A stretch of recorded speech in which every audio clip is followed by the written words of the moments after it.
Welcome everybody to the stream. I was experimenting with the timer thing so that you could all know when this starts. Welcome. I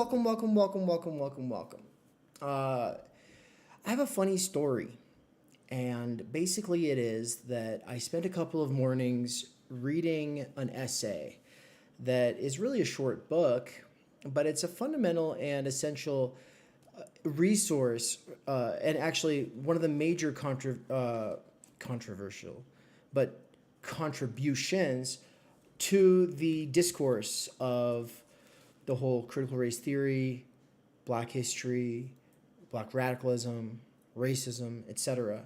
kind of conversation that people say was really initiated in 2020 with the murder of George Floyd. What am I saying? I'm saying that people were saying, do the work, do the readings. And at the time, I did, and I had been for a few years. I'd been going to diversity and inclusion get-togethers, circles, affinity groups, activist and advocacy organizations that were putting on events on and off the university. And so, but things kind of got into another level in 2020. And of course, that's when How to Be Anti-Racist by Kimber Max Kendi and the amazing White Fragility. White Fragility was one of the bestsellers on Amazon. And it was for a while. And of course, it's good because you could practice it and nothing would fundamentally change about the system, while at the same time, it's purporting itself as being about systemic change, right? Of course, it understands systemic in terms of statistics and habits alone, which is, often what people mean nowadays when they have this sort of sociological weak sauce understanding of the topic. And Robin DiAngelo is a white woman. Kimber Max Kendi is a Black man. Both of them became very famous, highly paid HR workshop gurus, basically called in by woke corporations trying to, and what do we mean by woke corporation? Obviously, there's no such thing. What we mean is corporations trying to cover their own asses, get themselves out of legal trouble, right? So this is the kind of workshop that you do when there's going to be litigation or there's possibility of litigation, and you're merely trying to preempt that. It just so happens that also most of the assumptions and frames being reified through this discourse from those two books and books like it is very beneficial, not just to capitalists, but also to the PMC. And the PMC left, to, in a lot of cases, bought it hook, line, and sinker. This was the same time that Dr. Adolph Reed Jr. was canceled for supposedly being a class reductionist, even though he talks a lot about racism and he doesn't reduce it to class alone. Okay, he is a lot more rigorous, thorough, and complex of a thinker than that. And so anyway, while I did do those readings, and while I did read the entire 500 plus pages of the Critical Race Theory Reader that comes out of Harvard Law School, and I understand some people are like, well, Kimber Max Kendi and Robin DiAngelo, they're not critical race theory. Okay, yeah. Well, I also read critical race theory, okay? And so the point is obviously, racism is a thing of the past, we're over it, is in a lot of cases what they're responding to. Or judges who are saying, oh, these racist laws are just for everybody, when of course they were established, in fact, to target Black communities. So then the point is that there's some truth here. There's some important articles in the Critical Race Theory Reader, for instance. But with all that said, I think most of the people who did those readings did not do more readings. They did not read Christine Louis de Solly's Transcending Racial Divisions, and they definitely did not read Renewing Black Intellectual History, which was put together by Dr. Adolph Reed Jr. and Kenneth W. Warren. But if you want to have some good perspective on this stuff, you can't really be a part of the conversation without tarrying with this text. No one has been as courageous and technical and thorough and principled on this topic as Dr. Adolph Reed Jr.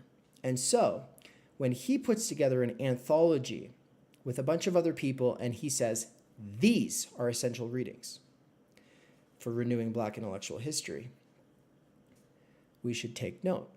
And if we really want to do the work, then we should really read this text. It's not a either or, it's a both and. And so with all of that said, bringing it back around, I read this very long essay in 2 mornings where I was doing essential readings with Dave, which is a thing that I do some mornings.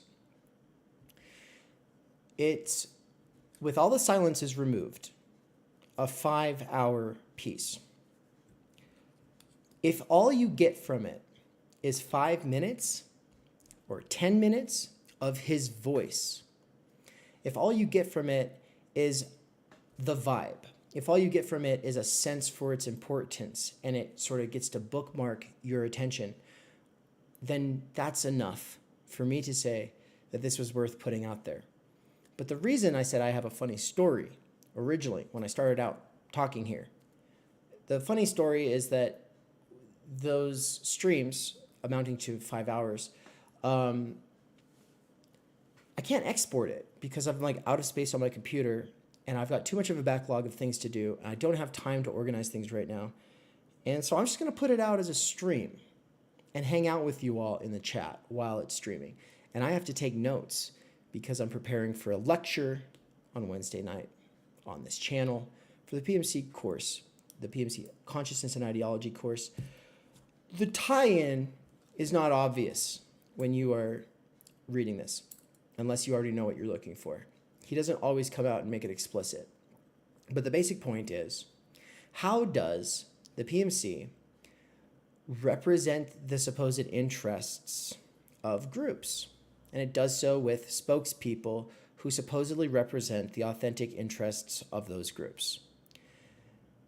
W.E.B. Du Bois, as well as Frederick Douglass and Booker T. Washington, are examples of some of the original Black spokespeople. And that's a good thing in the sense that it was needed. And it's still, in a sort of sense, needed. But it's not needed, or it can become harmful when done in a way that is dogmatically or uncritically self-aware of the role of the PMC in the reproduction of a capitalist society, and how no revolution is possible so long as that PMC sees itself as the unironic, unsplit, authentic representative of a homogeneous grouping that has an essential set of interests, characteristics, and values, and that anything that deviates from that is considered bad or blah, blah, blah, blah, blah. Okay? So that's just a little teaser for what's coming in the lecture on Wednesday. But without any further ado, I do want to just turn it over to my past self, channeling the voice of one of, well, his generation's greatest thinkers, without a doubt. So put your hands together, everybody, for Dr. Adolph Reed Jr. Here we go. Let's see if I can get it going here. All right, everybody, welcome to Exegetical Readings of Essential Texts with Dave in the Morning. This is week 2 that I've been doing this, and today we're going to be doing one of the essential texts for the Professional Managerial Class Consciousness and Ideology course. This is Renewing Black Intellectual History, an anthology of absolutely essential essays put together by Dr. Adolph Reed Jr. and Kenneth W. Warren. There's a bunch of different authors in this work, and I am set on having these all as a shared basis for conversations about racism with anybody I'm going to be talking with about such things, right? Like, this is, as far as conversation without a shared basis in texts is just idle chatter, and it's vague and superficial and stupid. As far as I want to get away from that, I want to have a basis in this as a shared reference point. Without a doubt, this is one of the most important. You got to think that Dr. Adolph Reed Jr. is one of the most important voices in the world today when it comes to issues of racism and class. He is a huge critic of race reductionism and identity politics, as well as neoliberal essentialism. No one's taken as many hits as he has, as far as, you obviously get attacked when you take on positions like the ones that he does. People will call him something like a class reductionist. DSA canceled him in 2019 for being a class reductionist.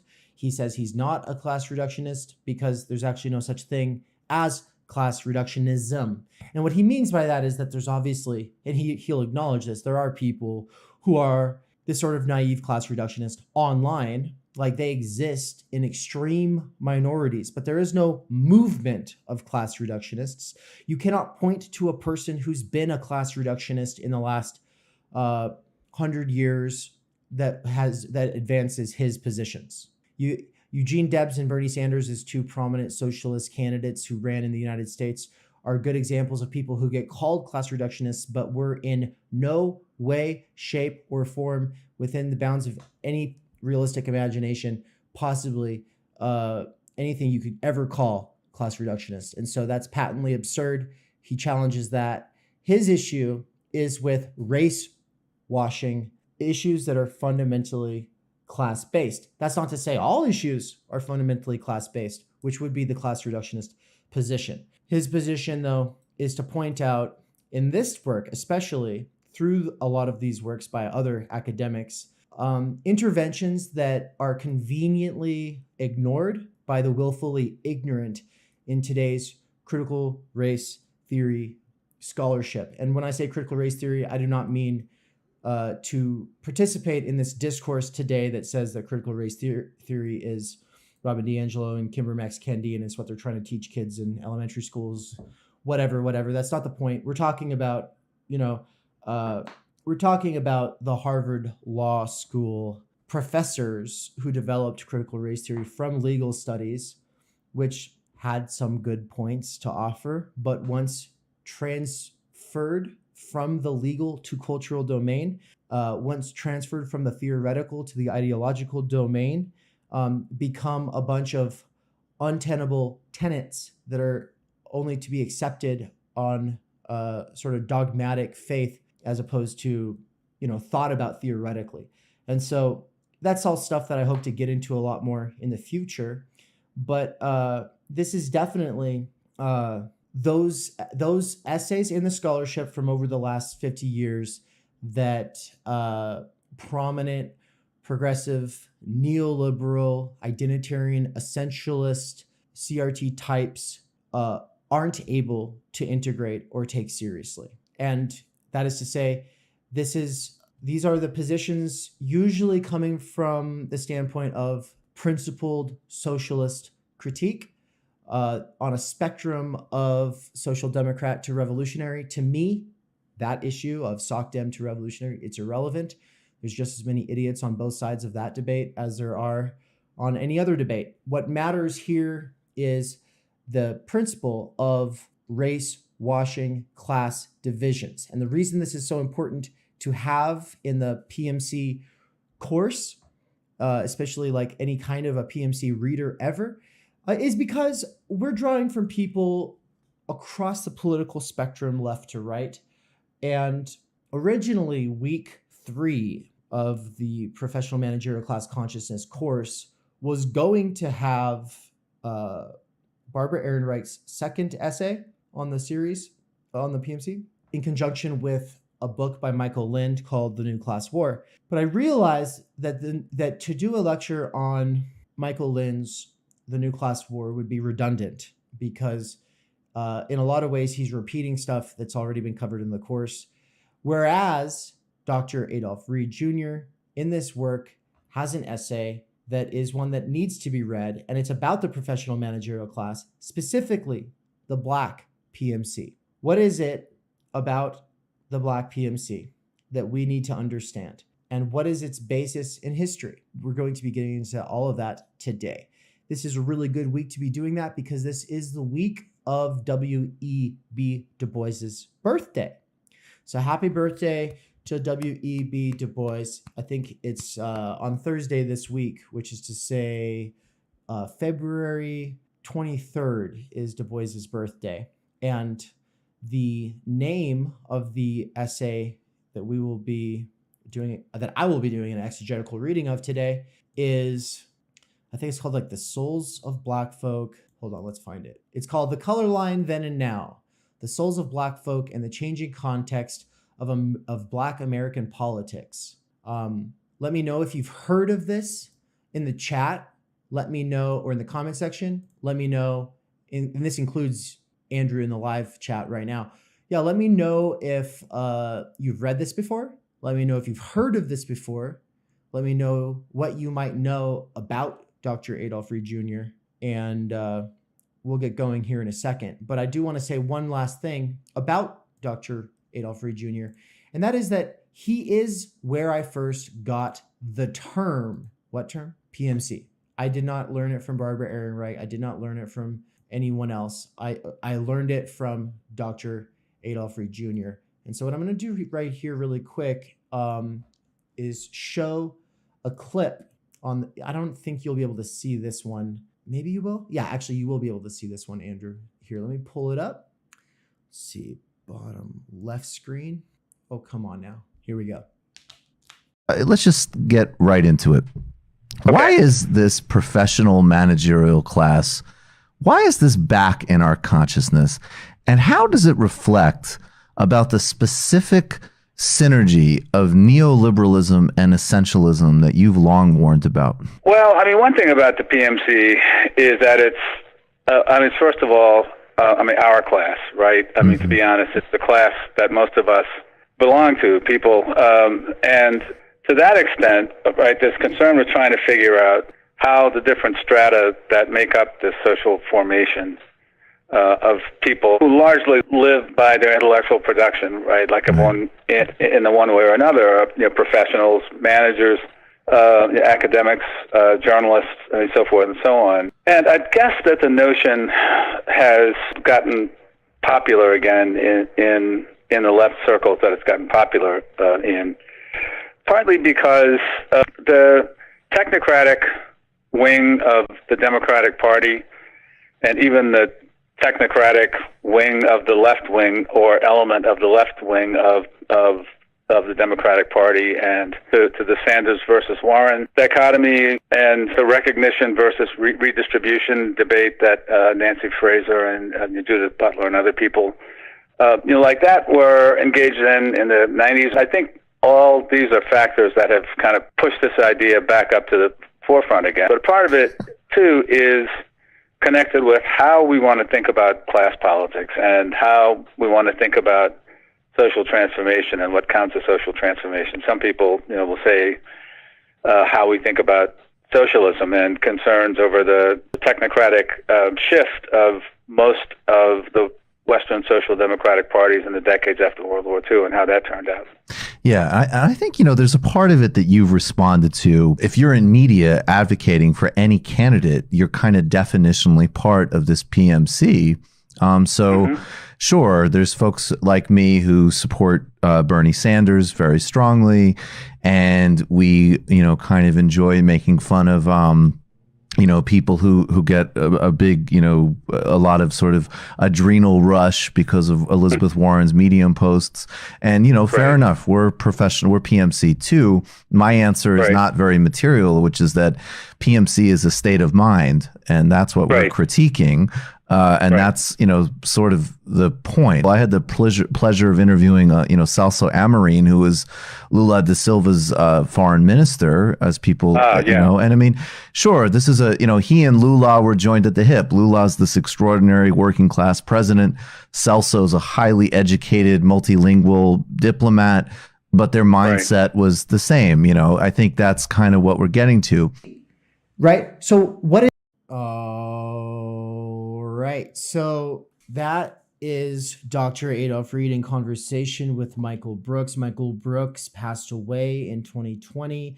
He was one of the more sensible voices on the media left, and it was a total tragedy that he passed away. I don't think anyone else with that much media reach has really integrated Dr. Adolph Reed Jr. into their show much, or, inviting him and then inviting him back and actually reading his class notes and then telling everybody you need to read his book, Class Notes, which Michael Brooks said, like, the week that he passed away, he was saying everyone seriously needs to read Class Notes. And so I did, and I was impacted by it, and I wish I'd read it sooner. But then I realized this anthology, Renewing Black Intellectual History, is actually the real good stuff. This is, you got to think about it from a professorial standpoint. Dr. Adolph Reed is not a media figure so much as he is a professor. He is, and a sort of activist in a sense. But I mean, he's been involved with Black radical and working class politics his entire life. But if you read him, he is dry and hard to follow. And he is very caught up in debates in academic spheres of life. And then that clip I was just playing off of the Theory Underground Instagram is not the original clip. The original clip was much longer. I had to cut out a lot of this sort of meandering, stipulating, repetitive thing that Dr. Adolph Reed Jr. does. I don't want to say that he drones on, because that sort of sounds disrespectful, but I'm just saying that he's not a wildly charismatic kind of personality. And it takes a certain caliber of intellect to even follow him. And I'm not trying to say, oh, I'm a genius because I can follow what he's saying. I feel like my skill in this regard is that I am able to relate him to contemporary issues in a way that will hopefully feel more relatable, and I'll do it with a little bit more energy, and I'll be a little bit more articulate for an audience of non-academics, right? Because he has a very difficult line to walk, and he's not going to stoop to trying to talk to every idiot who challenges him. He's trying to talk to the people who are really serious, who he has very serious disagreements with, but who are at least smart. Okay, that's just the way it is. But let's get to it. Let's go to the color line then and now. I'm so excited that you're here with me. In the live chat, interject anytime you want. If you want clarification on something, if you want to add your own 2 cents, and we can have a side chat as we go along, and I'll incorporate the things that you bring to the table into my exegetical reading of his text for the people who will get to watch it in the future. Let's go. The color line then and now. The souls of Black folk and the changing context of Black American politics. Adolph Reed Jr. The Souls of Black Folk is by far the most widely known of W.E.B. Du Bois's books. It probably ranks among a handful of the most broadly recognized titles in Black American literature. From the standpoint of the historian of political thought, the very fact that the book has come to occupy such an iconic space is worthy of note and examination in its own right. After all, Du Bois published 2 books of nonfiction before and at least 9 after Souls, including the posthumously published autobiography. Most of these books were written for popular or at least non-specialist audiences, and most were noted, reviewed, and read at the time of their publication. Dark Water and Dusk of Dawn have been regarded as powerful analyses and commentaries on their times, and over the course of this 60 years between initial publication of Souls and Du Bois's death, his views on several... And over the course of the 60 years between initial publication of Souls and Du Bois's death, his views on several core topics changed substantially. Yet it is Souls that has become the definitive Du Bois text, especially since the late 1980s. 2 notes on this really quick. I just want to say it is Du Bois and not Du Bois. I know some people say Du Bois because we think, oh, that's got to be French, and so we Frenchify it, but it's not. It's just Du Bois. That is the reality of it. And so for at least a couple of years of my life, I was mispronouncing his name. And the other thing is that all this paragraph is saying is, I, Dr. Adolph Reed Jr., have read all of Du Bois's works, and I can contextualize them all historically in this man's life's project. Okay, he's saying that he takes this very seriously because it's had a very big impact. And as far as anything goes, Souls is the definitive work. It is the magnum opus, and it is the one that continues to have the biggest impact to our day. So if you really want to read a work by Frederick Douglass or W.E.B. Du Bois or Booker T. Washington or James Baldwin or any of these seminal Black thinkers who are so important for understanding the history of Black intellectual thought in the United States, then Souls is probably the most important. And I would say, from the position of people who care about change and a society that's going to be more just, Du Bois is head and heels above those other names I just listed. Okay? He's not going to just give in to race essentialist, segregationist, petty bourgeois talking points from a Black perspective, which is a lot of what you will get elsewhere. I'm not saying that Frederick Douglass, for instance, is that. The thing that is so important about this work is contextualizing historically these thinkers, because one of the big issues we see is people acting like they were speaking transhistorical truths concerning racism, when in a lot of cases these were historically, culturally, socially embedded, that they were dealing with specific circumstances at their time. And in order to see how those books relate to the present, we ought to think about not just the similarities between now and then, but also the radical differences between now and then. All right.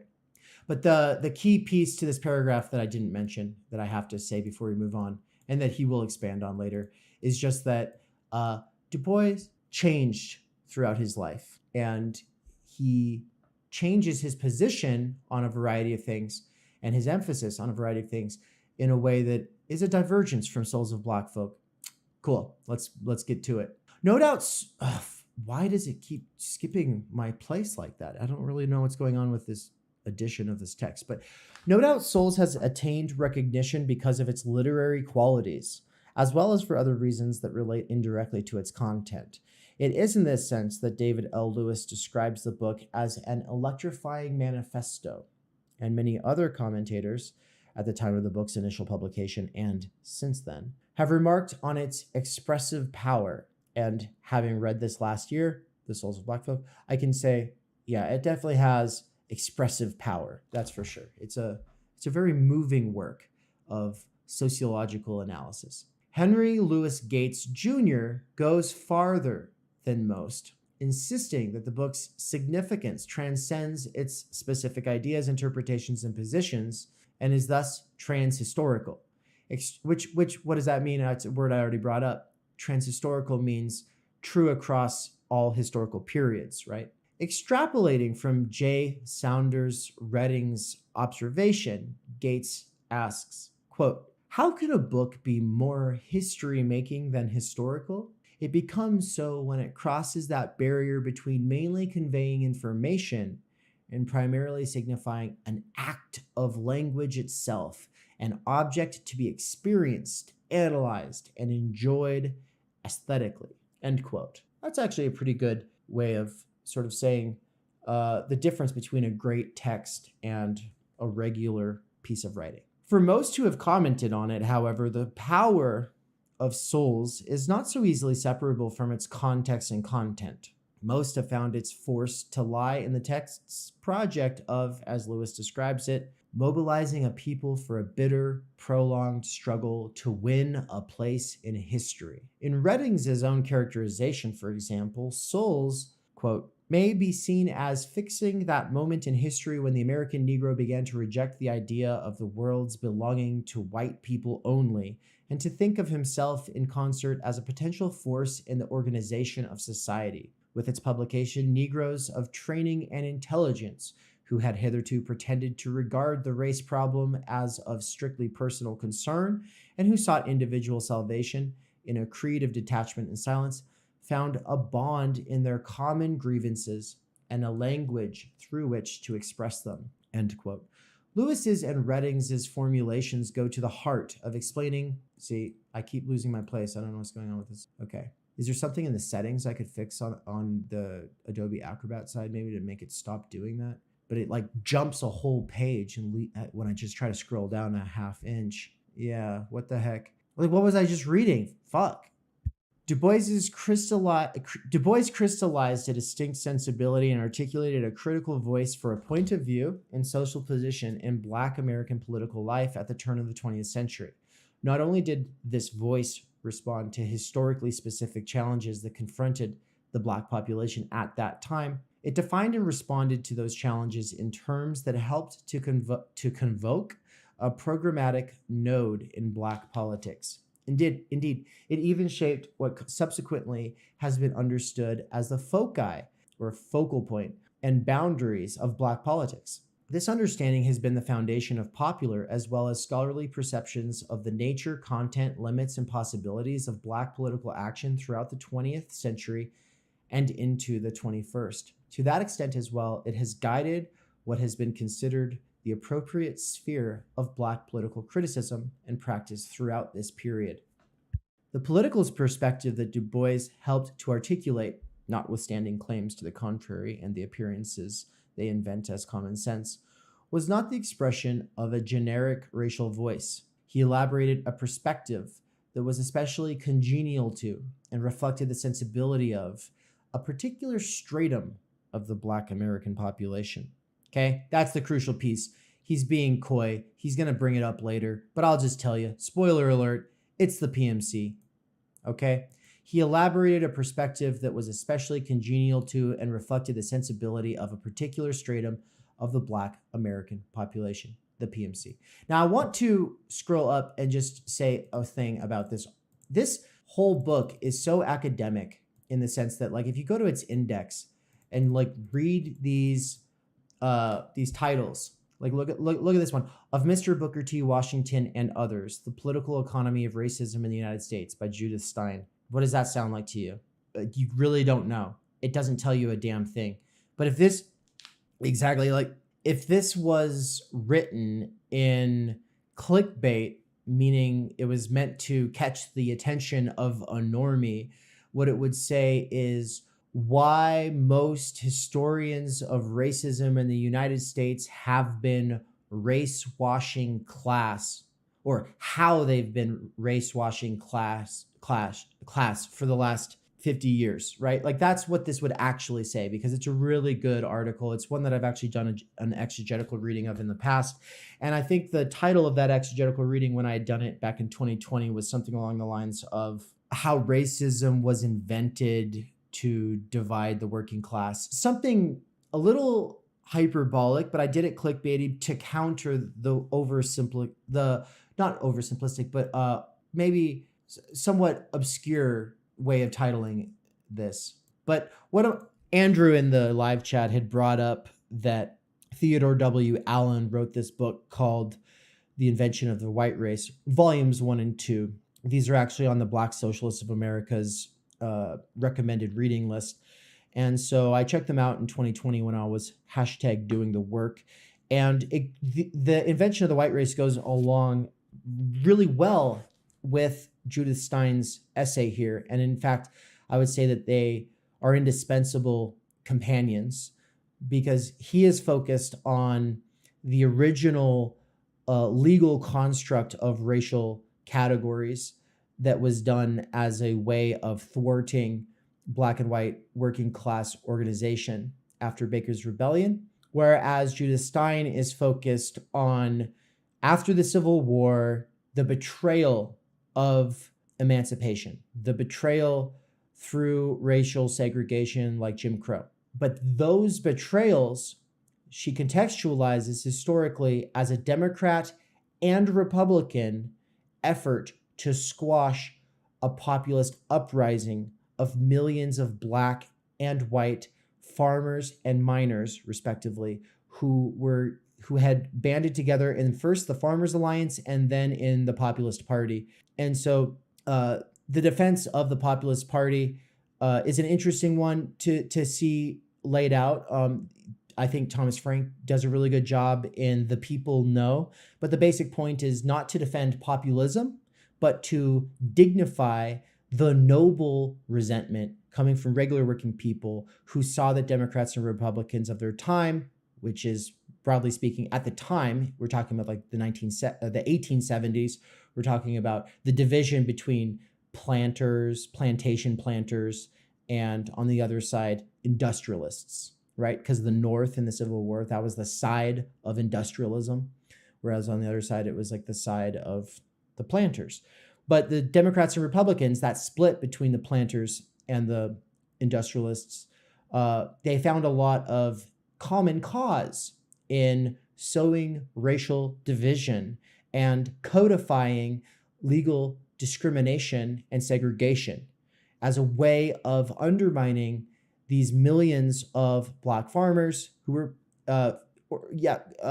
aligning themselves with the cause of millions of white miners, right? So exploited workers on both sides unifying, they could not stand to see that. And so the sabotage and subterfuge of that movement that was against their two parties is the real story of how racialism got rewritten into law, reconstructed in a sense. So if it was invented after Baker's Rebellion to squash unification of workers, then it gets reinvented after the Civil War because the Democrats and Republicans didn't like what they were seeing on the ground. Okay. And it's an age-old trick, and it seems to work really well. It's, in a sense, something that we've seen repeated in United States history.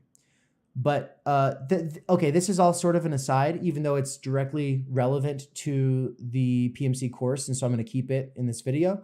But the reason I came up to the index in the first place was to say something else, which was that this book, the title, The Color Line Then and Now, The Souls of Black Folk in the Changing Context of Black American Politics, Dr. Adolph Reed Jr.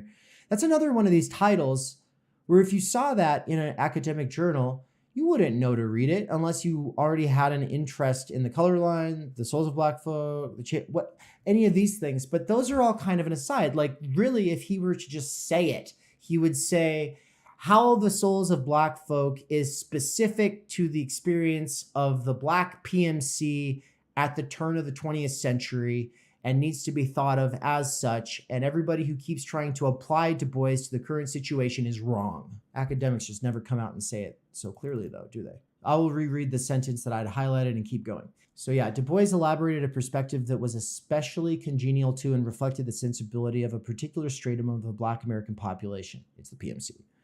Redding's characterization indicates as much and gives us a picture of some of that perspective's politically salient, if typically unacknowledged features. For instance, as Redding indicates through his unproblematized adoption of the formulation, the perspective Du Bois articulated posited the existence of a collective racial subject, such formulations as the American Negro, as the singular subject of a verb implying mental activity, beginning to think for himself, emphasis added, are not simply innocent figures of speech. They are a form of political, I always forget this word, how to pronounce it, synecdoche, in which an element within a larger population is taken to represent the whole, which would be a form of metonymy. If nothing else, more than 3 decades of feminist scholars' challenges to the claim that the generic he was only a neutral shorthand should sensitize us to formulations that subsume a larger population, synecdochally, into a smaller one. Redding immediately makes this clear in his next sentence. He shifts from the generic third person, singular frame of reference to specify who exactly he means. It was, quote, Negroes of training and intelligence who found a bond in their common grievances and a language through which to express them, end quote. The distinctive political accomplishment of Souls was to help galvanize members of this stratum. What stratum? Negroes of training and intelligence. To fortify them with a rhetoric that both defined political goals and strategies for themselves and the race as a whole, and naturalized collapsing the latter into the former. As I have argued elsewhere, the political perspectives that consolidated among Black political elites during the first 2 decades of the 20th century has largely shaped what has been recognized as Black political discourse and practice, including the academic study of Black politics ever since. I think he cites himself here. There are reasons to be concerned about that fact. The political synecdoche on which this approach to politics, remember, and what is a synecdoche in this case? It's taking a small part of some bigger grouping and then reducing that bigger grouping to that small part that is then said to be representative of the whole. Okay, the political synecdoche on which this, and I swear to God, you're all going to be correcting my pronunciation forever in the comments. That's fine. The political synecdoche on which this approach to politics rests is not simply a logical problem. It has implications for restricting legitimate political speech and practice and constraining the substance of political agendas, and it correspondingly constrains notions of legitimate lines of inquiry. Moreover, this politics formed within the context of specific political problems at a particular historical moment, right? So if it's not transhistorical, he's arguing it's the exact opposite. It's very specific political problems at a very particular historical moment. Despite some superficial rhetorical continuities, the political circumstances that spawned Du Bois's formulations and made them plausible have altered in ways that have important consequences for their usefulness as guides to political understanding and action. I shall discuss those consequences after specifying the historical particularities that ground the politics laid out in Souls.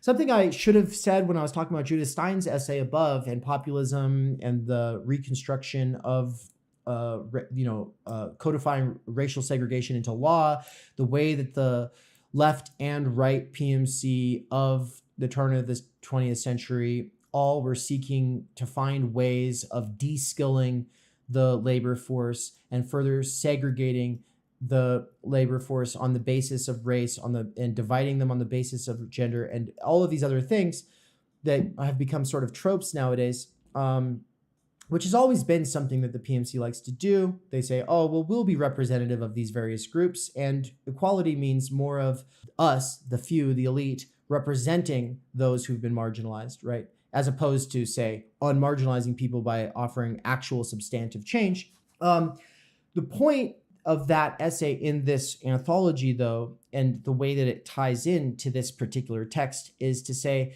that history has got it wrong. There is no such thing as a science of history that exists outside of the people writing it.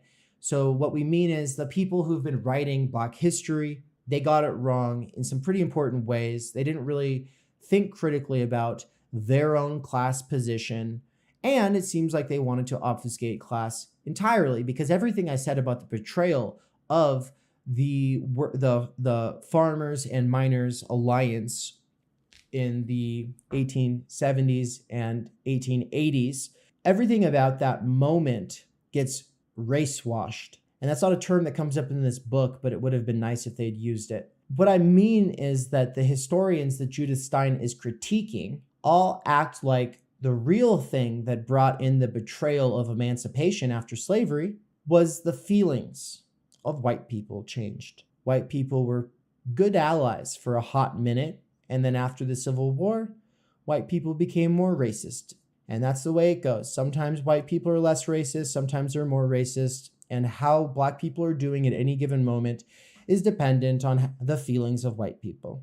They would never say it in such simplistic terms because they always dress up their verbiage in fancy clothes to obfuscate what's really going on, or perhaps they're ignorant of their own biases, but those are biases that Judith Stein and Dr. Adolph Reed Jr. are going to drag out in delightful detail for us all in this text. Next section, the 4 canonical themes of Souls. Appreciations of Souls have centered primarily on 4 of the book's substantive themes. Okay, here we go. The judgment regarding the color line, the image of the veil, the critique of Booker T. Washington, and the double consciousness image. Each of these themes emerged from historically specific circumstances and concerns. Examining those contexts and concerns should be an important element of assaying the political significance for our time of the arguments and perspectives Du Bois laid out in Souls. Doing so also helps to shed light on the conceptual and ideological dynamics that drove Black politics through the 20th century. So this has all been set up so far. He's still setting up.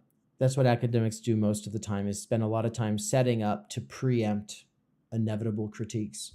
But let's get into it. So he just laid out the four major pieces of the Souls of Black Folk. And obviously there's a lot of other stuff going on in that work, but these are the four major repeated concepts. So the imagery of the veil that recurs in Souls has a straightforward specific foundation. Except for one more mystically evocative instance in the book's first chapter, in the midst of the fabulous double consciousness passage, every reference to the veil is clearly, almost prosaically, a metaphor for racial segregation. This would be so also makes perfect sense. Not only was separation of the races in daily life the unofficial norm all over the United States, so that, as Du Bois repeatedly laments, the better classes of whites and blacks were almost never in contact with each other. In addition, Du Bois wrote precisely during the period when codified racial segregation, the Jim Crow regime, was being consolidated all over the South. Many blacks of his class, for example, Homer Adolph Plessy and the Comite des Citoyens in New Orleans, sought with little success to challenge the consolidating regime. Others lamented in tones quite similar to Du Bois's the fact that their options were so artificially and unfairly limited by Jim Crow laws and social conventions. In this sense, Du Bois's imagery was resonant partly because it expressed the sense of injustice commonly felt among his class peers at the limitations imposed by Jim Crow. His complaints concerning the veil were all the more powerful because he articulated them as Booker T. Washington solidified his ascent in public life largely on the strength of having proclaimed Black Americans' cheerful acquiescence in the segregationist order. Okay, so yes, he is, Du Bois, famously a critic of Booker T. Washington, who basically takes on, yes, this sort of cheerful acquiescence at the idea of segregationism. His solution for Black poverty had nothing to do with desegregation or tolerance or any kind of socialist or materialist redistribution or reorganization of society. It just had to do with, well, Black people just need to do better at business. They need to learn how to work and save. They need to learn how to not do crime, that kind of thing. So just basic petty bourgeois morality. Reed goes on, I have examined at length in W.E.B. Du Bois and American Political Thought, that's the name of a text he published, the historical specificity of Du Bois's double consciousness formulation and the shift in scholarly focus since the late 1980s on souls towards centering the two-ness idea, as well as the increase in popular invocations of the notion during the same period. So in that book, which I have not read, apparently Du Bois moves away from double consciousness to talking about this two-ness idea, which is probably related but different, and hopefully we'll be able to tease that out here. From a historiological point of view, these parallel shifts are interesting in two respects. First, the double consciousness formulation dropped out of Du Bois's writing for the last two-thirds of his life. It is difficult to sustain a view that it was a pivotal notion in his thinking if it effectively vanished even from his reflections on souls not long after the beginning of a lengthy, prolific career. This leads to the second point of interest. If there is scant basis to focus on the double consciousness idea for making sense of Du Bois's politics and thought, the factors accounting for its popularity must be entirely presentist. I have laid out in chapters 8 and 9 of that book an argument that attempts to account for both academic and ideological sources of this presentist enthusiasm. In some, I want to know what he means by presentism, and he didn't say it. In some, I believe the notion speaks to problems of social milieu and political economic imperatives that are distinctive to strata within the Black professional and managerial classes in the post-segregation era. I shall not rehearse that argument here. Instead, I shall leave the matter for now, perhaps provocatively, With my concluding assessment, the double consciousness is the Andrew, do you know how to pronounce this word? The neurathenia of the Black professional managerial class of the 20th century. I looked that word up in the past, and what it means is an ill-defined malady. It is a sort of health issue that's kind of hard to nail down, and it has to do with perpetual exhaustion. Okay. Yeah, I don't know how to pronounce it, but it has to do with some kind of always being exhausted. So his hot take is that the way that double consciousness gets kept alive by some of these more mainstream and CRT style Black intellectuals is something that has a lot more to say about their class position than it actually has to do with the reality of its applicability to our current moment. And so I think the reason he's using the word presentist here has to do with it has to do with that idea of transhistorical ideas. So you've got people who are purely thinking through the moment they live in today, and when they read texts from the past, they don't see that there could be any differences between today and the past. And so we read past books through the present lens, but we read them transhistorically. So transhistorical readings from the presentist standpoint eradicates contradictions and differences, which is in postmodern jargon to say totalizes and reduces and obfuscates difference. That's kind of where he's coming from. He says, I would amend that judgment now to extend it to the beginning of the 21st century. So he's saying the whole argument he laid out in that book, as far as like this being a PMC fixation, a particularly PMC expression of a problem that had a valid basis in the past, but is being kept alive as though nothing's ever changed. That is something that he already argued. You can go read his argument if you want to. The only difference is that he's made an amendment to his judgment to extend it into the 21st century, because ostensibly when he originally wrote that book, it was probably in the 1990s, and so it was the 20th century still. Okay, let's move on. The color line in context. In contemporary intellectual life and political discourse, the color line image rivals the double consciousness formulation in popularity, both as an iconic condensation of Du Bois's text and thought, and as a rhetorical device adduced in support of claims that stress the continuing significance of racial hierarchy in American life. Contextualist examination of Du Bois's formulation not only can help to ground and thereby clarify significant features of his political thinking and its evolution over time, examining key distinctions between the context within which Du Bois initially made that claim and the contemporary period for which many commentators assert its pertinence can also help to illuminate features of Black political ideology that give the color line imagery its distinctive resonance and encourage its appropriation in commentary on politics, even in the post-segregation era. So we're about to move into his contextualization. All he was doing in that paragraph is saying what he's about to do and why it matters, which is, once again, a very academic thing to constantly repeat what you're doing and how you're going to go about it and why it matters. But he doesn't clarify his terms. So he brought up the veil, he brought up double consciousness, and here now he's bringing up the color line. He has not actually defined his terms because he is assuming an audience of people who've read this book, who are probably in a course on Black intellectual history, and therefore, obviously, this is something that's well known in the wheelhouse of anyone doing that. But I'll give a quick little run over of the concepts before we move on, and that is just to say that double consciousness has to do with seeing yourself from the eyes of white people when you're Black, right? And especially in a very racist society, it would mean that you're trying to get to figure out like, who am I? But you're not able to think about who you are from a normal perspective because you are de facto other, de facto outsider, and therefore always seeing yourself not just from your own standpoint or the standpoint of your peers, but also from the standpoint of the insider who sees you as an outsider, right? though this is racially specific in the way that he's using it, you can see how this would be analogous to other kinds of ways of being different. But the veil idea is to say that you feel out of place all the time, that there's like this veil between you and the rest of the world, that you're not able to really make sense of things as a result, right? Like you always feel like an outsider.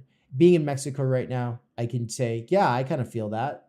I feel outside of the language. I feel like a marginalized person in the sense that anywhere I go, I'm the only white person unless I'm with Anne, and then we are the only white people. And everyone looks at us or is very purposefully looking away from us or acting like they didn't notice us, or like little kids stare at us like, And so that's a somewhat natural thing for an outsider, but it gets supercharged with force when it has the law behind it, when it has the law and the left and right PMC vested in this idea of supercharging those kind of naturally occurring awkward encounters with something more substantial, like, no, you legally can't even drink from this water fountain. No, you legally can't even use this bathroom. No, you legally can't even use this.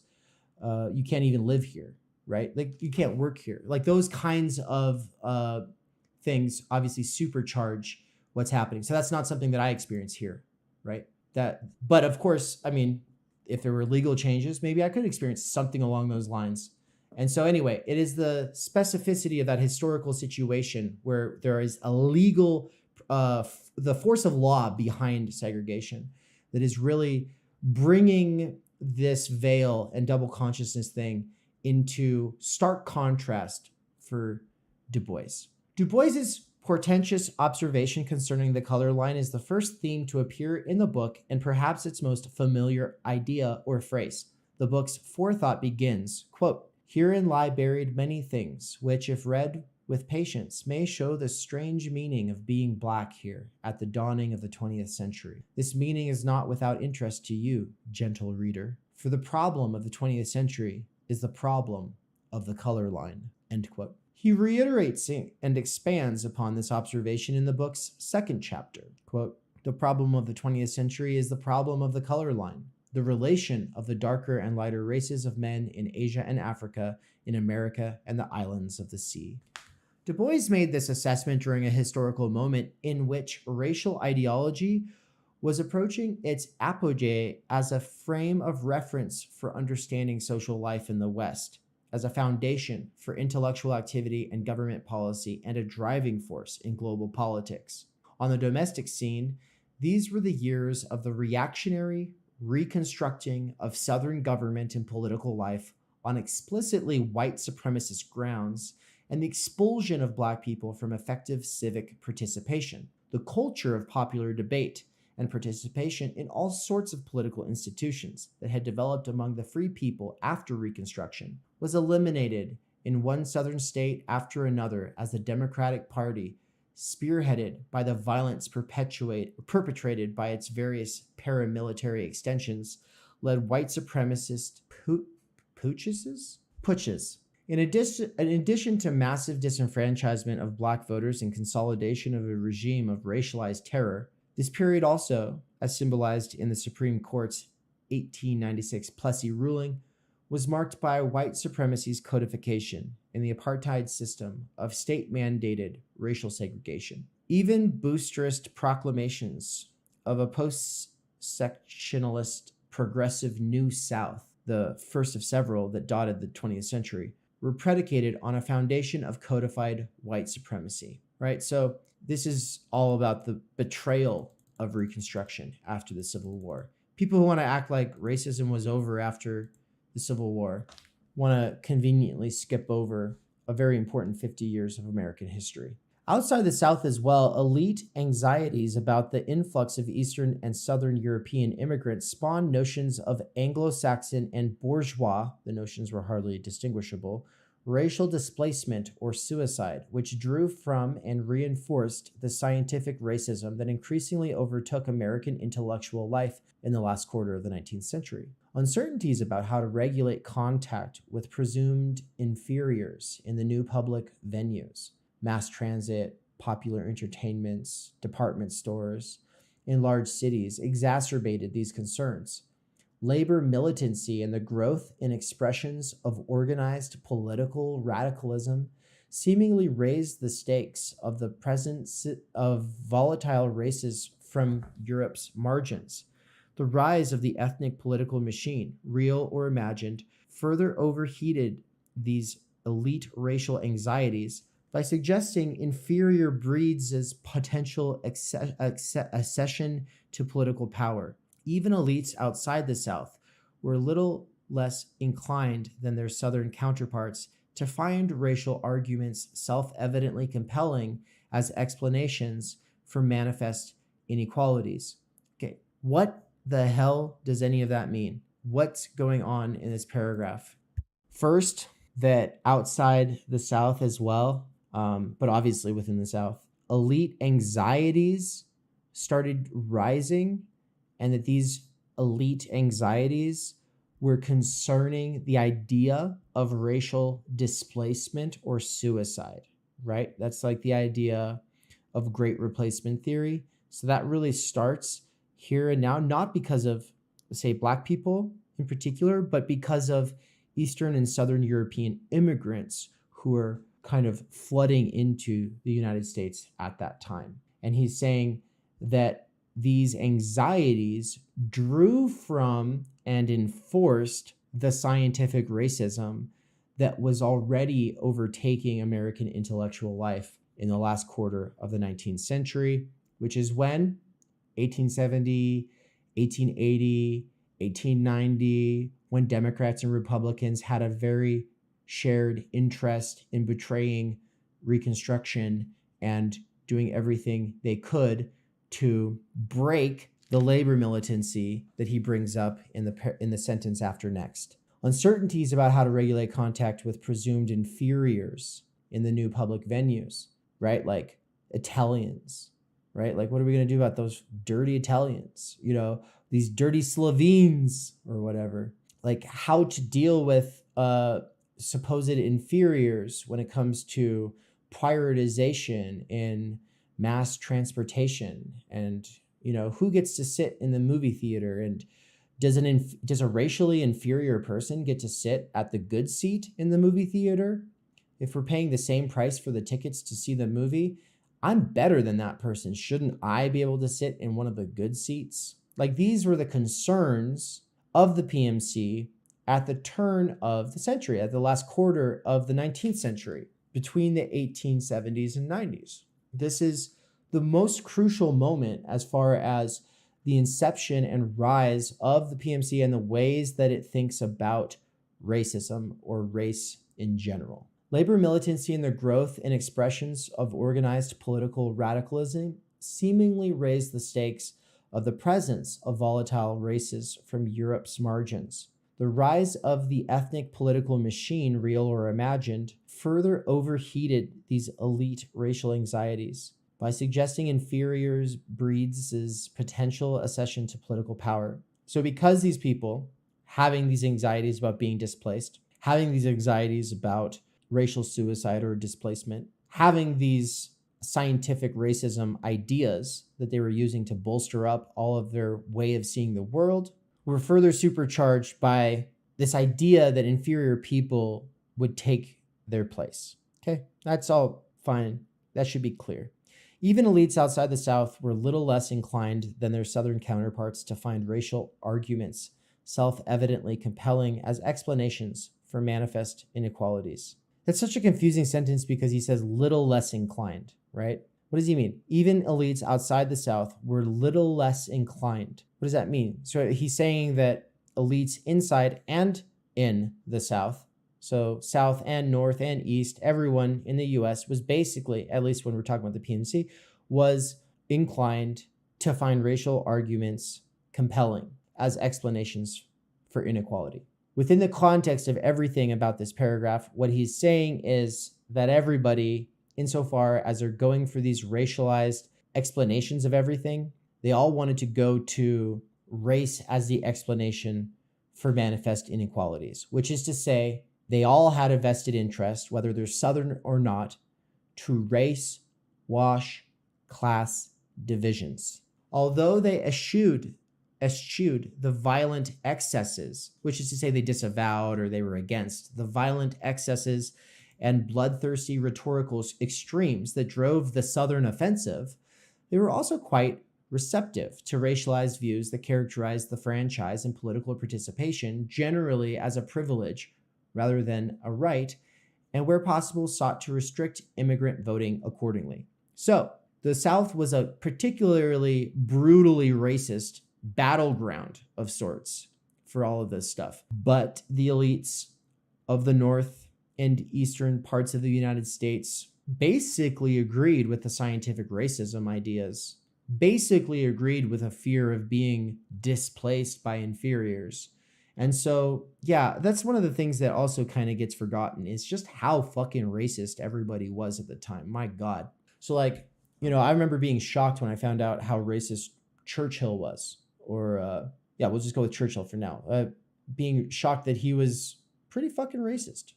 It's not, but then you read up about this and it's actually like, no, just the elite in general. The elite since the Civil War has loved to explain class inequality on the basis of race and to not see it as anything but an issue of, oh, well, some people have special privileges on the basis of their race, and that's why there's poor people. Both American and European imperialist adventurism accelerated rapidly during the period and took on distinctively racial justifications and racialized the targets for conquest. British imperialism yielded Rudyard Kipling's infamous white man's burden, and American expansionism was driven ideologically by an explicitly racialist rhetoric that drew on the dominant social science of the day, which would be kind of social Darwinist, right?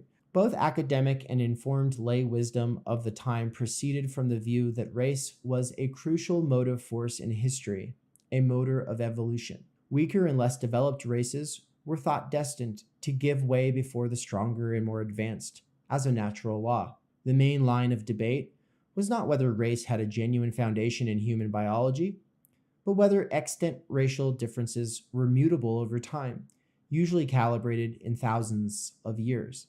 And by the way, yeah, in The Souls of Black Folk, it does seem like W.E.B. Du Bois is taking such ideas to heart. Indeed, a decade and a half before Souls was published, the prominent French racialist Georges Vacher, Comte de Lapoux, propounded a racial prophecy quite similar to Du Bois's color line formulation, though obviously from the other side.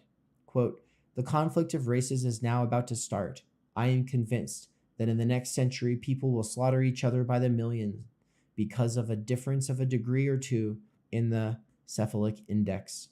End quote. At the time of Souls' publication, Du Bois embraced the liberal race theories himself. In reflecting nearly 4 decades later on his views at that time, he noted that he had been, quote, "born in the century when the walls of race were clear and straight, when the world consisted of mutually exclusive races. And even though the exact edges might be blurred, there was no question of exact definition and meaning of the word," end quote. He described his own view at the time thus: "At Harvard, I began to face scientific race dogma. First of all, evolution and the survival of the fittest. It was continually stressed in the community and in the classes that there was a vast difference in the development of the whites and the lower races, that this could be seen in the physical development of the Negro. Eventually, in my classes, stress was quietly transferred to brain weight and brain capacity, and at last to the cephalic index. In the graduate school at Harvard and again in Germany, the emphasis again was altered, and race became a matter of culture and cultural history." I just want to say, I was very excited when I visited Heidelberg University in Berlin. Oh, wait, fuck, no, it's not Heidelberg University. What? Humboldt University in Berlin. I found W.E.B. Du Bois's portrait at the section where all of the notable alumni are. So when you walk up the stairs, you see Marx's 11th thesis, okay? And then you go up to the left or right and you walk around and they have all these portraits of notable alumni, and W.E.B. Du Bois was up there, and I was like, I didn't know that he went to Germany. I didn't know that. That was really cool. I think Husserl might have been up there. I think that yeah, there were a few others, Schleiermacher, etc. Anyway, given those options, it is not surprising that Du Bois would gravitate toward the cultural and historical view of race, which at least held out possibilities for improvement. Quote, I could accept evolution and survival of the fittest, he recalled, provided the interval between advanced and backward races was not made too impossible. I balked at the usual 1,000 years. Right? Because the 1,000 years idea would mean that races evolve, and that for an inferior race to catch up with an evolved race would take thousands of years. Obviously, nobody wants to be, to think of themselves as belonging to a race of people it's going to take thousands of years to advance. So instead, he basically agreed, yeah, my people are inferior, but we'll evolve. We'll just evolve a lot faster than thousands of years. So the problem, obviously, from the position of someone like me or Dr. Adolph Reed Jr., is that he's accepting way too many of the enemy's assumptions, and that, we can understand and be sympathetic to why he did that. But taking on the cultural and historical view of race is taking on a specific side of a debate. The other side of the debate is the political and economic, but primarily economic standpoint, right? And this is a division that gets outlined in the first chapters of the invention of the white race. And Theodore W. Allen is a critic of both positions, though he comes a little bit more in on the side of the economic. I don't know if he calls it political economic or economic social or something like that. But yeah, it's a difference between the cultural, historical, psychological side that sees race as there are distinct, homogeneous, or essentially different cultural groupings, and that they have a psychological and cultural, historical essential difference from other races, as opposed to, well, races have been, largely maintained as different for political and economic reasons.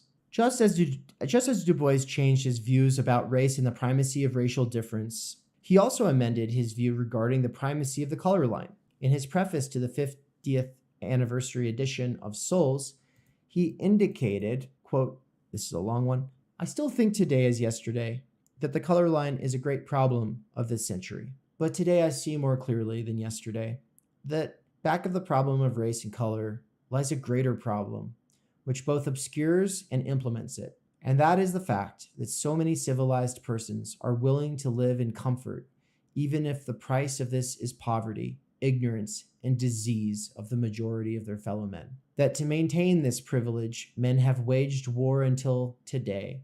War tends to become universal and continuous, and the excuse for this war continues largely to be color and race.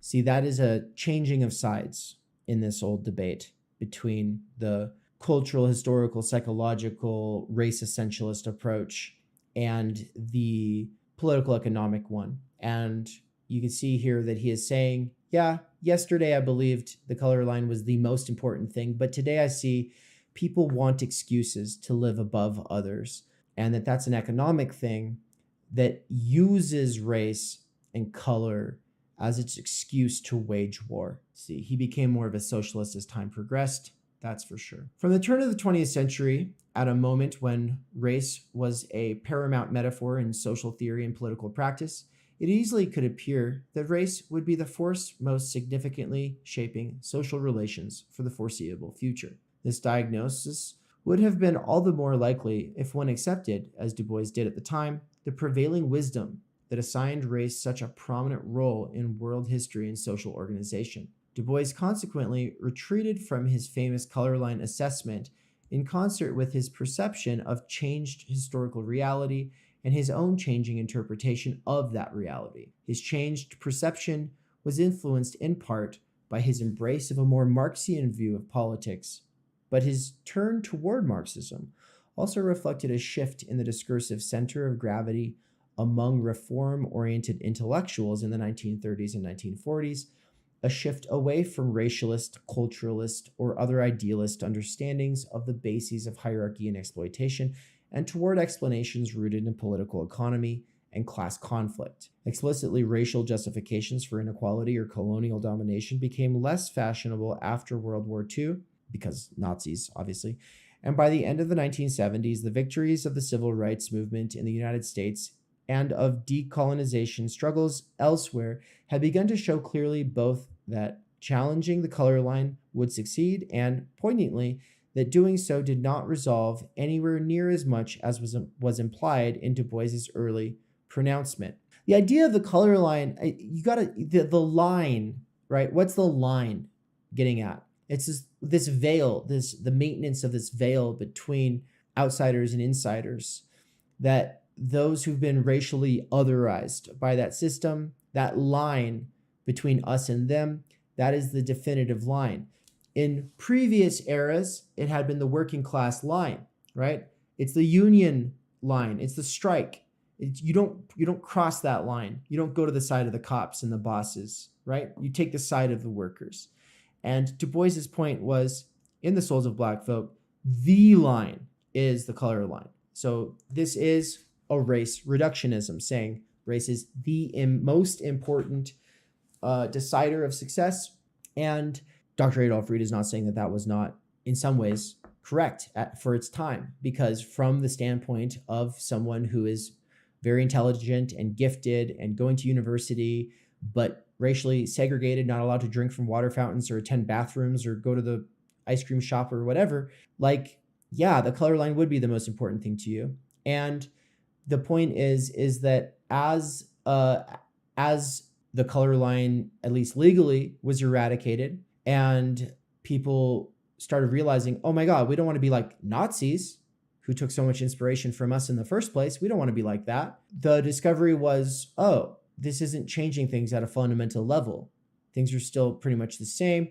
What's going on? Oh, and so people start looking back to the more political, economic, materialist explanations for inequality. So yeah, Andrew in the chat brought up a really important question, and that is, okay, so as far as, class contradictions being obfuscated or fetishized or displaced onto culturally essentialist or psychological differences between races, is it the author of this, Dr. Adolph Reed Jr., or is it Du Bois himself who is realizing, oh yeah, no, that's what's going on here? And so Reed is pointing out that Du Bois makes this change. Reed is pointing out, and he did say it at the beginning of the essay, but he didn't say it in a very obvious way. He kind of insinuated, because he's saying at the beginning of this essay, he said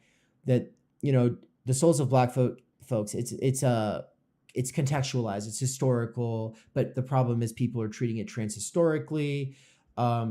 And the thing is Du Bois's positions on almost all of the central concepts of the Souls of Black Folk changed. Okay. Well, the most radical change is going from saying twice at the beginning of the book. Most people don't read the entire book. They only read the beginning of the book, meaning that most people walk away thinking, if they have anything that sticks with them after reading it, they think the color line is the line. Like, that is the most fundamental thing concerning inequality that we need to be focusing on. And that most important thing, and basically the central thesis of this text, is one that W.E.B. Du Bois changes his position on in a radical way. And he changes it in a radical way. He still says it's important. And of course it's important.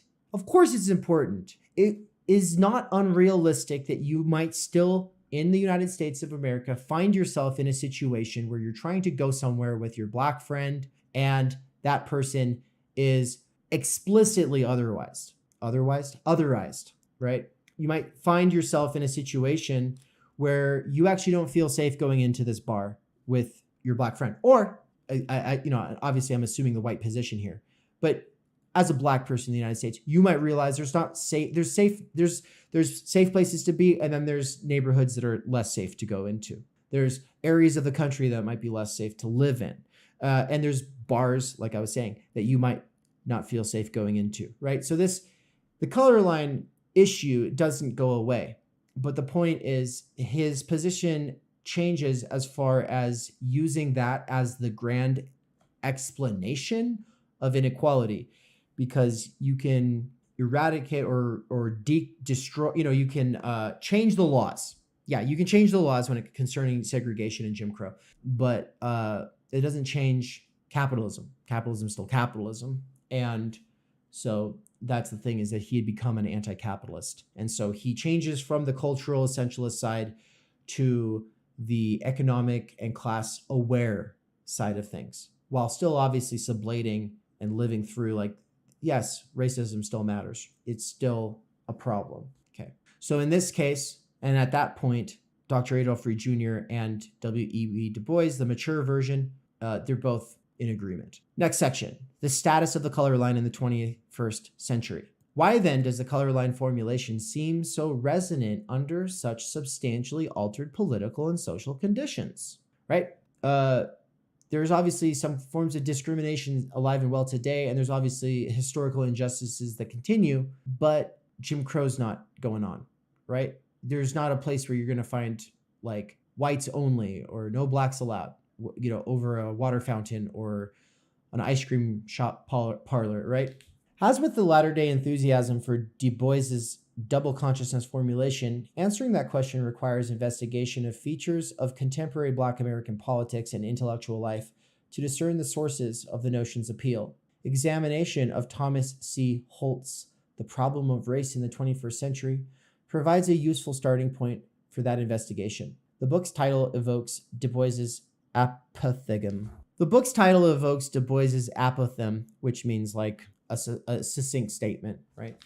And Holt opens with a discussion of it, affirming its soundness as a forecast of the last century and noting that indeed issues of group difference and especially racialized differences have informed most of the major conflicts of the century. Holt is clear, however, about the historical specificity of Du Bois's original claim and observes that Du Bois himself saw in the 1930s, quote, that the fight against racism must deploy differently in the era of monopoly capital and the consumer revolution than it had in the world of his youth and coming of age, end quote. Holt is also very clear that racial ideology and socially consequential racialist practices have evolved over time. The heart of the book is his account of the ways that racism has functioned, and race has been conceptualized differently under what he characterizes as pre-Fordist, Fordist, and post-Fordist global regimes of capital accumulation. This is in service to his objective of rethinking our explanations of race,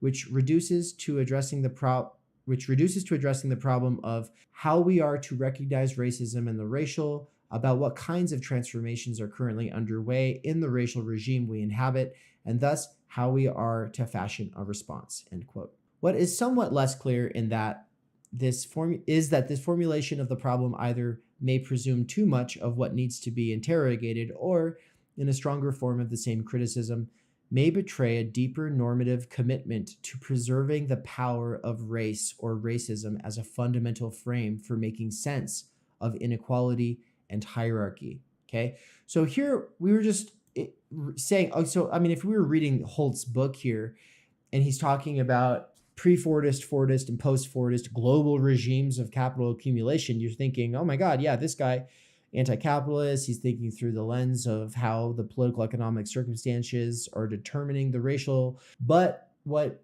Dr. Adolph Reed Jr. is pointing out here is that it seems what is central to Holt's project is actually the maintenance to a deeper normative commitment and preservation of the racial frame for making sense of inequality and hierarchy, right? So instead of thinking about the fundamental role that capital is playing, it's going to be the fundamental role that race is playing within these different capitalist situations or configurations or regimes.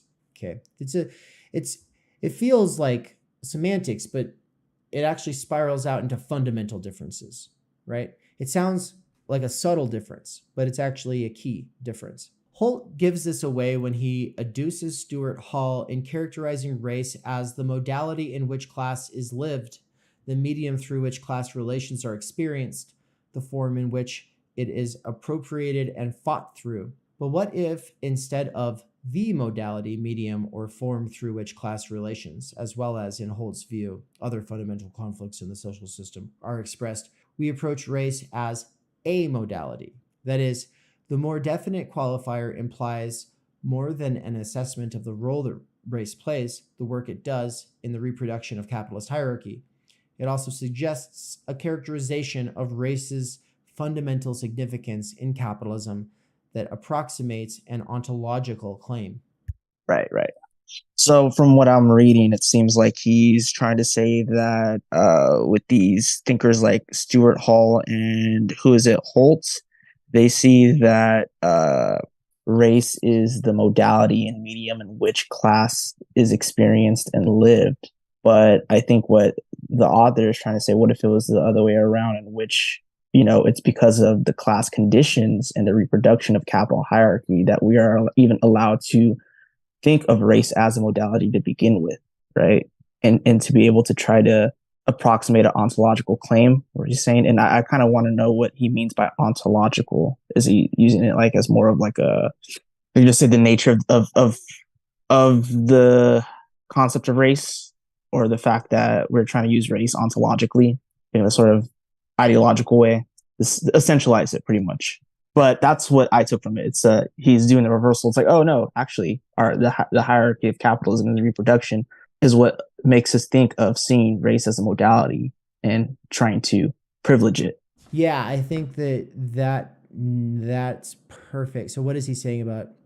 He's saying at the last part, he says, it also suggests a characterization of race's foundational significance in capitalism that approximates an ontological claim, which would just be a claim as to the fundamental reality of existence. Is he saying that it's saying that racism is fundamental to capitalism? Is that what he's saying? That's what they're saying? I would say so, in the way that like it is, I guess, particular in that way. A capital produces racism, because how your average bigot will be like, I don't know why these people BLM are like talking about racism still exists in slavery. It's like, you guys are able to do what you want now. It's like not the Civil War. Or you get people that are like, oh, you guys complained about being slaves in the past. So what? The Eastern Europeans were slaves, and so were the Jews as well. As if like it's just this free floating category without the historical contingency to it, because a Greek slave or a Roman slave was not the same as slavery during the time of America, and even up till the Civil War, right? Well, yeah, because capitalist slavery was different, but then also specifically racially segregated slavery was a different monster altogether, and it was a monster developed as a direct reaction to working class organizing. And so that the subjugation of the Jews, or the Jewish people, by the Egyptians, for instance, was a subjugation of a people on the basis of like, you lost a war. Okay, you lost a war. Now we're going to put you to work making bricks. Right. Yeah. And that was not the way it developed in the United States. And this is where Dr. Adolph Reed argues against the 1619 Project. The beginning of the 1619 Project says that America really begins in 1619, when 20 or so Africans arrived on as slaves at Plymouth Rock or somewhere equivalent, right, on the East Coast. Well, the reason that this is wrong is because they did not arrive as what we know of now today as slaves. At the time of their arrival, they had the possibility of getting their freedom, which means that they were indentured servants, like the Irish were. And so you get people who will say, oh, well, the Irish were also treated this way. There's a little tiny grain of truth to that, but what's important and missing is that 50 years later, after Bacon's Rebellion, indentured servitude gets reclassified where there's different categories based on race. And so black people can never get their freedom, white people can get their freedom, mulatto people can get their freedom, but not as fast as white people. And so those those categories codified into law after Bacon's Rebellion were done as a way of ensuring that Bacon's Rebellion wouldn't happen again. And for anyone who's like doesn't know, it's basically a bunch of angry black and white workers who are indentured servants for the most part, sacking the city. They were angry because the king and the nobility had been screwing them all over, and making great trade deals with the Native Americans, but not with them. And so they were being displaced, and they were like, fuck this shit. And they came in and there was like a riot. So it was a pretty reactionary working class configuration. This is not to put Bacon's Rebellion up on some pedestal. The point is that the codification of racial slavery and black people don't get freedom, that was 50 years after, or 1619. So yeah, the 1619 project tries to act like racialized slavery existed from the beginning of the country. And when you do that, you are race washing something that was created as a response to a working class configuration or organization or movement, right?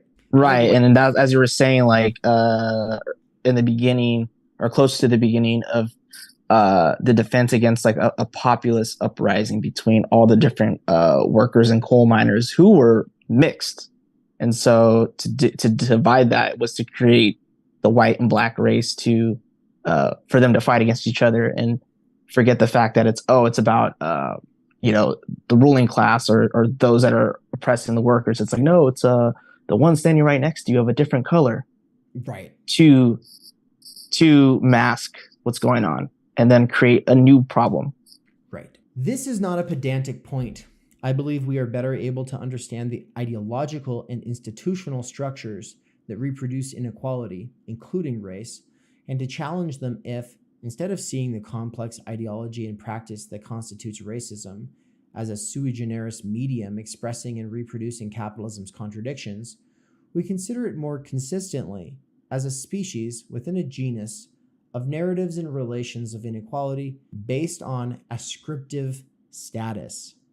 I told you, he's a really smart guy, but he can write in a really confusing way. Okay, what is he saying here? I feel like as we get into the meat of it, we're going to have to keep stopping and actually teasing this stuff out. He's saying, instead of seeing the complex of ideology and practice that constitutes racism as a sui generis medium, which just means unique, a unique medium expressing and reproducing capitalism's contradictions, we consider it more consistently as a species within a genus of narratives and relations of inequality based on ascriptive status. Okay, I think the last part that really needs to be spelled out is why does he bring in this word ascriptive? Well, that just has to do with the kind of status that has to do with belonging to a certain kind of group, right? So he's basically saying, instead of seeing the ideology and practice that constitutes racism as its own unique medium that expresses and reproduces capitalism's contradictions, we got to see it as a species in a genus of a bunch of different kinds of narratives and relations of inequality based in class divisions. So if this is not just a pedantic point, he has to show why that is not just semantics, right? And I think he's going to tease it out here. So what it makes me think of is, rather than saying that, racism as an ideology reproduces capital, and no, it's actually that capital is being reproduced by the mode of production and the means of production, to use Marxist terms. But he's saying that, to use the term sui generis or a genius as a species with different categories, this is what racism is, a species of different narratives that divide class. And so, among many others, like we could see, sexism as one, and what else? Like something like anti-immigration, or maybe, to take a point from like Foucault, like the power relations of the marginalized, like the mad and the normal. But these don't reproduce the structure. Rather, they divide the relations and social relations pretty much, and even could exacerbate these narratives further to see it as, oh, it's reproducing capital. But I think he wants to see it the other way around, right? Right, because the point is that capital is going to get reproduced either way. With you could add or subtract any of these narratives or ideologies or practices, and capital would keep doing what it's doing so long as working people stay divided. So to some degree, from the position of capital, it's irrelevant which narratives and which practices are functioning, so long as the functions are occurring that keep the class divided, right? Does that make sense? Would you say that coincides with what you're saying, Andrew? Yeah, definitely. And the fact is that capital will keep going as so long as the workers are divided. And it's not so much of the fact that, the workers are divided because of alienated labor. And it's not just the homogenous ideology of, let's say, false consciousness in Marx, Adorno, or even Althusser. There's a multiplicity of, narratives, not even just like ideological state apparatuses. I think even today we could see that, though, in the way that the PMC kind of wants to bring inclusivity and exaggerate, like, well, we need to have more Black workers or more trans or gay workers, right, to make the corporate place a more inclusive and a safer environment.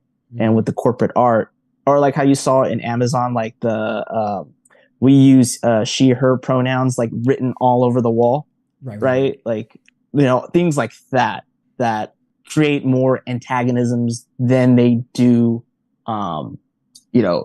solidarity.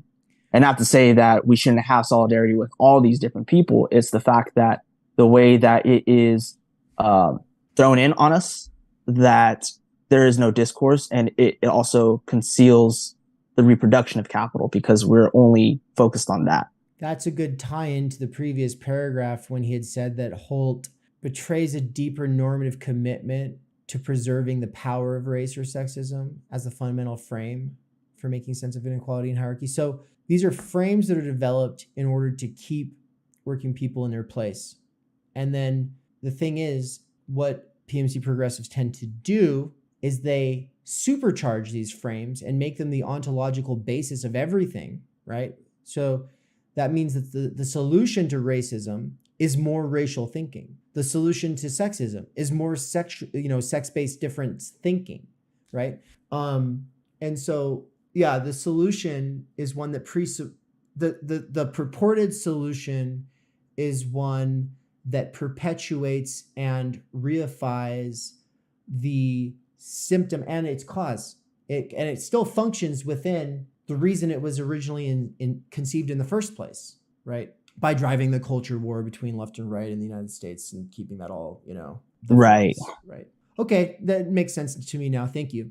I will continue on now. These relations and the narratives that sustain them form the basis of hierarchies of civic worth that sort populations into categories of classification that are in principle set off from one another by clear, uncrossable boundaries, and therefore mediate and stabilize a system of social power and stratification rooted in capitalist labor relations. The genus is partly captured by Holt's description, quote, any ideology, any ostensible truth, any revered common sense that stifles people's chances for self-realization because of who they are, end quote, though ascriptive status can also secure chances for self-realization or perhaps, though this is less likely, be neutral in relation to distributive outcomes. Holt concludes that such formulations are likely to be racism, sexism, or both, but these categories do not exhaust the actual, much less the possible, bases for politically significant ascriptive differentiation, right? We could actually solve sexism, racism, ableism, xenophobia, homophobia, transphobia. We could solve all of these things, right? Or if we could hypothetically solve all of these things, there's still a bunch of other ones that could rear their ugly heads, like rural versus urban, and fat versus skinny, and tall versus short, and of course, with internet and digital consumerism, it just spirals out in a million other directions. We can all get really niche, right? And our niche differences and the fact that in-groups and out-groups tend to have attitudes or kind of ways of acting towards one another that are not cool. We can always use those things and embolden those things as the master key explanation for all existing inequalities.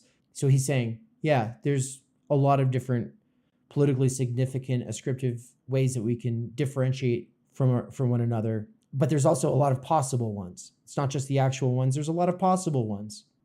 To a significant degree, left and right PMC exist in this sense then to try to see which ways of differentiating ourselves ascriptively are relevant today and which ones should not be relevant today. If there's a battle place in the market of ideas between left and right PMC, it's an argument over which explanation should we go to for rationalizing inequality, what should be the basis of who's considered superior, right? And Reed's going to say, I don't like any of that. I think that's bullshit.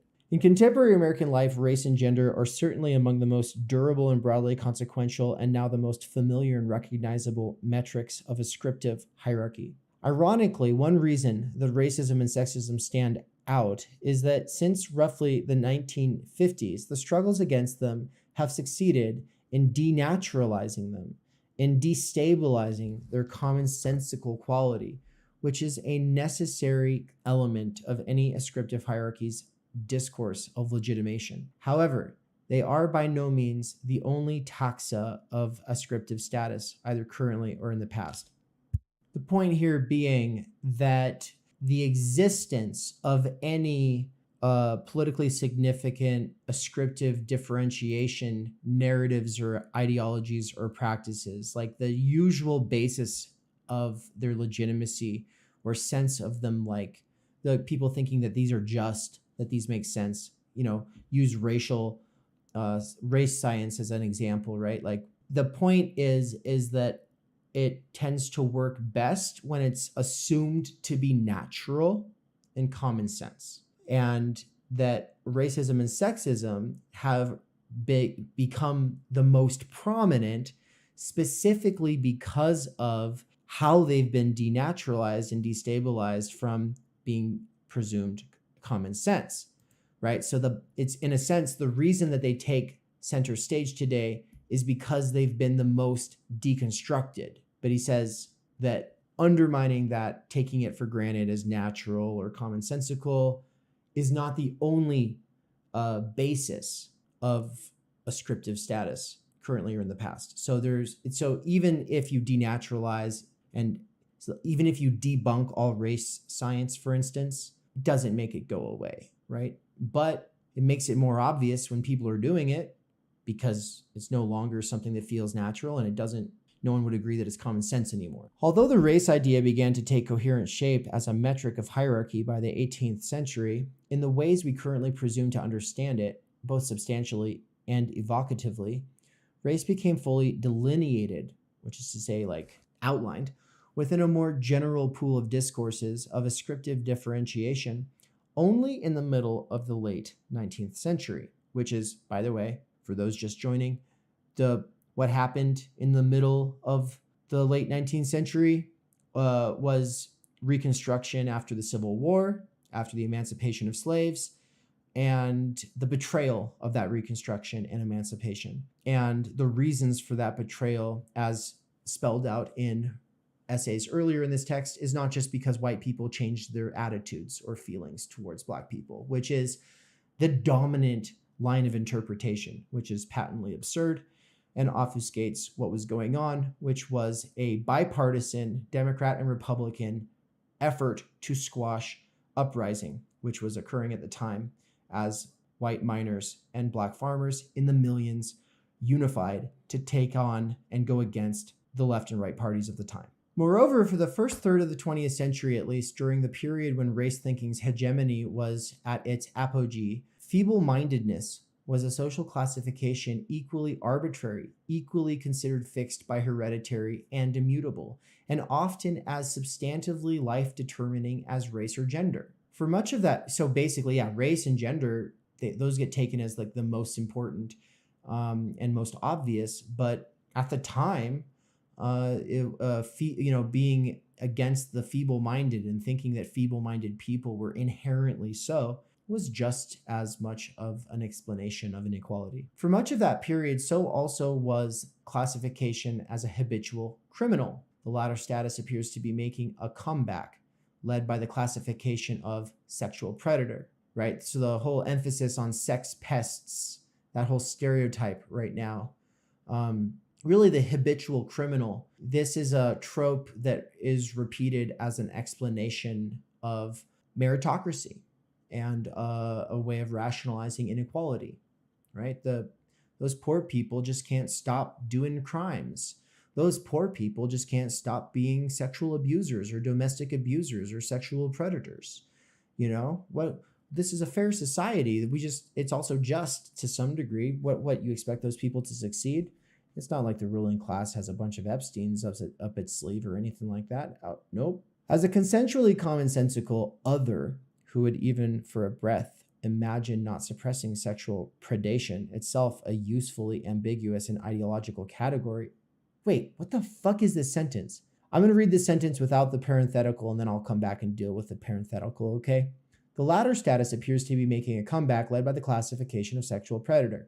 As a consensually commonsensical other, the image of the sexual predator is an utterly uncontroversial focal point for the diffuse anxieties condensed as stigma and opprobrium that can spearhead social panic and propel the steady advance of the public-private punitive apparatus and attendant political economy appropriate to neoliberalism, or what Holt characterizes as post-Fordism. In the parenthetical had said, who would even for a breath imagine not suppressing sexual predation, itself a usefully ambiguous and ideological category? So he's just saying that everyone in their right mind is against sexual predation, right? It's like an easy to get on board with thing, which makes it a good ideological category or scapegoat.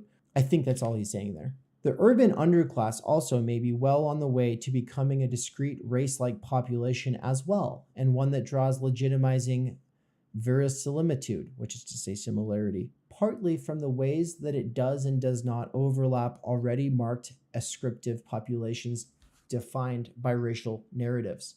Indeed, no less culturally authoritative a voice on this topic than Daniel Patrick Moynihan, capping a 30-year career of concocting lurid, ugly fantasies about poor people, at his 1994 Senate Finance Committee hearing on welfare reform, literally invoked speciation in characterizing the nature of inner-city poverty. Quote, I have to think, he asserted, because it is so new, I have to think we have to address increased rates of non-marital births as at the level of science. If you were a biologist, you could find yourself talking about speciation here. There is no society in history with the levels that we are now dealing with, end quote. As I indicate below, Moynihan's speciation imagery is not entirely discontinuous from his earlier characterizations of Black inner-city poor people. So, yeah, Moynihan, famous for his explanation of Black poverty being based in Black women not doing a good enough job keeping their men around, right? That's that guy. And so he is a natural go-to if you are in this discourse as a sort of reference point for succinctly summing up something that a lot of people have as far as a bias or as a not so critically checked assumption, right? In the critical race theory reader, he is brought up repeatedly, and for good reason. The guy was, he's kind of like, yeah, even if, so then he alternates between talking about the Black population this way, but then also just talking about the inner city, and we're dealing with like a new species of people from a biological standpoint. You just can't look at this level of, single mothers and childless parent says anything other than like the development of a new species. That's what he's saying. And obviously that's a way of continuing to say basically racist things without just coming out and saying it, right? Okay, Reed continues, at the broader generic level, I have described the work that ascriptive hierarchies do. Quote, these hierarchies mediate and manage this stratification system by defining populations and assigning them ascriptively to what come to be understood as appropriate niches of civic worth and entitlement. They evolve and are enforced formally through laws, public policies, and quasi-official means, such as officially tolerated but unofficially enacted preferences and coercion, and informally through popular ideologies, social practices, and normative sanctions. From this perspective, race appears as a social category that has evolved to denote, which is to say, to mean, an especially durable kind of ascriptive civic status in the context of American capitalism and the political and ideological structures through which it is reproduced as a social order. He's quoting himself here because I think he thinks that this is the most succinct formulation of his thesis, and therefore I think it's worth looking at for another minute. Yeah, so what do you think about this paragraph? Yeah, so I mean, what he's saying is like from what I'm reading. So it's like when he talks about these hierarchies and the way that they're mediated through through the stratification, like it pretty much is like spreading out through. Now he uses terms like quasi. Where does he say it right here? So Quasi-official means, but like means kind of official, right? Or what? yeah, it's like almost only taken serious as if it's so long as it's like performed or believed, it seems like. But then he's talking about like laws and public policies and popular ideologies, the way that these hierarchies are distributed down in these forms.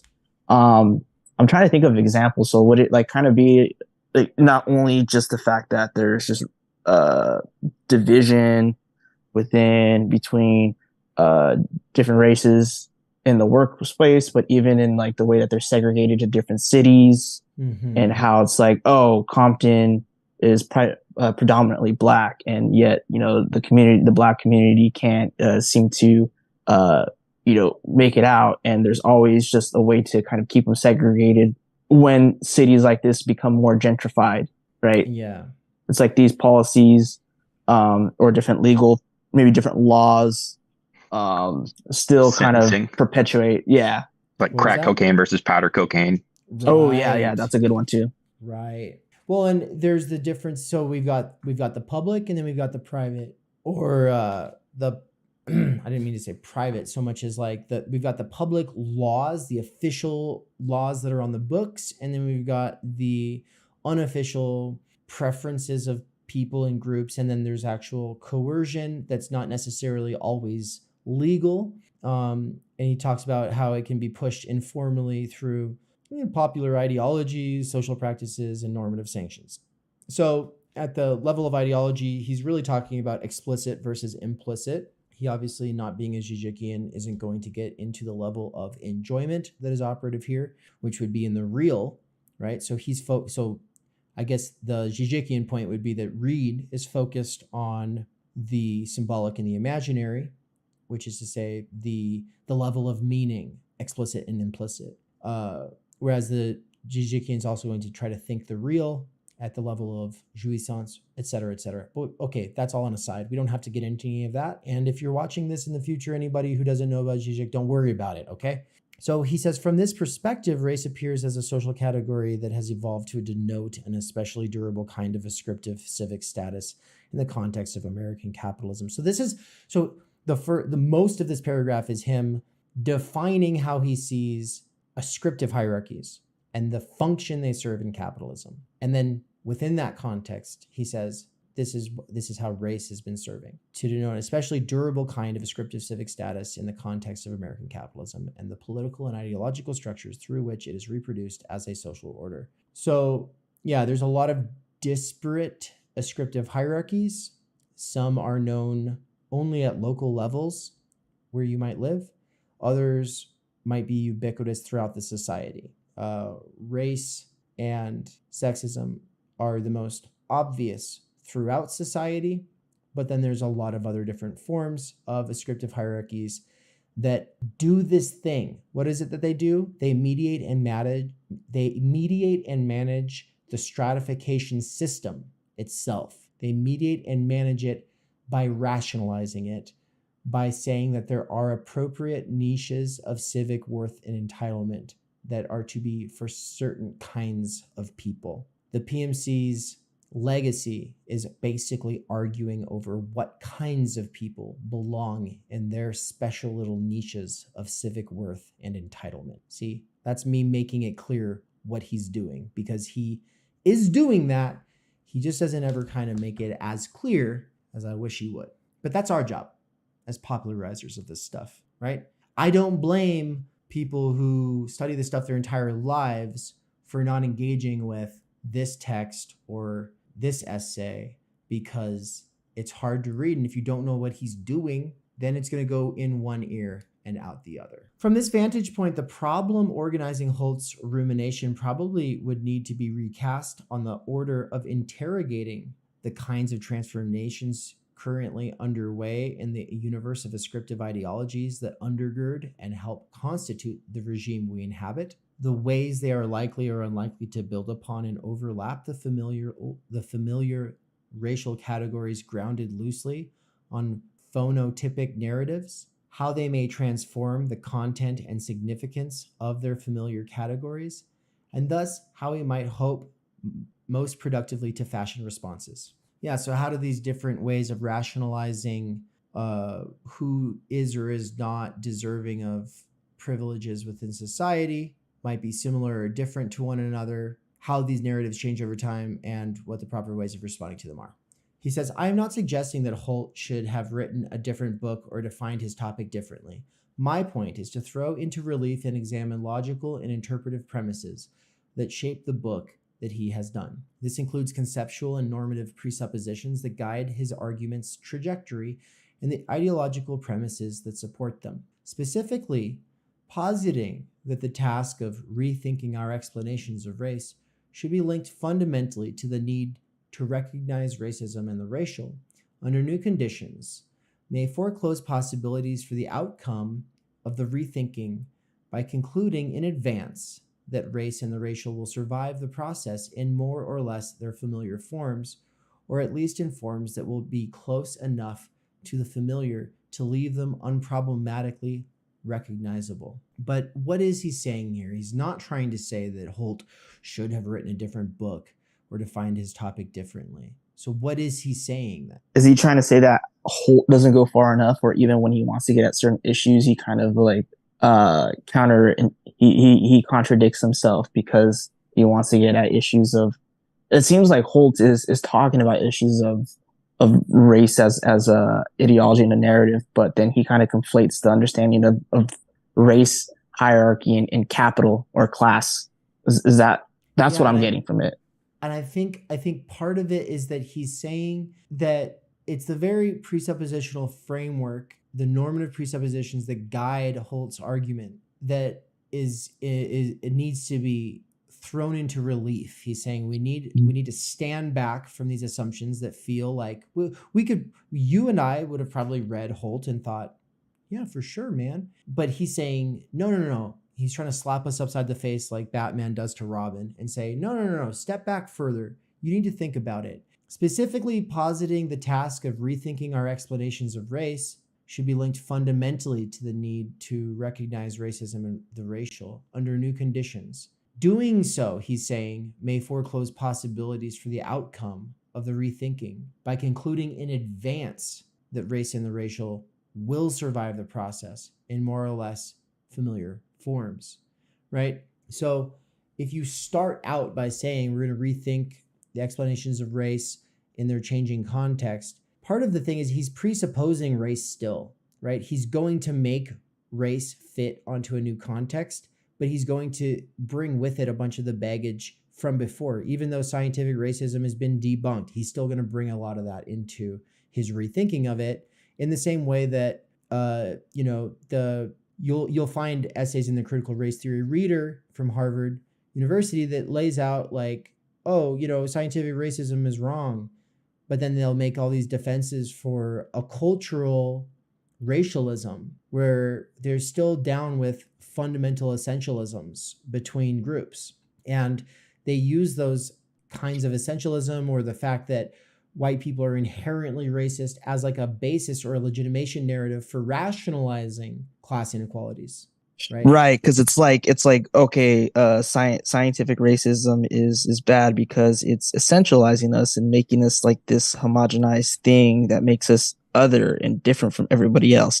And then they stab themselves in the back by privileging the lived experience as something unique in which it becomes counterintuitive and can be implicitly racist or even uphold the ideology that produces these narratives to begin with. That was That's exactly it. Does that make sense though? That's exactly it. Nancy Pelosi with her kente cloth is like, like you're still playing the game. It's like, no, we should stop playing this game altogether. Right. And I think that's basically Dr. Louis de Sully's position as well, who I interviewed last year. I will eventually be re-rolling out that interview on the channel once I've got it all set up. But yeah, she's kind of on this anti-racialism position, which is not the same thing as color blindness, because there are fundamental like differences at the level of experience that you're going to have to deal with on the basis of the color of your skin or whatever. But the idea is racialism is a narrative function for rationalizing inequalities, right? And so you can combat racism while still using a racialist frame, which keeps alive this function. What is the function of these ascriptive ideologies? It is to make sense of or rationalize or naturalize some people having appropriately being in special niches of civic worth and entitlement. So a PMC anti-racist line is that we need to see diversity and inclusion in these niches of civic worth and entitlement, not the abolition of these niches of civic worth and entitlement. Right. Yeah. But from that perspective, how would we classify, say, an underclass that has become, one, understood as a discretely marked, degraded, and self-reproducing population in the ways that are now associated with undesirable and stigmatized racial groups, defined by essentializing narratives that hover opportunistically between biology and biology dressed up as culture. Two, by our current folk norms, multiracial in composition, albeit most likely including in perceptibly greater frequencies than the general population, people who would be classified as Black and Latino racially, though as small enough pluralities to preclude assimilating the group ideologically as a simple proxy for non-white inferiors. And three, separated in comparatively unambiguous ways rhetorically and perhaps even in quotidian recognition and the everyday public/private exercise of arbitrary police power from the larger populations that remain understood racially as Black and Latino, but have become normalized, perhaps on a model mutatis mutandis of the civic incorporation of those populations that become white ethnics, ? That's a sentence. That's a very good sentence. That is, how would Holt's perspective handle the victory of the social vision and ideal according to which racial difference could be recognized without stigma or marginalization, and in which levels of socioeconomic inequality and disparities disappeared between the familiar racially defined populations, not counting the relatively greater number of individuals offloaded, as it were, from the non-white racial populations to the underclass. That sentence was meant to clarify the previous sentence that had three major questions strung together in a very long sentence, and it's still complicated. So I just feel like it gets deeper and deeper into the weeds as we go in this piece. But he's saying, how would Holt's perspective handle the victory of the social vision and ideal according to which racial difference could be recognized without? So he's saying Holt's whole approach of trying to rethink race in the changed context, he's saying, how would his perspective handle a victory which would, I mean, basically he's saying like a social, the victory of a social vision, which would basically be socialist, right? Where the substantive differences are solved at the socioeconomic level of inequality and disparities. What would happen if those inequalities and disparities disappeared between these racially defined populations, right? But then he says, not counting the relatively greater number of individuals offloaded, as it were, from the non-white racial populations to the underclass, right? So if you could eradicate the difference in how we say who is or is not overrepresented in the privileged classes, say that we eradicate those disparities between who is or is not overrepresented, he's saying not counting the greater number of individuals offloaded, as it were, from the non-white racial populations to the underclass, right? So, I mean, the problem with thinking about disparities between racial groups is that there has been this burgeoning thing referred to in the discourse as an underclass. And it includes poor white people and other people who are not made sense of or easily intelligible within the typical frames of reference used for making sense of these ascriptive hierarchies. Gosh, it's getting harder and harder. And I swear to God, the first time I've read and reread this, and it only becomes problematic. Like, it only becomes difficult to make sense of it once I'm in the hot seat, so to speak. Now that I've supposedly read this, and so now I'm the subject supposed to know this text, and so now I'm reading it, and I'm like, but fuck, I actually don't know what I'm talking about, because God damn it, Dr. Adolph Reed Jr., you write like a son of a bitch. Like, fuck. But okay. Unless anyone wants to add anything to that section, I'm going to keep. In this circumstance, race would exist, but arguably no longer in the same kind of politically significant way. The political and ideological work of stabilizing capitalist hierarchy that we now associate with race would be done by other categories of ascripted differentiation that could appear all the more plausibly as natural because they had been shorn of a lexicon of race rendered less effective through successful contestation over time, right? So he's just saying, like, because we've had like this history of struggles concerning race, it's more obvious, but there's all kinds of ascriptive hierarchies always functioning. And so people are going to be like, oh my God, we've discovered a new one. We've discovered a new one, right? And, because we developed a lexicon for focusing on race, but we're neglecting these other ascriptive hierarchies that are used to rationalize things. These other ones would be like, oh, all the rage should take the place of what had previously been the emphasis on, say, race or sex. This is not an entirely fanciful possibility. It would be a realization of an ideal and social vision that has underlain a strain of Black civil rights activism since the consolidation of the Jim Crow regime at the end of the 19th century. That ideal, a regime of justice in which race has been supplanted by ostensibly natural or morally neutral hierarchies produced through the market and individual cultivation, can be seen within Holtz's own account of the NAACP's argument in the Sweet case in 1920s Detroit, though he seems not to recognize this implication. It would also be It would also be a fulfillment of the ideal of racial liberalism that emerged after World War II, expressed in both long since cliched content of character rhetoric and a strain of enthusiasm for Barack Obama's presidential candidacy and election. I think what he's saying is that ideal for a lot of Black civil rights activism, including the NAACP, which is probably the largest and most important group that does represent significant portions of the Black American population and experience, is this assumption that the ideal is that instead of race being a factor as far as these ascriptive hierarchies are concerned, that we would instead have a just regime because the ascriptive hierarchies functioning in the meritocracy would not be racist.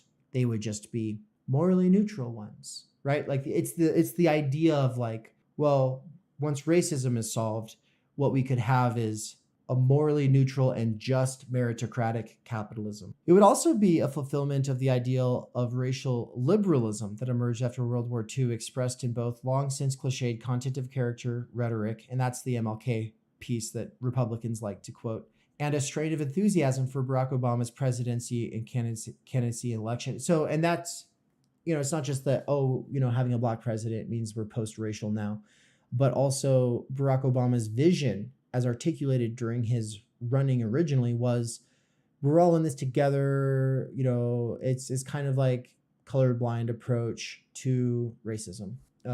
He didn't always espouse it, but it was pronounced. It was a big part of his candidacy, and it was why Ta-Nehisi Coates wrote Between the World and Me, sort of as a response to that sort of liberal post-racial vision. Holt nearly acknowledges the possibility of this sort of transformation of race's meaning and significance in discussing the proliferation of class-insulated, gated communities in the United States and elsewhere. However, he stacks the deck against confronting it by stipulation, setting it up for dismissal through a rhetorical question. If such communities have at least a token black or other minority presence, he asks, are they, by virtue of the fact, any less racial? Of course, if the minority presence is token, the answer would have to be negative.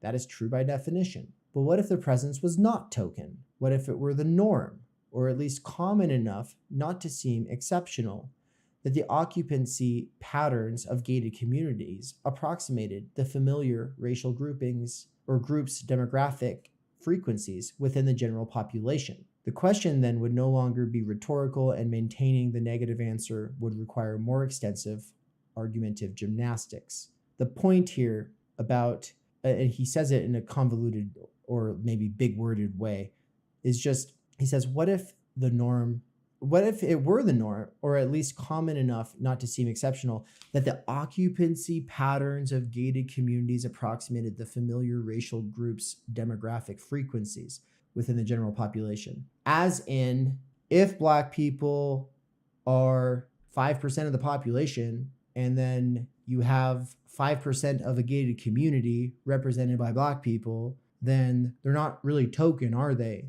They're actually representative of you're seeing the actual representation of the larger population there in that community, right? Does that make sense? I think that makes sense. Yeah, but by assuming it's token out the gate with the question, he's saying that it's been set up to answer itself. And so he's challenging Holt's entire framing. Holt or others might object that my question is unfair or absurd because the circumstances I propose is a facile hypothetical and a practical impossibility. That response would amount to acknowledgement that even taking into account the power of the transformative process they contend work on social formations macrohistorically, Holt, Hall, and others who argue in this vein about race see it as sufficiently durable as to be ultimately impervious to essential transformation, either by dissolution or radical revaluation. That is, such a response would amount to an admission that when the chips of actual historical possibility are on the line, they do accord race an ontological status. Okay, he's saying, yeah, they're gonna all say that his comeback. Well, what if it's not token? What if it's actually representative of the real distribution of races within the society being represented in that class gated community? He says that not taking that seriously puts them in the position of basically saying they believe that it comes back to this ontological status thing. I'm totally losing my train of thought here. It's killing me. I believe that this is a very important essay, but I underestimated how difficult it is to do an exegesis on it. That response would amount to acknowledgement that even taking into account the power of the transformative process they contend work on social formations macrohistorically. Is this a typo? Do they mean would work on social formations macrohistorically? This approach, though, the ultimate point is that their assumption and how they think of race and disparity is impervious to essential transformation, meaning that there's no possible dissolution or radical reevaluation in their entire approach predetermines from the get-go that this stuff is ontologically forever, right?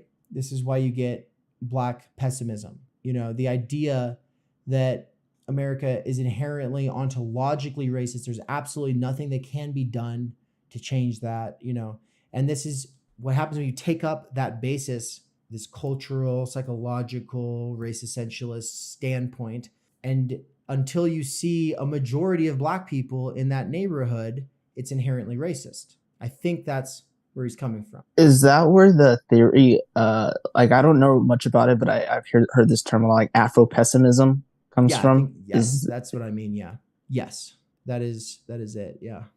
Post-Katrina New Orleans and the limits of racial interpretation. A portent of a more prosaic yet no less chilling version of the alternative racial future I have limened and processes through which it could emerge may be germinating in post-Katrina New Orleans, right? So Katrina was a hurricane, if anybody doesn't remember, it hit New Orleans. The horror and outrage crystallized by images of the mass of overwhelmingly poor and Black people stranded in the Superdome and Convention Center and on overpasses in the days after the storm sparked considerable rumination and public hand-wringing about poverty, race, and their connection. Much of this pivoted on assertions as to the character and extent of race's significance in the society and whether and how it played a role in the fate of those vulnerable people who seemed to be victims of nothing better than callous neglect. In some views, at least, this neglect evoked comparisons to genocide.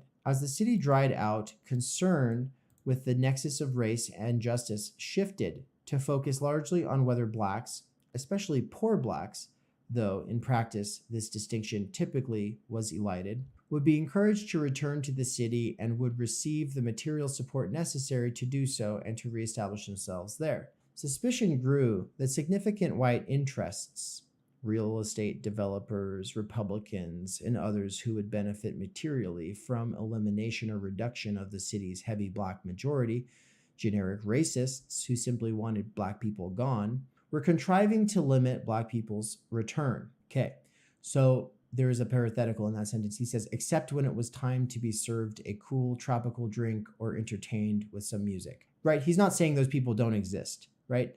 There are people who would have been happy to not see a lot of the Black majority returning to New Orleans. They'd be much happier without them around until they want to have a drink served or have their house clean, right? Ample evidence sustained this suspicion, as displaced people languished for months and years in limbo around the country, and public officials at every level, pundits and experts, stepped forward to urge rebuilding a city with a smaller footprint and to question the produce of rebuilding, to question the wisdom of rebuilding the flood-prone, predominantly Black Lower Ninth Ward and New Orleans East, but never the equally devastated and flood-prone, predominantly white and affluent Lakeview, right? So they're going, do we really want to rebuild these probably more ghetto areas of the city, right? And so then there's this comparison being made to this being a form of genocide, the fact that there's not this eager push to rebuild certain parts of the city that were understood as Black. When Mayor C. Ray Nagin seemed poised to accept a proposal that called for an indefinite moratorium on rebuilding those two Black areas, in the framework of a general recommendation of an approach that would target areas for recovery in descending priority based on pre-Katrina market value, which would have placed even many affluent Blacks toward the back of the queue, opposition among Black New Orleanians, both in the city and elsewhere, intensified and erupted in public debate and protest. Nagin, who had received less than 40% of the Black vote against another Black candidate in his first election, was facing re-election in a field featuring several potentially strong white challengers in a city with a much smaller Black electoral majority. That is, a field in which he could no longer anticipate being the white electoral choice. This is the context in which Nagin made his notorious Chocolate City comment. You guys know what that's about? He and other Black officials as well as... I still don't know what that's about, actually. What's up, everybody? How's it going? How far into this are we so far, huh? 2.5 hours. Making good time. So good that you were able to join, even if it's just for a little bit. It still injects something new into your life, I hope. And, you know, I'm listening over this again now, and I'm thinking, this must be my third time. The first time, I was really lost. I really was.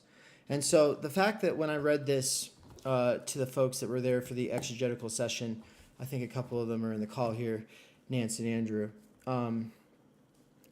the fact that they were able to get so much out of it on the first pass gives me some kind of faith in this exercise. Because if I can go from being insanely lost on the first go to being able to read it and basically contextualize it and talk about it in my own way as it goes through while I'm reading it aloud on the second try,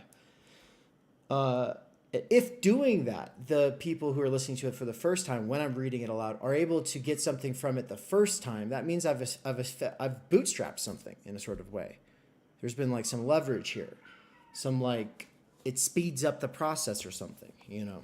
And so going over this a third time though right now with you all has been really good. And so I appreciate it that you're all here.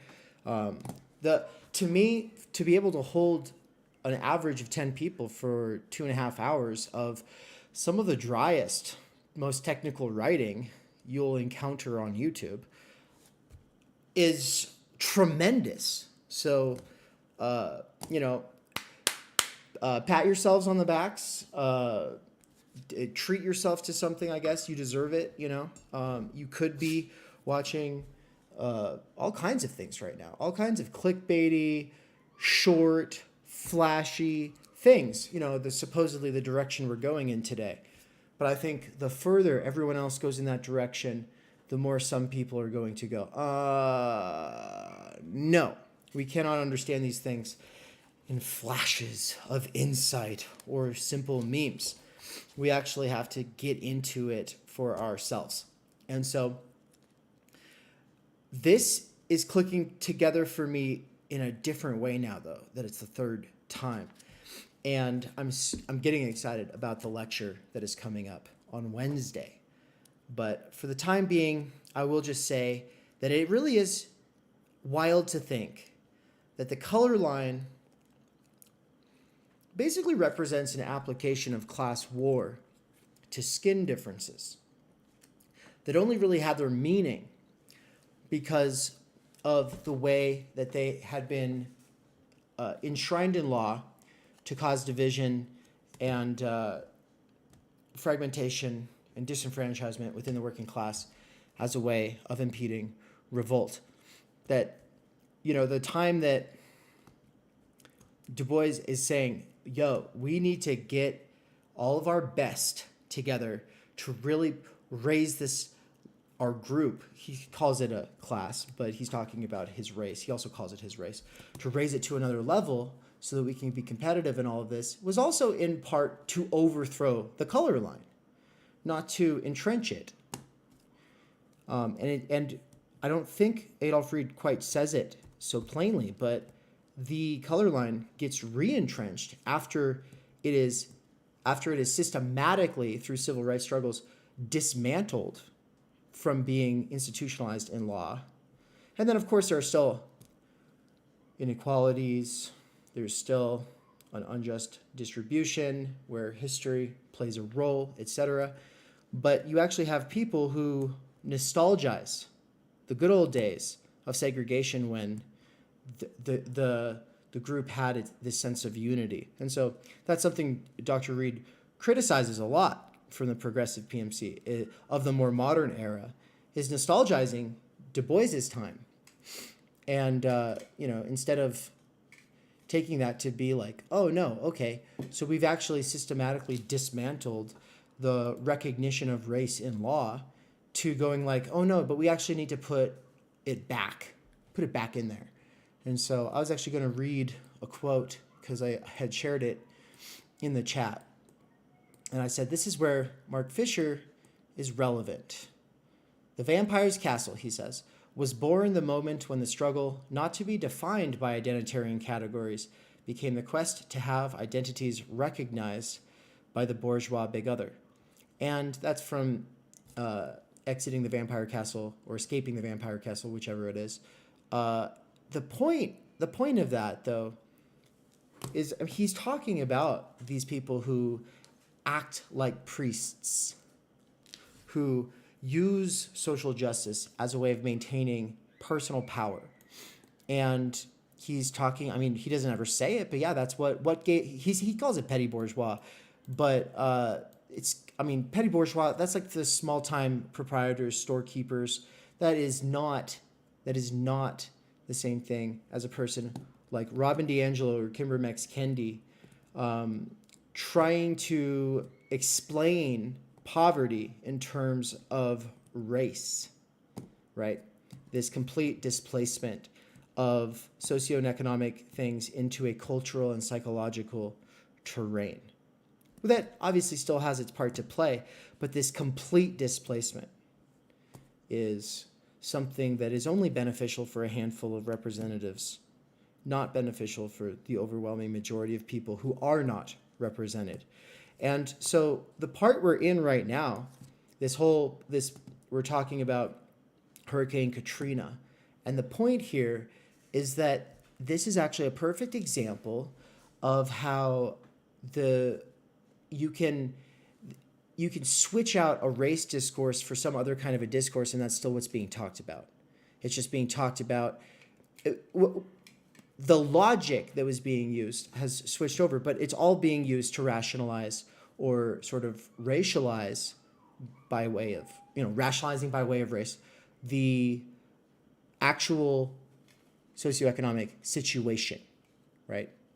And so this has to do with any of these ascriptive hierarchies can be either dismantled or we can cease to talk about and reify it, but at the same time, there's always going to be this media gravitation towards any narrative that will explain poverty on the basis of anything that is not socioeconomic. And also, to some degree, you could say that even just talking about some of those basic things like the minimum wage, can it actually be its own way of also obfuscating what's really going on, which is the real issue, is that the prices of everything is always going up except for the cost or the price of labor, right? So I'm going to keep it going, but I mainly wanted to stop to say it's awesome that you're here, that you're doing this. Whatever time of day it is for you, do let me know in the chat. It's awesome.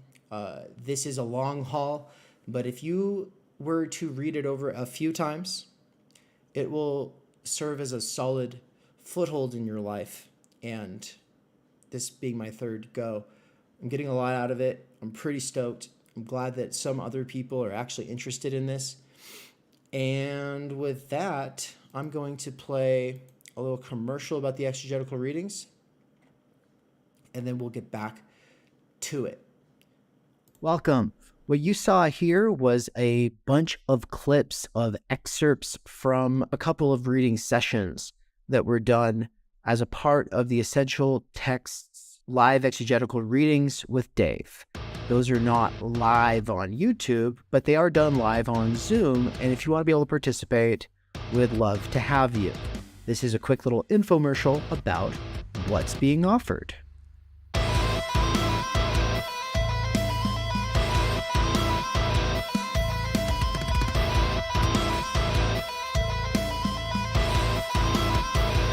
Do you want to read, but you find that you're too distracted? Is that why you find yourself listening to things like this? Do you wish that you could focus in the mornings and have a more structured reading regimen so that you would be able to develop yourself to have a basis in a variety of fields, from political and social theory to continental philosophy and theory more broadly? Perhaps you find that while trying to do that, what's actually happening is you're constantly getting distracted or getting neurotically caught up in questioning whether you're even reading it correctly or not.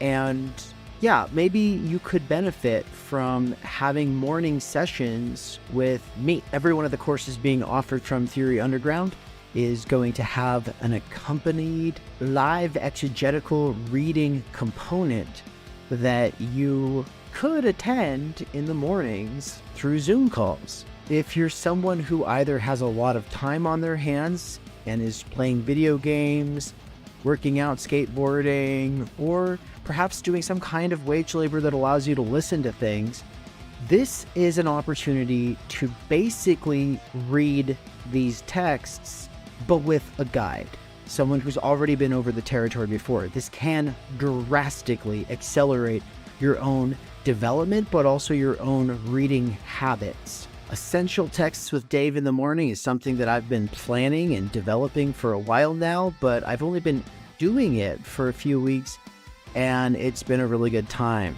It's one of those things where I stop and have a side conversation to make sure that we've been making sense of the text up until that point, and then I'll summarize where we're at and then keep going.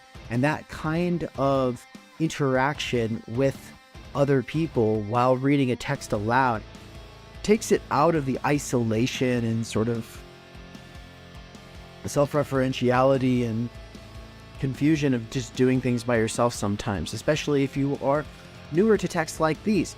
So I will be reading a variety of texts from political and social theory, as well as stuff like fundamental ontology with Martin Heidegger and Levinas and Das Kapital by Marx. So there's going to be a lot of different texts, kind of depending on what it is that we are doing in the courses. You don't have to sign up for the course to get access to Essential Texts with Dave.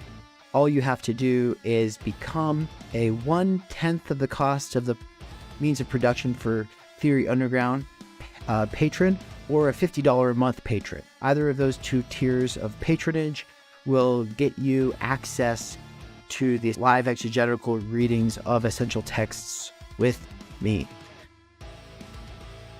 On the other side, if you're not able to join these conversations live, you can pay for the backlog of all of my live exegetical readings, which are not publicly accessible.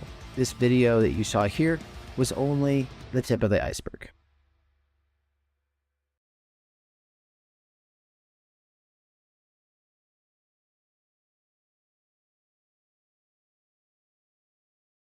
All right, I'm back. What's up, everybody? So before I get this playing again, I'm just going to read a few of the comments. Thank you for being in the comments, everybody. There's been a rich dialogue today, one of the better ones. And so people watching this from YouTube in the future, you can get something out of reading the live chat on this one. Not all live chats are worth reading, but this one is. All right, is this working? We're good? Can you all hear me? Before we get back to streaming this instead of exporting it, because I don't have room on my computer, let's see. So the cat would be interpreted like that. I'm constantly cringing and self-conscious at what I may have missed, but want to say something. Oh yeah, there was this side conversation about basically how people gotta push the fuck it button and not get bogged down in what other people might potentially think of what you're saying, because then you're appealing to the people who aren't the real ones. So Sid Nanda said, it's Dr. Adolph Reed Jr. What's not to love? Because I had said, I'm loving this, by the way. Still true. Oh, so it's a live premiere. LOL, said Sid Nanda. You didn't know that? Yeah, if you had watched from the beginning, you would have known, but I get it. Yeah. What else? Stepping out one sec, be back. Thought those were jump cuts and not you just moving too fast. It was just weird when I chatted with Michael Brooks. You started talking about him. Also, you were responding while you were talking. LOL. Now that you mentioned the thing about different categories, I think being short has affected me more than being Indian. LOL. I can say for sure that being short has a bigger effect on certain dynamics in certain situations than almost any other factor, really. You have to carry yourself differently. You have to engage differently. Otherwise, you will just be ignored. that kind of stuff. That's why there's all these people with little guy complex, A lot of short kings in this club. I think it's exiting. Oh, exiting the vampire castle. Yeah. So I'd said exiting or escaping. Okay, so it's exiting. Petty bourgeoisie, isn't he transportation secretary? Oh my God. Yeah. Petty bourgeoisie does look like Pete Buttigieg. So it's 727 where Sid is. Soda Cabbage said, people point out the prejudices of the right wing. A problem is they will also claim people of color think this or transgendered folks say that, as if there aren't diverse groups. Yeah. Or as if these aren't diverse groups. 100%. It's about 5:30 p.m. here, says Soda Cabbage. Awesome. Soda Cabbage has been around forever. It's good to have you, Soda. I mean, I remember you from years ago. Post Bulge says, yeah, and Soda Cabbage, you're not allowed to say this or that if it runs counter to what the supposedly authentic POC position is because reason and dialogue is insufficient. The only authority is experience. And then Sid Nanda said, standpoint epistemology. 100%. Yep, that's what that is. And people just, they eat that shit up, People are really gullible for it because it's very self-serving in a lot of ways. Everyone's very happy to stay in their lane, right? If you don't want to think, then you just stay in your lane that's been allocated to you. Play the hand that you've been dealt. Say as one is supposed to say, right? They get so upset to see you break rank, to see you not in your lane, your supposed fucking lane. Yeah. Soda Cabbage says, when people want to be on the side of the marginalized and someone claims they support or condemn this, so you must as well, that person could sometimes be being manipulative. Yeah, you think? And then Sid said, like Vosh on Zizek? Oh my God. Yeah, no kidding. Sid Nanda up above earlier was saying something along the lines of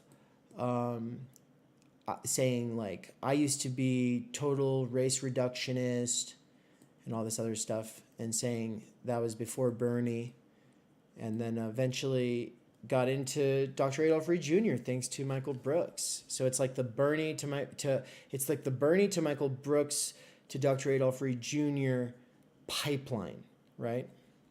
Which, by the way, some people try to draw that pipeline as one that goes into like the right wing. It's absolutely ridiculous that they do that. But I've seen people vague post about me because I read an essay from this book back in 2020, and it was the essay by Judith Stein, and nobody else has done anything with Judith Stein on the internet. And then someone put out this blog post that was taking all of these bigger named people and saying that this forms a pipeline to the alt-right. But the thing is they said the thing about these red browns, and that's also part of what they were doing, is trying to draw some kind of like a red brown into the alt-right kind of pipeline. And okay, none of the people who were being called this, I think, actually were.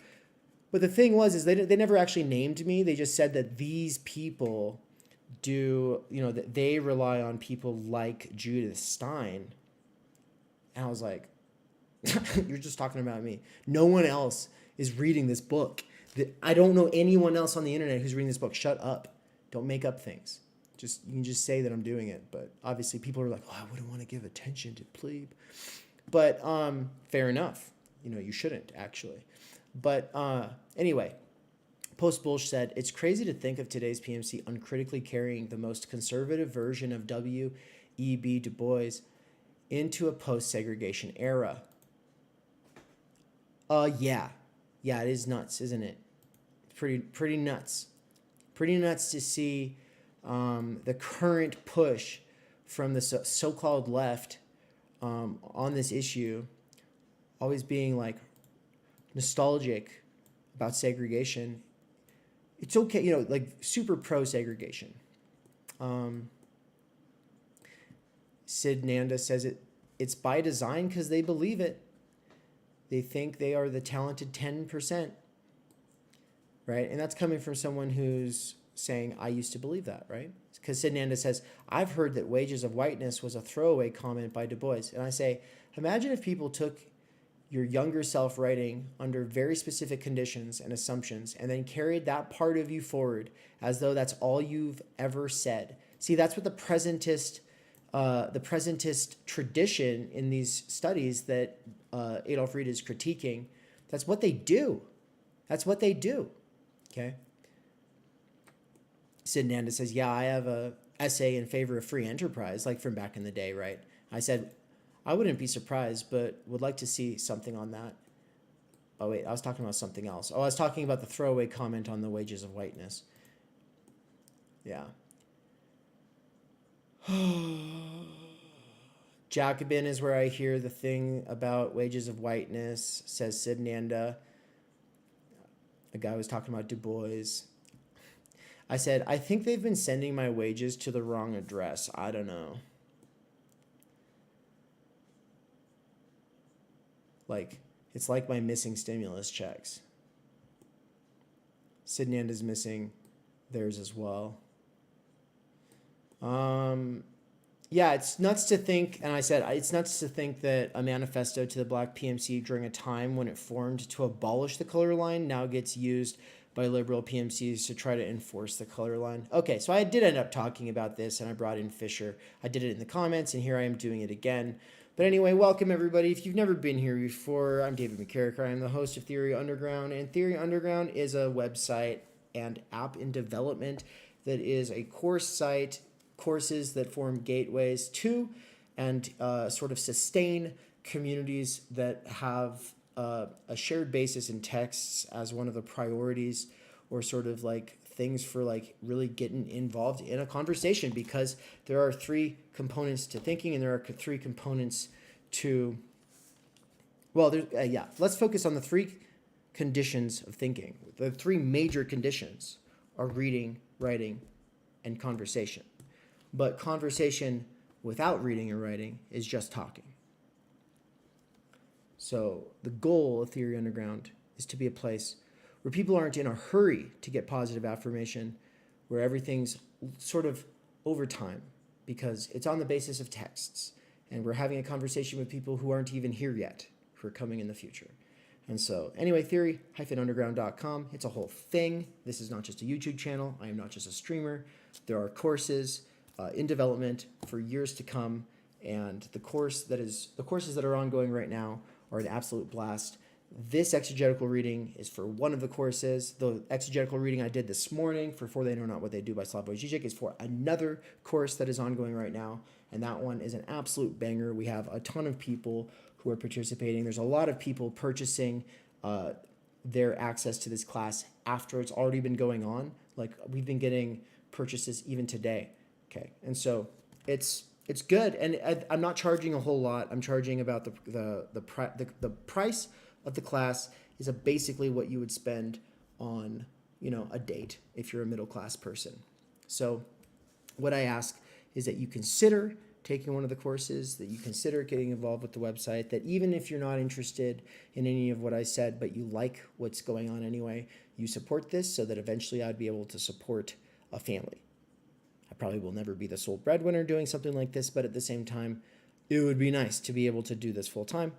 And I'm trying to give myself a year here to actually just do it full time to see what comes of it. And so one of the things that I am doing with so much time right now is building the app and building the website and all of these courses and all of this stuff. And so anyway, that's what I'm doing. That's what this is about. And the exegetical readings are to give us that shared basis, even if we're too busy to sit there and do the reading ourselves, because I don't think people should be excluded on the basis of not having time and energy, because then primarily the people being excluded are going to be the people who are working class or autodidacts or dropouts of some kind.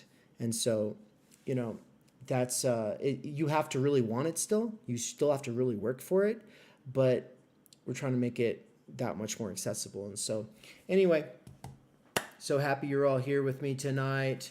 Hope that you all are having a good time, and let's get back to it, because there's a bit of a ways to go. And for the people who are watching this in the future, who are just speeding through, the 2 times gang, hell yeah, you're kicking ass. Everybody in the future should be thinking about important parts to timestamp in the comments below. That's one way that you can support if you don't got no money to give. All right, let's get back to it. Thanks.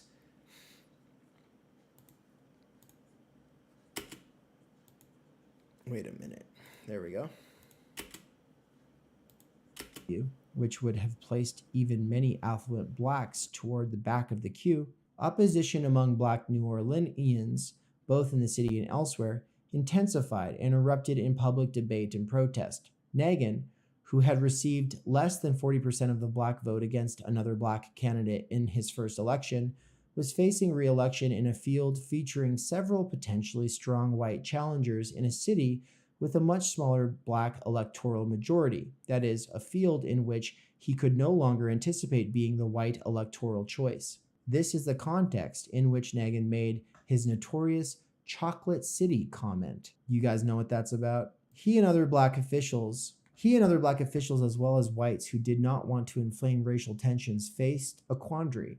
How could black political features of wholesale racial removal be quelled and blacks' demands for equitable inclusion in the calculus of recovery be reconciled with the larger imperative, exemplified in Nagin's resolute, almost boastful commitment to a market-driven approach of letting market forces drive recovery according to the principle of rent intensification. A two-sided political narrative helped to resolve the quandary. On one side, Nagin and others issued assurances that no neighborhoods would be excluded from plans for recovery and that all homeowners would be able to participate in the planning process. This formulation concretized the abstract black community as a set of discrete neighborhoods, geographically defined constituency groupings that are generally, though unevenly and unofficially, recognized as mapping demographically onto race. This construction of the black community underwrote an instrumental discourse of black interests and concerns anchored on advocating and mobilizing resources for specific subcommunities. It also affirmed those black neighborhoods' inclusion within a citywide universe of administratively incorporated constituencies, stakeholder groups, that in principle accords equal civic standing and voice for black and white subunits. I'm going to add a note here really quick, so bear with me. The note is going to say, start from the beginning if live. Okay, because people who are joining at this point really should jump back. It's totally worth doing. I absolutely think that the 2-time speed gang has it right. But also, I'm sympathetic if you just popped in for 5 minutes, then fair's fair, and just enjoy it where it's at. But at the same time, I do think that you will benefit from starting from the beginning on this one because there's a lot of setup. This middle section gets sort of bogged down for a while. It feels like in the details before he zooms back out again. And so you got to kind of ride it through because you can't just have it secondhand. You actually have to go through it yourself. Unless you want other people to do your thinking for the rest of your life, unless that's what you're saying. Surely that's not what you're saying. Come on. The people who are here for the right reasons. Let's get back to it.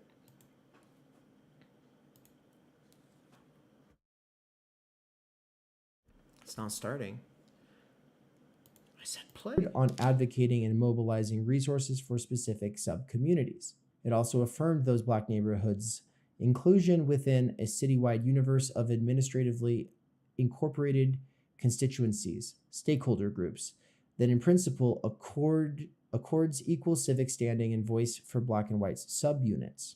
This became the domain in which politics is enacted as an ongoing process of shaping and negotiating acceptable accommodations to an overarching program of recovery and the allocation of costs and benefits associated with it. Reading blacks into a universe of homeowners, a category that overlaps neighborhood and in fact defines a boundary or threshold of authentic neighborhood voice, simultaneously established property ownership as a normative baseline of vested status in the recovery process in general, and affirmed Black owners' standing as legitimate stakeholders.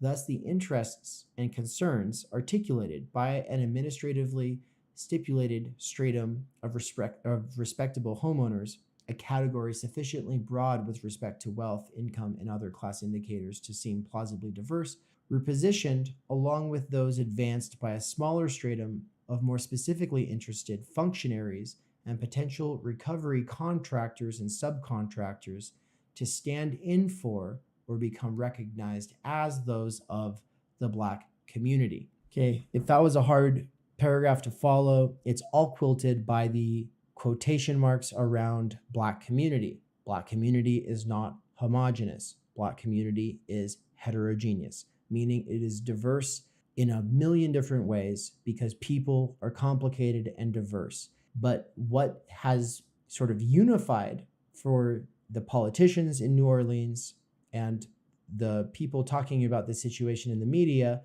what has unified the Black community as this organic whole that can have an authentic neighborhood voice is basically private property ownership and its relationship to market forces and geographical boundaries. So in a sort of way, it's reifying all of those things, I think is kind of what he's saying here, but I'm going to keep reading. If assimilation to a pragmatic discourse of neighborhoods and homeownership could allay concerns about exclusion through affirming a version of Black community compatible with a neoliberal framework of recovery, the imagery of a pathological urban underclass did so through negation by providing a basis for accommodating the exclusion of a considerable segment of the nominally Black population from this construction of a vested Black community centered normatively on homeowners, right? It's prioritizing. It's kind of like saying, well, the authentically Black population is the homeowner part of the Black population, right?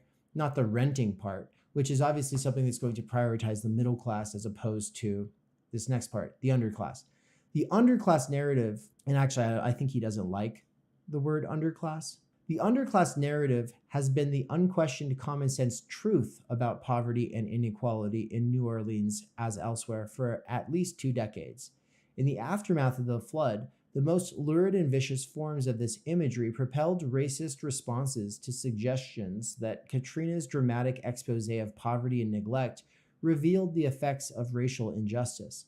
However, the controversy sparked by a plan to raise the city's low-income public housing projects in the midst of an extremely acute shortage of affordable housing, and while thousands of former public housing tenants and others remain displaced, condensed an ecological articulation of the underclass narrative that melded the physical structures and the people occupying them into a singular, reified sociological entity, the projects, as site and source of poverty and a litany of social pathologies.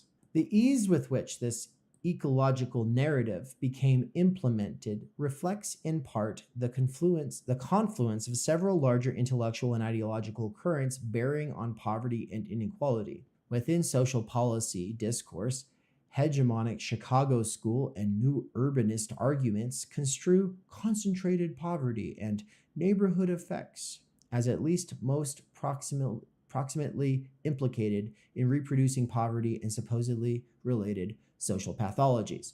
You know, the Chicago school and the new urbanist arguments, this is kind of along the lines of saying that, well, poverty exists because all the poor people are living in the same neighborhood. If we could just spread the poor people out from one another, then they would stop being bad influences on each other, right? The 25-year retreat from public commitment to provision of social support for the indigent has both exacerbated poverty's manifestations and more deeply inscribed victim-blaming explanations as common sense.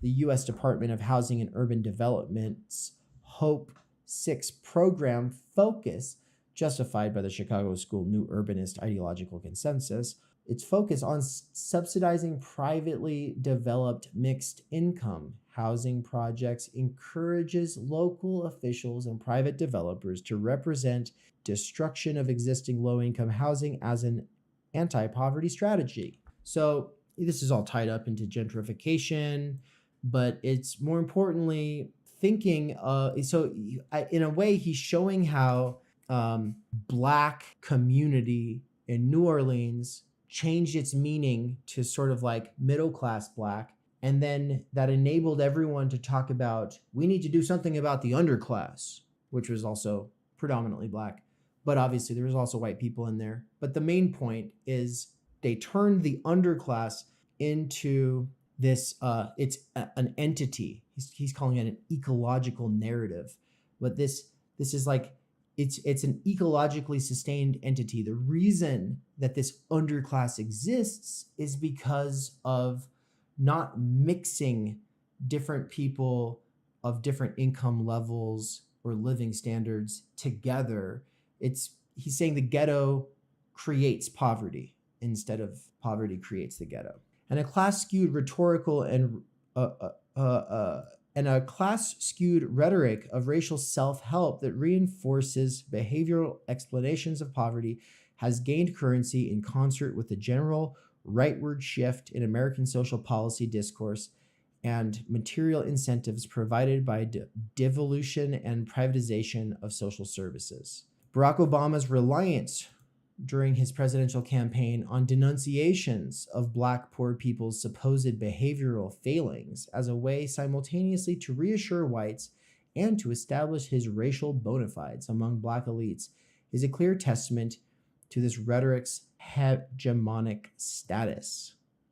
Each of these, more or less diffusely, has long since permeated constructions of poverty in general and low-income public housing in particular in news media and other opinion-shaping institutions.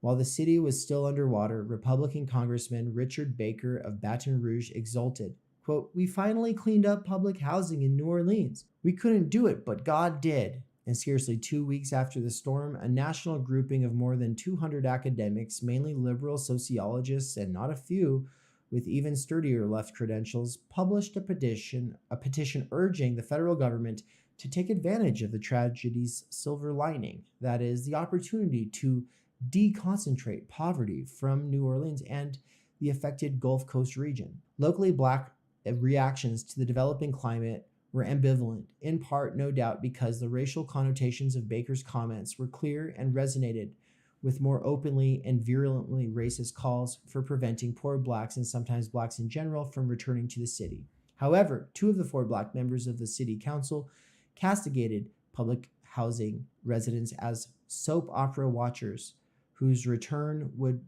contribute nothing to the city's recovery, and Black housing authority administrators expressed similar sentiments. A debate intensified over the place of public housing projects and their residents in the city's recovery. The ecological construction of low-income public housing as the cause or breeding ground of poverty and social pathology increasingly settled in a common sense baseline of discussion. This common sense united Blacks and whites in defining, or at least acquiescing, in elites' definition of public housing residents as outside the universe of constituencies vested in the calculus of recovery, which is a way of saying that there seemed to be a common sense united between Black and white people in defining, or at least acquiescing to, the elite's definition of public housing is just this thing that exists outside of what we need to be factoring in when we're thinking about how to rebuild the city. Several factors no doubt contributed to this interpretation's success. One was its familiarity, a reflection of the principle most famously recorded and demonstrated by Joseph Goebbels, who I do believe is like the Nazi propagandist, that even propositions for which there is no evidence at all can become popular truth through incessant and emphatic repetition as self-evident. If people just keep saying something that's not true, but confidently, it'll eventually become common sense.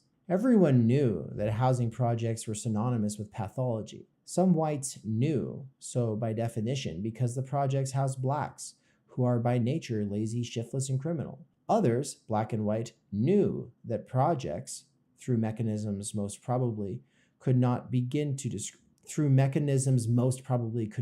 describe, either were magnets that drew and exacerbated dependence and other forms of pathology, produced those behavioral effects themselves, or both. So he's saying that there's people who are just straight up racist who are like, yeah, well, the projects it's black people. And then other people who would probably consider themselves not racist were like, oh yeah, well, the projects creates poverty.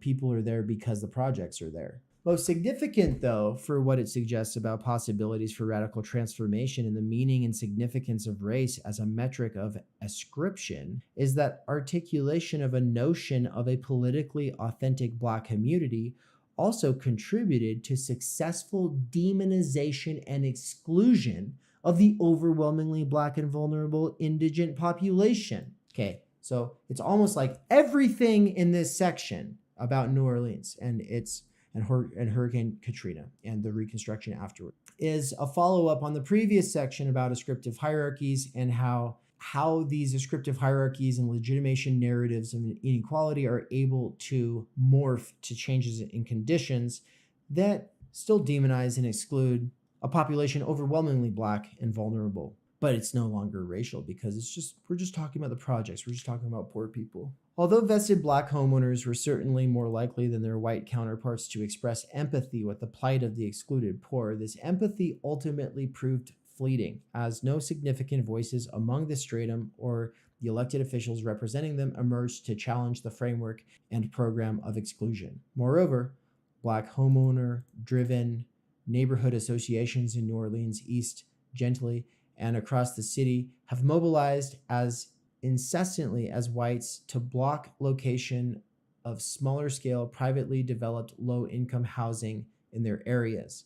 Indeed, the debate over public housing's place in the logic of recovery is posing a sharp distinction between these two Black strata, may have mutually reinforcing rhetorical consequences with important longer-term programmatic implications. Incorporation of the respectable homeowner stratum as the repository of Black political authenticity both legitimated a construction of corporate Black political identity, at least superficially compatible with neoliberal governing imperatives, and undercut charges that racism motivated the public housing population's exclusion. Absence of substantial Black challenge to the demolition proposal reinforced this effect. In throwing into relief the contrast between the Black homeowner stratum and the demonized public housing population, the public housing debate also provided whites with an acceptable model of nominally equal Black civic membership, one made more tolerable because of its explicit differentiation from another Black population marked as the repository of long-standing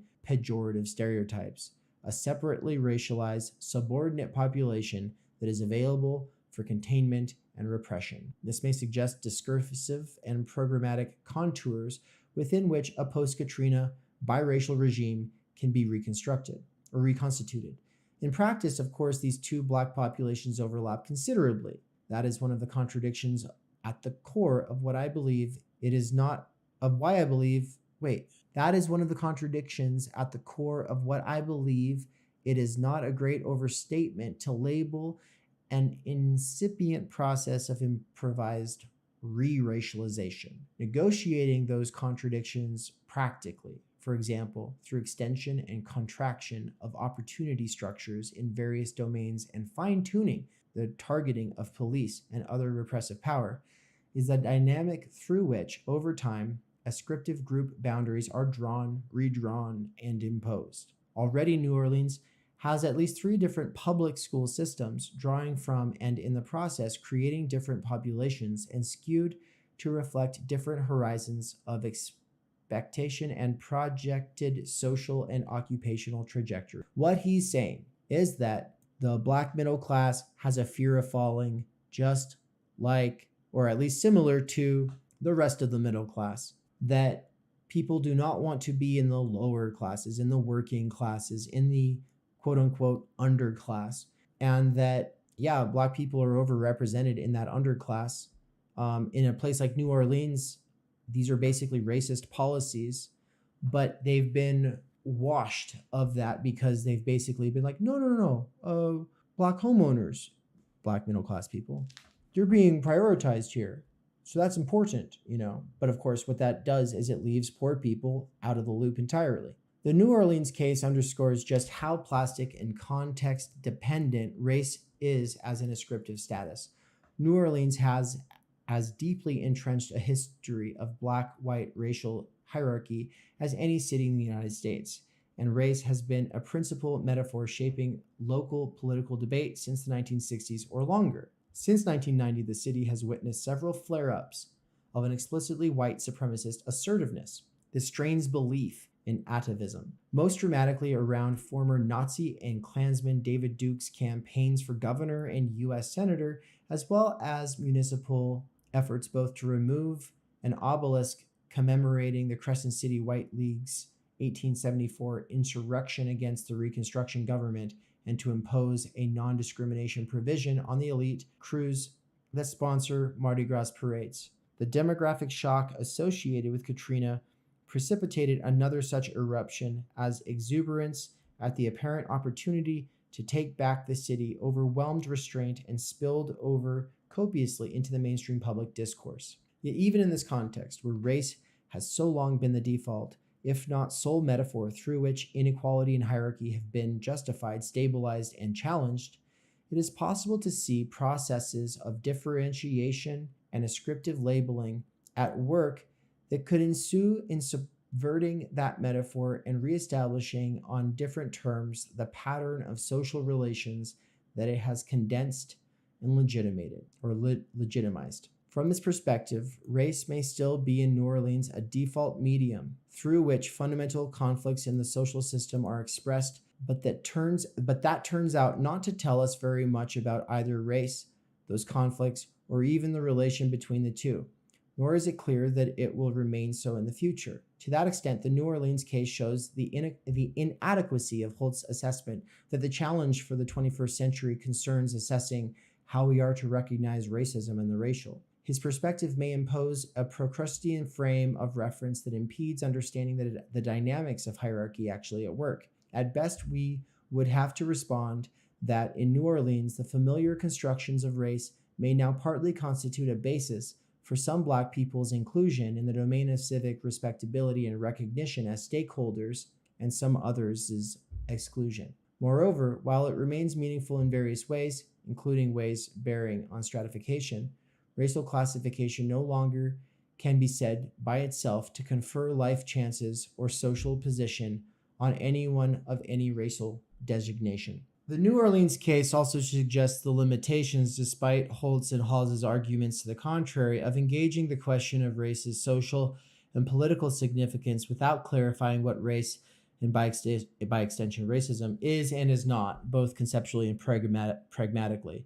By this I do not mean to contend that race has some essential characteristics or range of characteristics that can be specified definitively across time. Holt is correct that racial ideology does not depend necessarily on claims anchored in biology or phenotype, and that as the social constructivist consensus has undermined strictly biological views of racial difference, culturalist arguments have gained more traction to buttress or supplant them. As I indicate above, this is not a new phenomenon. Hanging indeterminately between biological and cultural metaphor has been a feature of racialist ideology's apparent explanatory power for more than a century. Indeed, throughout its history as a taxonomy of human differentiation. However, ascertaining race's significance, being able, in Holtz's phrase, to recognize racism and the racial, requires as a precondition resolving, at least tentatively, how and whether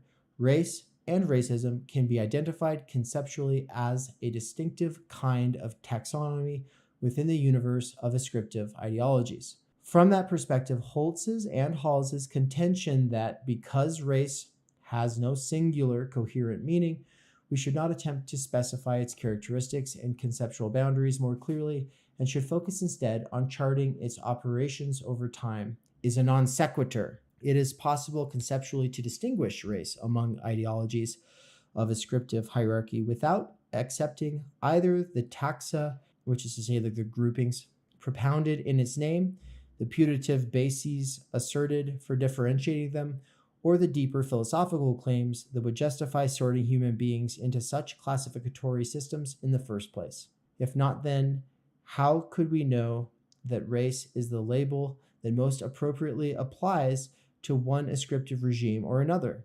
In fact, Holtz's failure or refusal to reflect on what distinguishes race as an ideology leads him, despite his expressed intentions, to reify it as a category. Thus, even as he attempts to track its changing significance over time, he in effect treats racism, and thus race, as not merely transhistorical, but suprahistorical. I wonder what that difference is between transhistorical and suprahistorical. It's like transhistorical is like this, like true across time. Suprahistorical would what mean? I'll go look it up, I guess. Suprahistorical, taking place or having significance outside the historical process. Okay. This is most immediately a problem of analytic underdevelopment, because he does not identify properties that would mark an ascriptive system as superficially racial. He has no basis for claiming that ascriptive regimes and ideologies in different social formations or historical moments are indeed best identified as race and racism, other than that they appear to overlap categories of the familiar racial taxonomy. This failure to specify conceptual boundaries leaves little safeguard against two related problems. One is that the absence of some clear sense of the boundaries of the racial it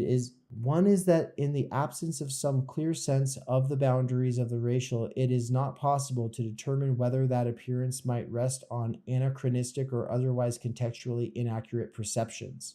This heightens the danger of taking the notion of race's content and meaning that prevails at a given historical conjuncture in a specific society and projecting it inappropriately onto other contemporaneous societies or other historical moments. Such reifications, among other limitations, are likely to be naively parochial. Indeed, in the current context, the tendency to project parochial American notions of race and its political significance onto other societies looks much like a reflex of cultural imperialism and all too conveniently converges with the program of undermining other states' sovereignty associated with imposition of the Washington Consensus. So this transhistorical or suprahistorical approach that uses local, which that's the parochial, uses these naive parochial local kind of assumptions about race to make sense of everything, is also a form of cultural imperialism. This is the other problem with their approach. The other problem is conflation of folk and analytic notions of race. Race's cultural force, as with other essentialisms or categories of ascriptive differentiation, derives largely from its commonsensical quality, the sense of naturalness that places its foundations beyond examination and thus obscures its arbitrariness, and the fact that apparent naturalness is, as I indicate above, produced and enforced formally through laws, public policies, and quasi-official means, and informally through popular ideologies, social practices, and normative sanctions. Remember from that paragraph where he had really spelled it out earlier, his position. Holt notes the problematic fuzziness of everyday and scholarly thinking about race, yet curiously determines that engaging in efforts to define the concept and to catalog its substantive content is part of the problem.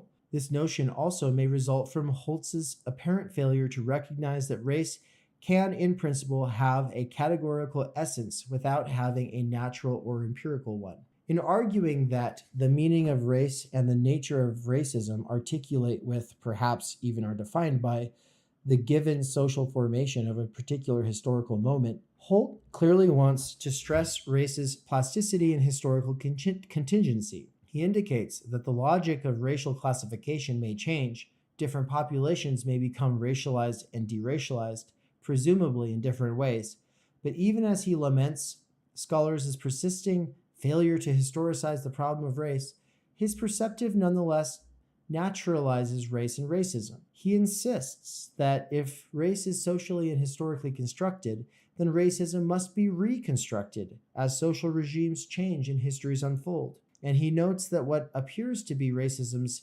intractability is more accurately its reproduction. However, in asking what enables racism to reproduce itself even after the historical conditions that initially gave it life have disappeared, without considering what the "it" stands for, he implies that race has a monadic foundation that exists independently of social and historical context.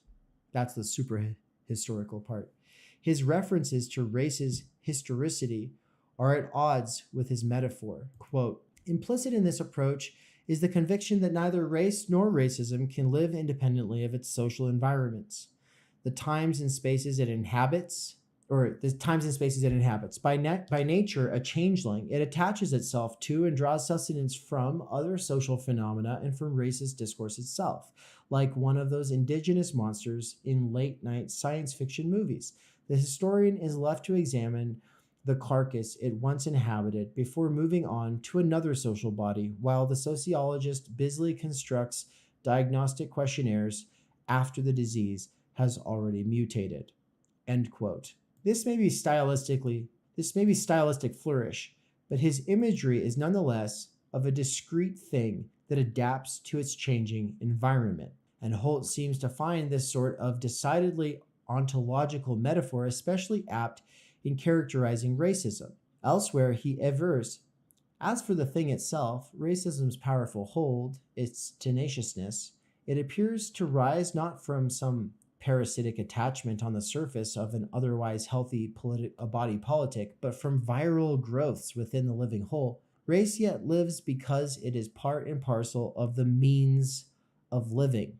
End quote. He all but acknowledges acceptance of this idealist and primordialist view in observing that some of the same ideas and tropes have circulated through racist discourse from time immemorial, a fact that leaves us just a short step away from conceiving racism as a timeless or innate human quality. Holt's ruminations on race and racism are particularly revealing for two reasons.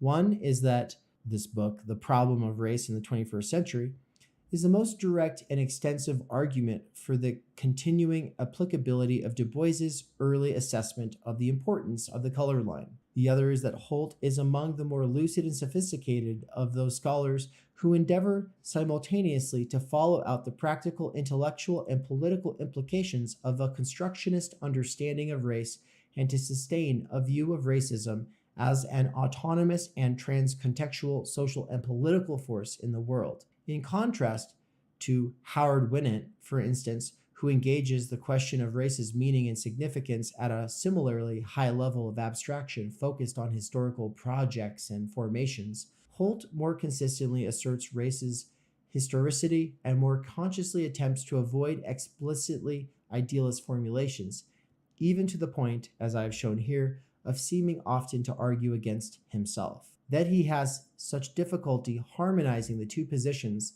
suggests that they may be intrinsically incompatible. That he persists on pain of self-contradiction suggests an intensity of commitment to holding both positions that may be instructive in its own right. Holtz's persistence in what seems akin to attempting to square the circle is not an idiosyncratic conceptual lapse. It stems from an effort to harmonize competing intellectual and civic or political commitments. He has emphasized challenging conservatives who deny racism's persistence in the present as a crucial interest shaping his writing on race. This perspective makes clearer the basis on which he rejects calls to define the concept and to catalog its substantive content. He believes that efforts to specify races and thus racism's boundaries are either instrumental to conservatives' objective of denying the existence of racial inequality, or at best unacceptably vulnerable to the appropriation in support of that objective. Yeah, so if we define race, then conservatives will be able to adapt, is kind of what this guy's scared of, which is why he's holding these competing ideas. Quote, much contemporary commentary on race and racism seems directed at containing these concepts within relatively narrow and clearly recognizable frames. Indeed, some of these analyses appear more concerned to limit the scope of available legal remedies by narrowly and anachronistically defining what can legitimately be called racially motivated. Others are well-intentioned efforts by careful scholars trying to get a clear fix on the object of study. For them, admitting all manner of invidious acts of distinction under a racial designation risks losing focus and analytic efficacy. End quote. Holtz's stance is in this respect an ironic analog of neo-Lamarckian race theory. As Stocking and others have noted, ambiguity as to whether race's essential foundations lay in biology, culture, or history made the notion a fluid, constantly moving target conceptually. Conflation of folk and analytic notions of race by affirming a specious intuitive knowledge of what race is, imbued those fin de siècle understandings of race difference with a sense of everyday reality that made them all the more resistant to challenge. Therefore, the element of Boasians, yeah, because Boas is a anthropologist. Therefore, an element of Boasians and other egalitarian strategies for combating notions of racial hierarchy required undermining their commonsensical character, defamiliarizing them, by fastening race discourse onto conceptually coherent, rigorous criteria that then could ground evaluation of racialist claims. This intellectual enterprise was no more responsible for defeating early 20th century race theory than Charles Hamilton Houston's and Thurgood Marshall's legal arguments were for defeating codified racial segregation, probably much less so. Factors like the leftward shift in the domestic political climate in the 1930s and 1940s, the embarrassment that Nazi exterminism presented for racialist ideology, and Cold War concerns with the United States' international image were undoubtedly more important. However, the intellectual struggle against race theory's common sense reality played a significant role in disseminating an alternative, denaturalized notion of race that later would be known as social constructionist, where early 20th century egalitarians sought to challenge the view that race explained everything about manifest inequality. Holt is intent on challenging a view that racism has little or nothing to do with contemporary inequality. Those earlier anti-racists sought to specify race conceptually in order to demonstrate that it is without foundation as a scientific or natural category.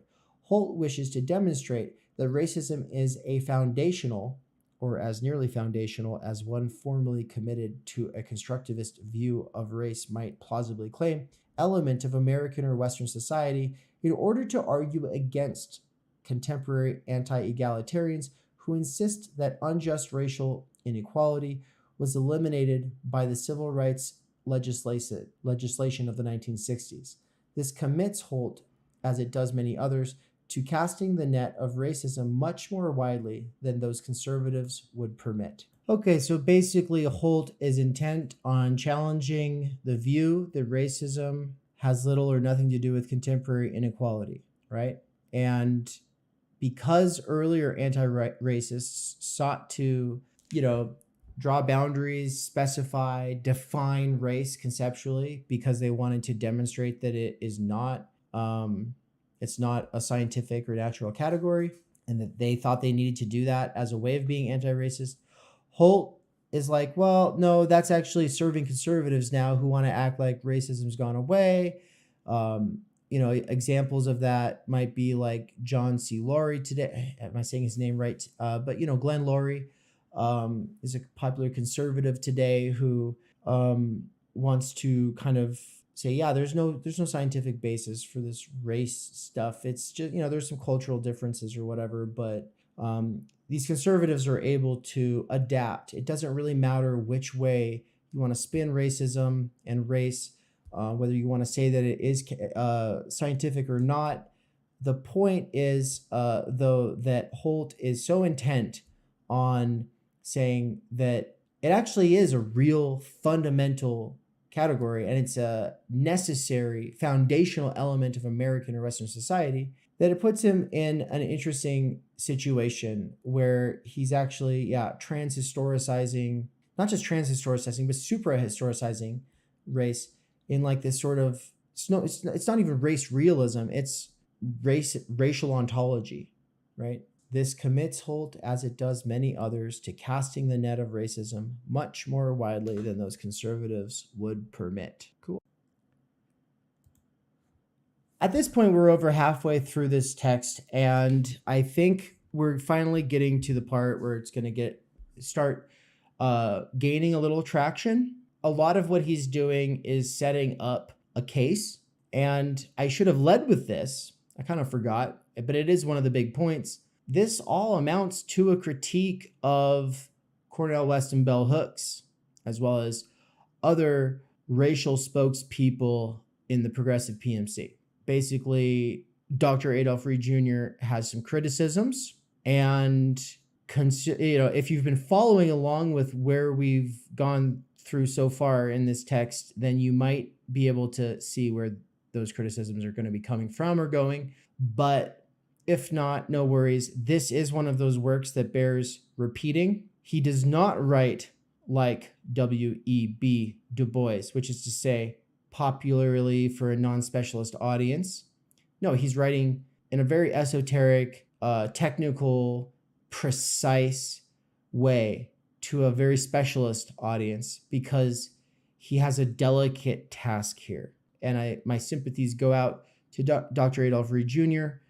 for trying to walk the line he's got to walk if he wants to be intellectually honest and, actually talk about these things. So I don't want to denigrate or make fun of the way he writes here, because I actually think it's all a part of him and it's necessary. And I'll bet you people told him his whole life, stop writing like that. Stop writing like that. You need to write different. You need to write different. Be more poetic, right? Stop writing like a white person. It's something that guys like John McWhorter or Sherman Alexie from the Native American side of things report in their writings, is that, growing up in an anti-intellectual America as Black or Indigenous people, you deal with that. Oh, you're bookish. Oh, what are you trying to be white? And so that's one of the things about reading Dr. Adolph Reed Jr. is like, you can tell he's like, no, I care about truth. I care about clarity. I care about precision. I care about getting technical. I don't want to be misunderstood by people who care enough to put in the work and read and reread. And so that's what we're trying to do here today. And ultimately, the only kinds of people we care to work with for the time being are those who are willing to either do the work or to go the distance while I'm here doing it. And so right now on the live side, we've got two people who are in the Essential Text with Dave's exegetical readings. It's Nance and Andrew, so they might interject at some point. And do you want to say something there, Andrew? I was just saying the big sig. The big signorelli. Yeah, let's get to it. Post-war racial liberalism and the foundations of racism discourse. Actually, you know what? Argument for a broader perception of racism's boundaries derives partly from recognition that patterned racial inequalities can exist and persist without conscious bigotry or discrimination. Institutional racism entered social science and policy discourse by the end of the 1960s, as egalitarians already struggled to articulate a notion of racial justice that could go beyond strict anti-discrimination, or more precisely, a notion of racism that included more than simple prejudice and overt discrimination. Fix this here, make this a little bit bigger for you all. Okay. Triumphant Reaganism, buttressed ideologically by the vast right-wing propaganda apparatus, has increased the pressure on scholars and others identified with the interests of racial equality to generate effective responses to claims that racial injustice is no longer a significant source even of inequalities that appear as racial disparities. A typical response to this challenge has been to propound more variants of the institutional racism thesis, among them notions like structural or systemic racism, or narratives charting the putative legacies of slavery and Jim Crow in durable racialized inequalities. Similarly, concerns to demonstrate the basis for a possessive investment in whiteness or the material workings of white skin privilege have sought to throw into relief ways that whites benefit from and may be materially committed to policies that sustain and reinforce racial hierarchy. These efforts have led to fruitful examinations of the complex ways that racial ideologies have been institutionalized in American political development, embedded in and shaping even ostensibly race-blind politics and policies. And scholarship in this area has contributed significantly to demystifying the account, once a standard of post-war racial liberalism, of racial hierarchy as an aberrant appendage on a fundamentally egalitarian American ethos. In the political domain, however, the payoffs from this line of argument have been less successful from the standpoint of advancing egalitarian interests and objectives. So what he's saying is that critical race theory, as well as everything in that sphere, has done a great job of exposing the racism inherent to a lot of race-blind politics and policies in the legal system. But he's saying in the political domain, the payoffs not so good, and he's going to want to take that to task. Unnoticed in the persisting debate over whether and to what extent manifest inequalities stem from racism is that both sides in effect acquiesce in the presupposition that only inequalities resultant from unfavorable treatment based on negatively sanctioned ascriptive distinctions like race qualify as injustice and warrant remedial action. This constraint, as well as the fact that it goes unnoticed, is both accommodation to and expression of the triumph of neoliberalism as the common sense ideological and programmatic framework for discussing inequality or justice. I want to look at his footnote for neoliberalism really quick. What was it, 49? Like Hall and others holds inclination. This can't be the right one. Here we go, 57. Monica Prasad provides one of the clearest and most succinct characterizations of neoliberalism as a practical program as consisting in taxation structures that favor capital accumulation over income redistribution, industrial policies that minimize the presence of the state in private industry, and retrenchment in welfare spending. Okay, and that's from Prasad in The Politics of Free Markets, the Rise of Neoliberal Economic Politics in Britain, France, Germany, and the United States. Okay, good. Okay, so he gives us a succinct definition of basically an emphasis of getting the state out of capitalism and letting it handle things. Anti-egalitarians and other conservatives argue that such racial inequalities as exist result from neutral workings of market forces and or intrinsic failings, cultural, behavioral, increasingly once again biological, of the poor and economically marginal, and therefore do not qualify as evidence of persisting racism. Anti-racists respond by demonstrating that market forces are not neutral and are in significant ways racialized, and that seemingly pathological or maladaptive behavior is often either a rational adaptation to unequal and badly constrained conditions, the product of past or current racially discriminatory institutional arrangements, or both, right? So that's the typical racist line of what about black crime being so much higher, blah, blah, blah. It's usually, well, it's always ignorant of history and, structure and blah, blah, blah.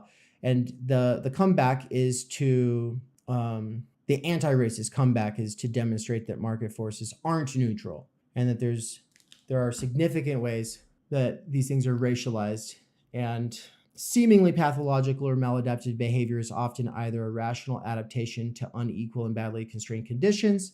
The product, okay, and so yeah, it's either, people have to adapt to the bullshit conditions that they're growing up in on the one side, and on the other side, there's this rich history of oppression that is a big factor, right?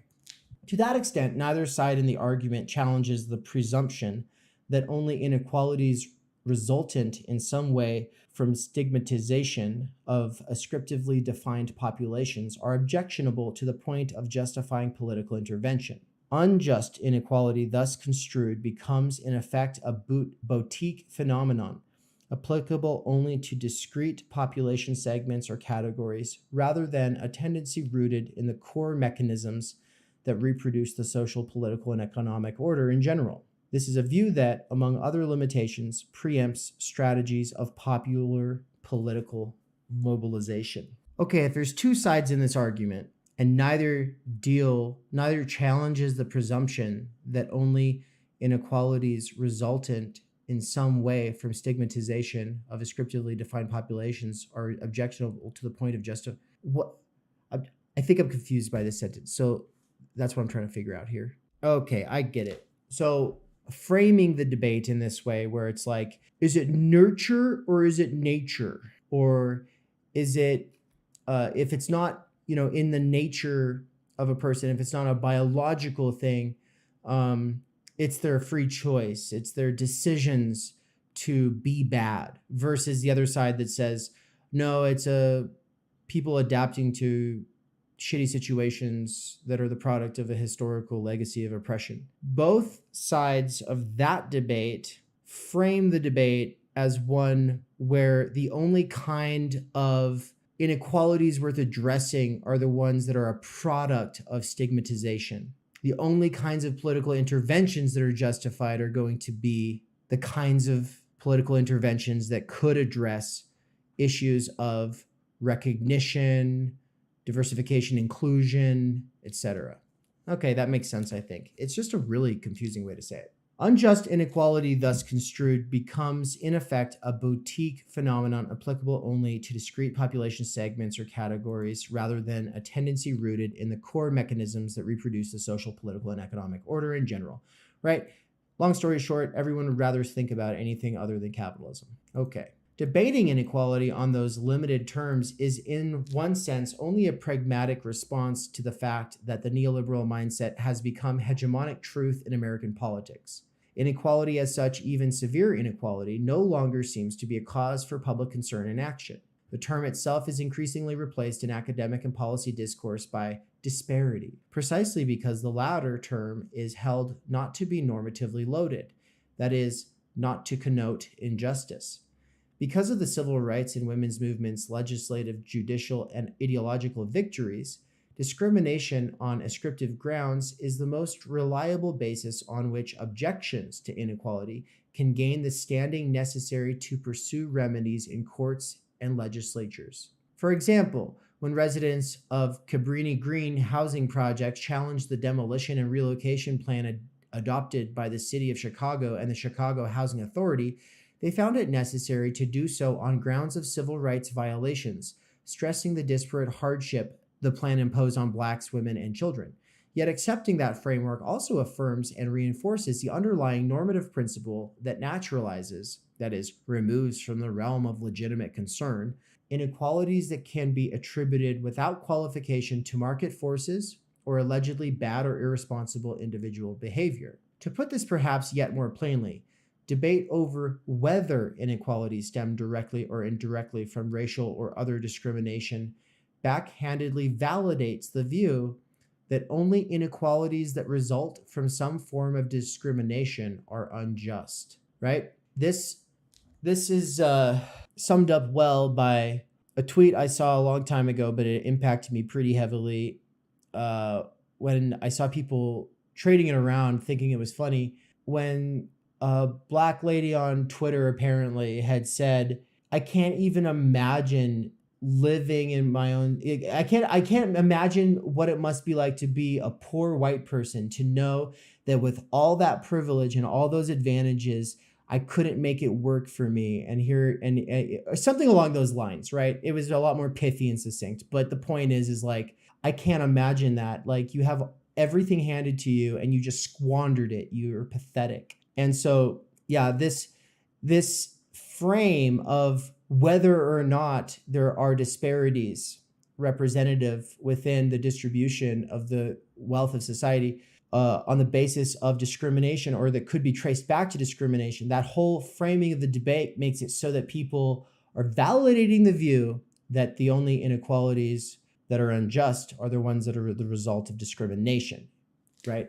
Obviously, capitalism doesn't need discrimination to be able to function in the sense of underpaying and overworking people, right? Several features of the political and ideological landscape have combined during the 1950s or so to channel institutionally and culturally resonant notions of injustice into a narrower framework of discrimination. Cold War anti-communism exerted ideological and political pressure to severe formulation of racial justice vis-a-vis Black Americans from programs of economic redistribution, which conservatives attacked as de facto evidence of subversive activity. During the nearly quarter century bracketed by the 1944 publication of Gunnar Myrdal's An American Dilemma and the 1968 Kerner Commission report, social scientists increasingly redefined the Negro problem as a matter of unfair inequality that stemmed most crucially on fundamentally from whites' attitudes. This had the effect of tying discussion of racial inequality to notions of prejudice or bigotry. The mythology of the affluent society, also articulated and legitimized by social scientists and policy intellectuals, and likewise partly reflecting Cold War ideological sensibilities, held that a perpetually growing domestic economy had obviated a politics centered on economic redistribution. A corollary. Say it, just say it. What is it? I thought it was corollary. Oh, okay, it is. Okay. I still can't say it. Fuck. Corollary. Is it a corollary? Okay, that sounds Corollary. Okay, yeah, that was off too. Thank you. A corollary of this view was that those obvious exceptions to the regime of growth-driven affluence suffered from exogenous or idiosyncratic handicaps such as invidious and irrational discriminations or deficits of either preparation or individual capacity. This view no doubt strengthened the cultural and political force of civil rights discourse by defining discrimination as at odds with the precepts of the affluent society. At the same time, it provided common sense nurturance for notions like human capital, cultural deprivation, and the culture of poverty, which more or less subtly deflected social policy away from material redistribution and toward correcting supposed inadequacies among poor people. This is a very schematic, telescoped account of the trajectory of the pertinent tendencies in post-war political history, and it does not do justice either to the complexities and counter-tendencies at play simultaneously with those I note here, or to how the tensions between those tendencies shaped and leavened the outcomes I indicate. Nevertheless, by the 1980s, these ideas and ideological dispositions had all become raw material for the Reaganite right wing to use in fashioning a new political common sense about inequality, government, and markets. Arguments about the sources of Black poverty that in an earlier time would have employed the language of Blacks' racial inferiority, ever more comfortably constituted culture for race, first under the rubric of the culture of poverty, then as the urban underclass. Both characterizations resolve the problem of making fundamentally racialist justifications of existing inequalities in the context of post-war racial liberalism in which racism had become negatively sanctioned. Right? If these are issues that come down to a culture of poverty or of the urban underclass, then the solutions will be things like broken windows policing, things like trying to do mixed income housing, and arguments about ways of remediating or mitigating or somehow making up for bigotry and discrimination through things like affirmative action, right? But when all of the left side of the two-party system's energy is focused on framing things that way, then the right just gets to say, well, yeah, but there's also personal responsibility. That's a factor. And, market force is going to do what market force is going to do.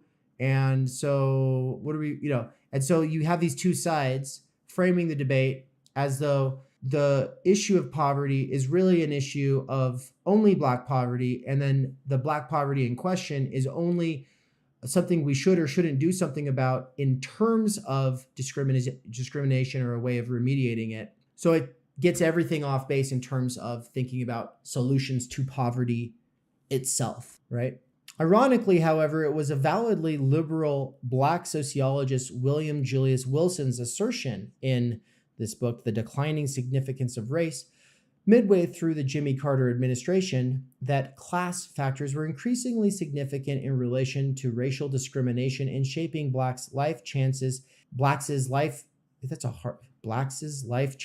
the post-segregation era that most immediately provoked the pattern of defensive response on which the political discourse of black intellectuals and racial advocacy elites has pivoted ever since. The greater long-term consequences of Wilson's argument, though, did not follow from his contention that direct racial discrimination accounted for less of black inequality than in the past, which in any event is a more judicious claim than that implied in his provocative title. What was his The Declining Significance of Race. Okay. More significant was his conception of class, by which he meant any group of people who have more or less similar goods, services, or skills to offer for income in a given economic order, and who therefore receive similar financial remuneration in the marketplace.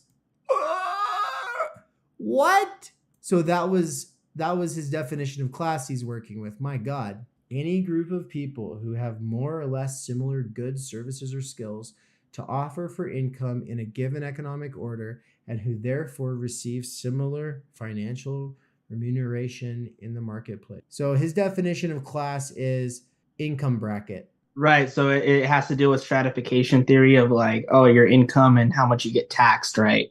Yeah. In relation to like certain jobs or services that are marketable, profitable, but also the amount of income you get for it. It's like, well, I consider myself middle class because, I'm a professor at a good university and, I pay taxes and I got a white picket fence house and a family, versus someone's like, oh, I'm below middle class because, I work a 9 to 5 every day. Right. The average American notion of class that isn't a Marxist, theory of class. Yeah. This would make Mexican migrant workers their own class, right? Because they get paid a certain amount. We would probably be in a society that has like 100 different classes if we took this seriously. Right. And so it's really hard to even show like, because like with that and then the Marxist definition of class is like with Marx's definition of class, no matter what type it is, whether it's a landlord, the working class and the bourgeois, petty bourgeois, there are antagonisms where it's like antagonisms don't seem to be happening on their level. You could say that there's division, but division off of what, right? Division doesn't really imply antagonisms or class warfare. Right. It's more of like racial, political inequalities, disparities, all these things, right? Right. This formulation in the tradition of Chicago sociology reifies and naturalizes the capitalist wage relation as the marketplace. In this light, his reference to a given economic order is either a simple absurdity or empty filler that functions only as rhetorical garnish, conferring an appearance of sociological generality on a naive shopkeeper's view of universal law. Spicy. Hey, he got a little spicy. In treating class as a category demarcating groups defined by possession of similar bundles of resources, including human capital, Wilson grounds it in purported attributes rather than location and functions in a system of social and economic reproduction or place in a hierarchical social order. He therefore, in effect, reduces class to culture in the way the latter was typically conceptualized in post-war American social science. As Steven Steinberg put it succinctly, the essence of human capital theory is that most conventional of ideas, that success comes to those who possess the appropriate set of personal and cultural virtues. Ugh. Thus, Wilson recast the terms of the race versus class debate, which historically had been centered in the political left, from its familiar focus on the extent to which black inequality stemmed from capitalist market imperatives or racism as an autonomous ideological force, into a debate over whether black inequality derives from racism or impoverished and low-income blacks' cultural deficiencies. Right? So obviously the right-wing side is going to, the Reaganite right-wing side is going to say, well, you need to better your communities and your dads need to learn personal responsibilities and your wives need to the moms, they need to stop scaring away the dads. And, that's the Moynihan report approach versus on the other side, just being like, black inequality derives from racism. This is a much more succinct way of saying what he was saying earlier. Right. So like on both sides, it's both pushing away the economic influence that are allowing these things to take place, the conditions of possibility on the political economy side that allow these disparities, these inequalities, whatever you want to say.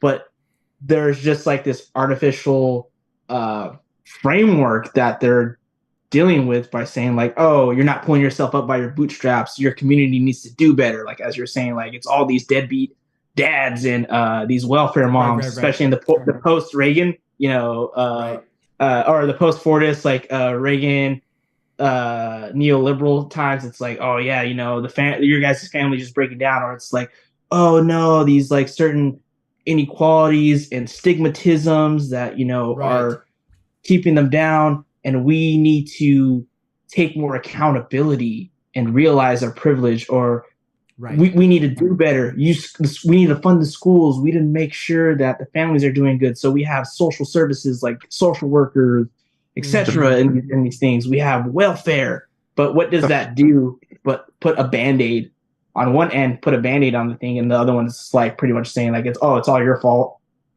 Right. And either, the homeboy fetish. Yes. And either one of those approaches, which nowadays is victimhood culture versus grievance culture, right? On the left side, it's, airing grievances. On the right, and that's supposed to change things. On the right, it's, well, stop playing a victim. That's not going to help you get out of your situation if it's actually so bad.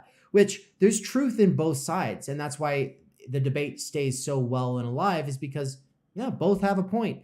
The problem is that they're both framing a fundamentally socioeconomic situation as one that is either cultural deficiencies or cultural attitudes. But both are framing a class disparity as a cultural issue. From there, it was only, I'm going to keep reading. From there, it was only a small step, and as underclass ideology gained currency in the Reagan years for those putative groups, for those putative group deficits of human capital to be recast summarily as social pathology. Moreover, the notion that socially recognizable groups that significantly overlap racially and ethnically marked populations can be characterized on the basis of distinctive clusters of human capital is no more than a conceptual half step away from Victorian notions of race temperament. I don't know what he's talking about with Victorian notions of race temperament. I just don't know what is that? I've never heard of that before. Yeah. A little before our time, I guess. Egalitarians' earlier cultural victory is establishing race as a biological category in order to make it a stationary target for demystification, ironically created space for familiar racialist arguments to be repackaged respectably, as I elaborate below, in culturalist language.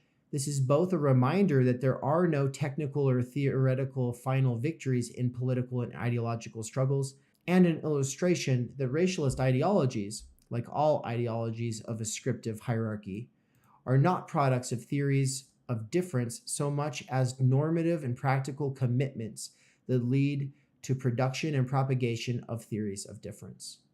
That was good. I like that. That was pretty interesting.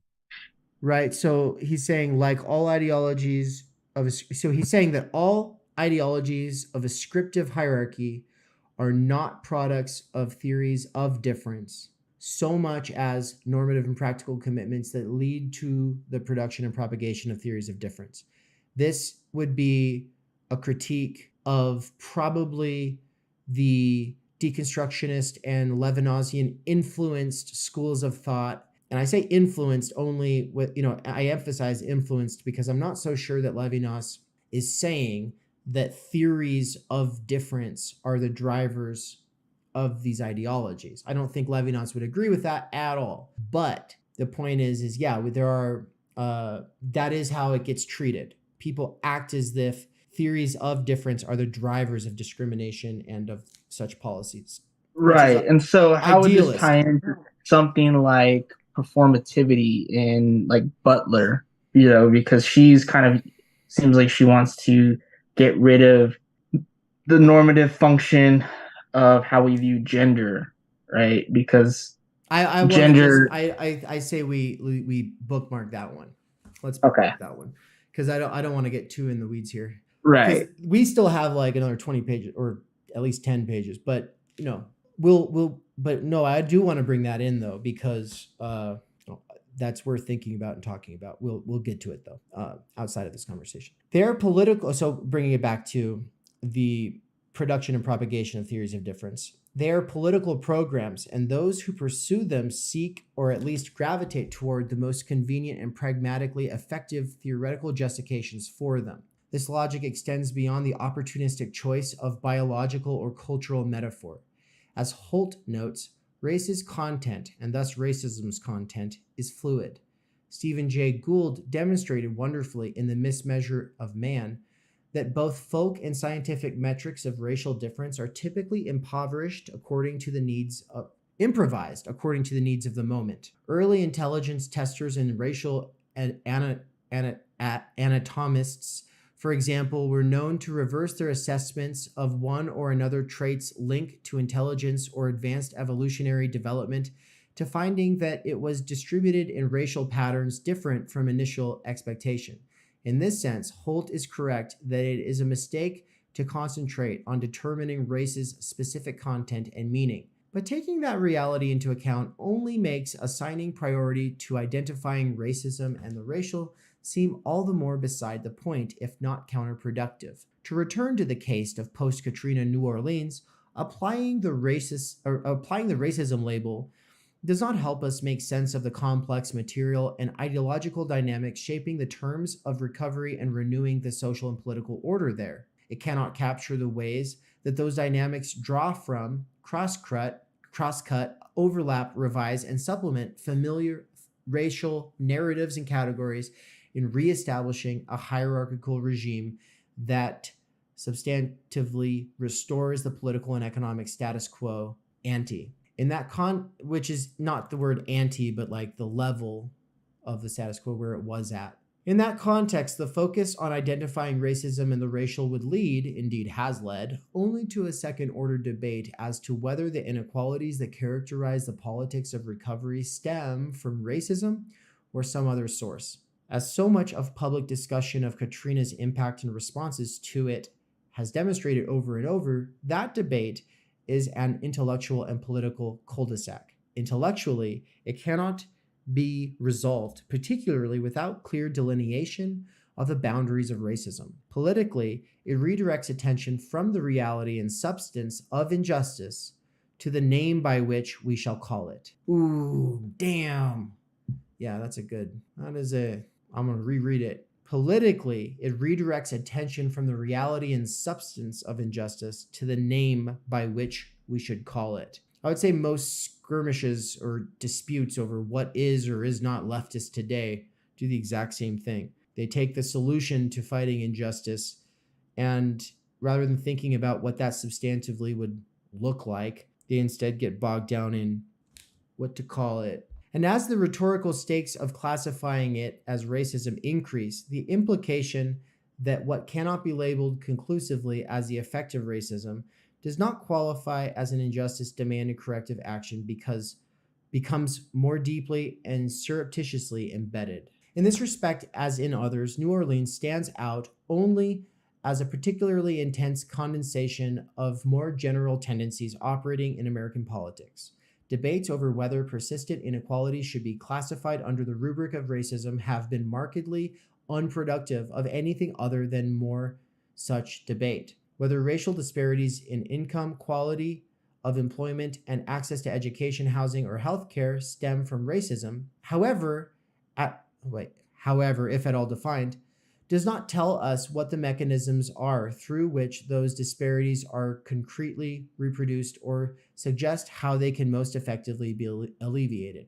In addition to the pragmatic reasons I discuss above, habit of mind and its institutional equivalent also channel discussion of inequality into the familiar grooves of the discourse of racism, despite its interpretive limitations and lack of political payoff. This effect is likely exacerbated by the sense among advocates of equality and racial justice that prior victories have been eroded and remain under urgent threat.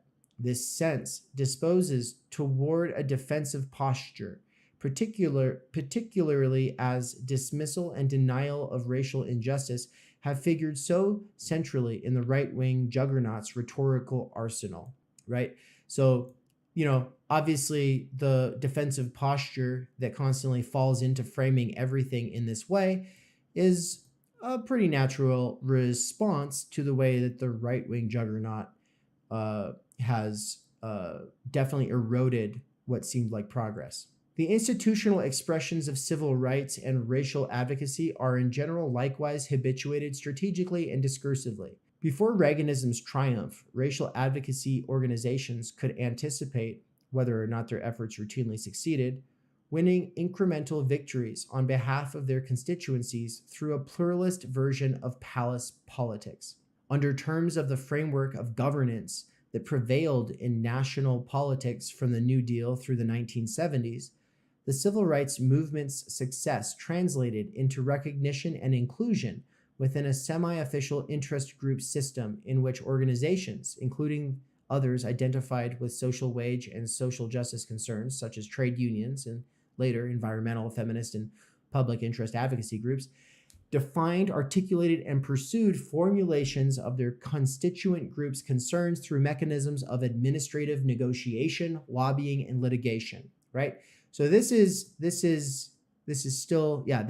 what we're living in now. It's the special interest group approach to everything. A discursive least common denominator of what has amounted to a regime of race relations management, in keeping with the precepts of the dominant racial liberalism, has presumed that racial disparity constitutes prima facie evidence of racial injustice and that demonstration of disparities will trigger some sort of remedial response, right? If we can just convince people that there are disparities here, then that will trigger some kind of remedial response. We have to do it because this special interest negotiation, lobbying, litigation approach has been what we take as the standard of progress. The right has long since successfully undermined these presumptions, yet racial advocacy and race relation elites, rather like entertainers who freeze their personae at the moment of their greatest popularity, persist in a strategic discourse that has become obsolete. In part, this simply reflects a well-known difficulty in reorienting entrenched institutional perceptions and practices. Functionaries' commitments to accustomed ways of doing things congeal into a powerful inertial imperative, and that tendency is likely reinforced by the political reflex to defend the familiar language of advocacy in the face of explicit and aggressive attacks on it. Because their constituencies are typically diffuse and their programmatic objectives are typically minutely incremental and often arcane to non-specialists, advocacy groups are relatively free in defining their terms of success and failure. Thus, as the rightist offensive has advanced, groups enmeshed in the regime of elite negotiation have accommodated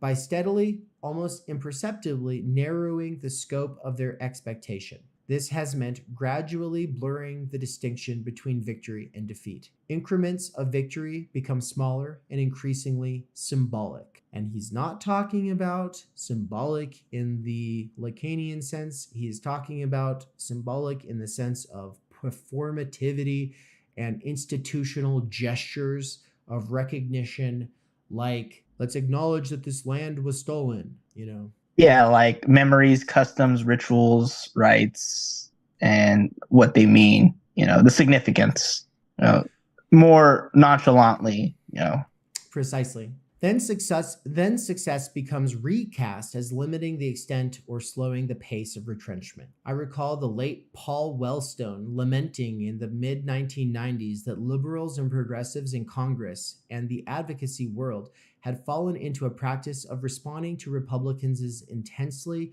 reactionary initiatives by proposing and fighting furiously for slightly less reactionary alternatives, and then celebrating the victory that, as likely as not, had made things on balance somewhat worse than before. Of course, a material imperative operates in this regard as well. Electoral incumbents, including trade union officials, need to show victories to be reelected.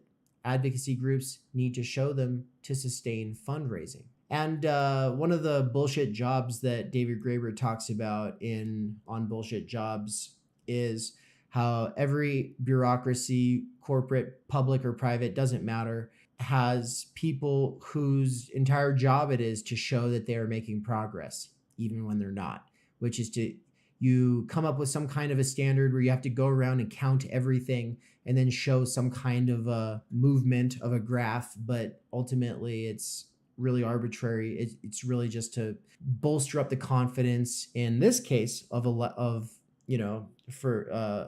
the electorate of the person running, but with a nonprofit, it would be for to sustain the fundraising. Being on the defensive can feed a tendency to hunker down into familiar rhetoric and practices. Inability to respond effectively to existing challenges often calls forth compensatory evocations, almost as if to conjure them of earlier times when the organizations or movement had greater normative force and political efficacy. Commemorations of events associated with the high period of civil rights activism in the 1960s often seem to function as such gestures. In part, they are placeholders for absent strategic responses to threatening conditions in the present. In part, appeals for loyalty to conventional practices and narratives on the basis of reverence for their association with prior heroism and success.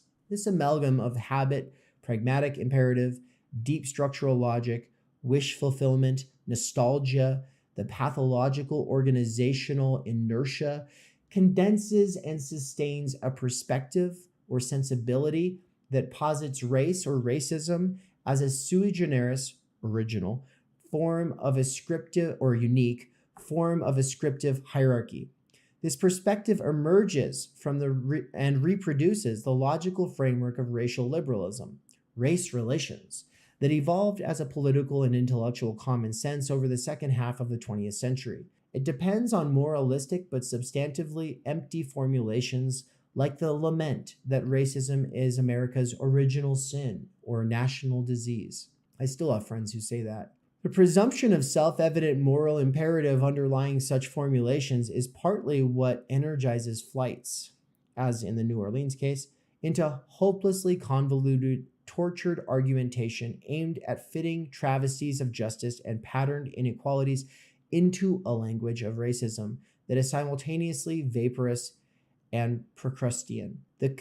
A good example of that is how anytime something is really bad and it affects everybody, progressives sit there and will always add on a few sentences to quilt everything that they're saying with, and this impacts trans people worse, and this especially impacts Black women. Like, they always do this because of this reason. They're trying to take something that is a universal problem, and then they're trying to make a progressive give a fuck about it by fitting it into this shape of, some issue that people are supposed to be really worried about at the moment, right?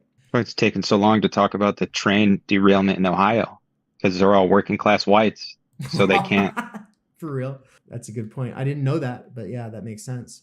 The conviction that race or racism is a unique form of social evil, stratification, exploitation, or oppression also underlies efforts such as Holt's to meld constructionist and ontological views of race that are fundamentally irreconcilable. The logical impossibility of that objective does not deter the effort because the interpretive impulse derives from ideological imperatives, not analytical ones. The point is to preserve racism's rhetorical centrality, itself a product of the post-war race relations regime, as at least a, if not the most, distinctively virulent and objectionable form of injustice, as that regime has adjusted in concert with the new social morality of neoliberalism academic and other advocates of what in an earlier time was called the race line increasingly have seemed to elevate maintaining racism's status as uniquely egregious among forms of injustice over the goal of challenging injustice itself. Now we're getting into it. Reparations, behind the moment of enthusiasm. Nowhere is this tendency more clearly visible than in the emergence of the discourse of reparations for Black Americans at the end of the 1990s. The moment of high enthusiasm for the reparations idea apparently has waned, but during the several years it held the political imagination of a considerable segment of the publicly vocal Black professional managerial class and allied identitarians.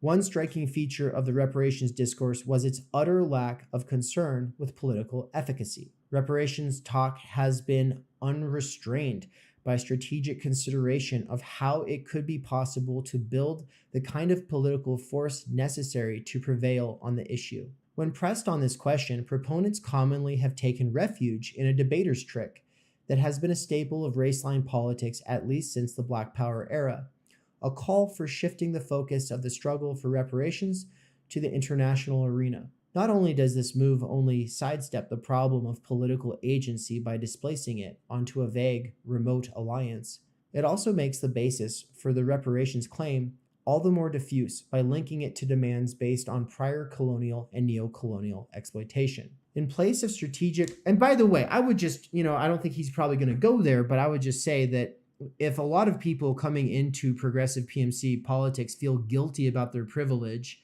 and they have a lot of it compared to poor people, and they want to not feel bad about it, calling for reparations, which is a pretty extreme thing because of its unrealistic nature, it absolves them.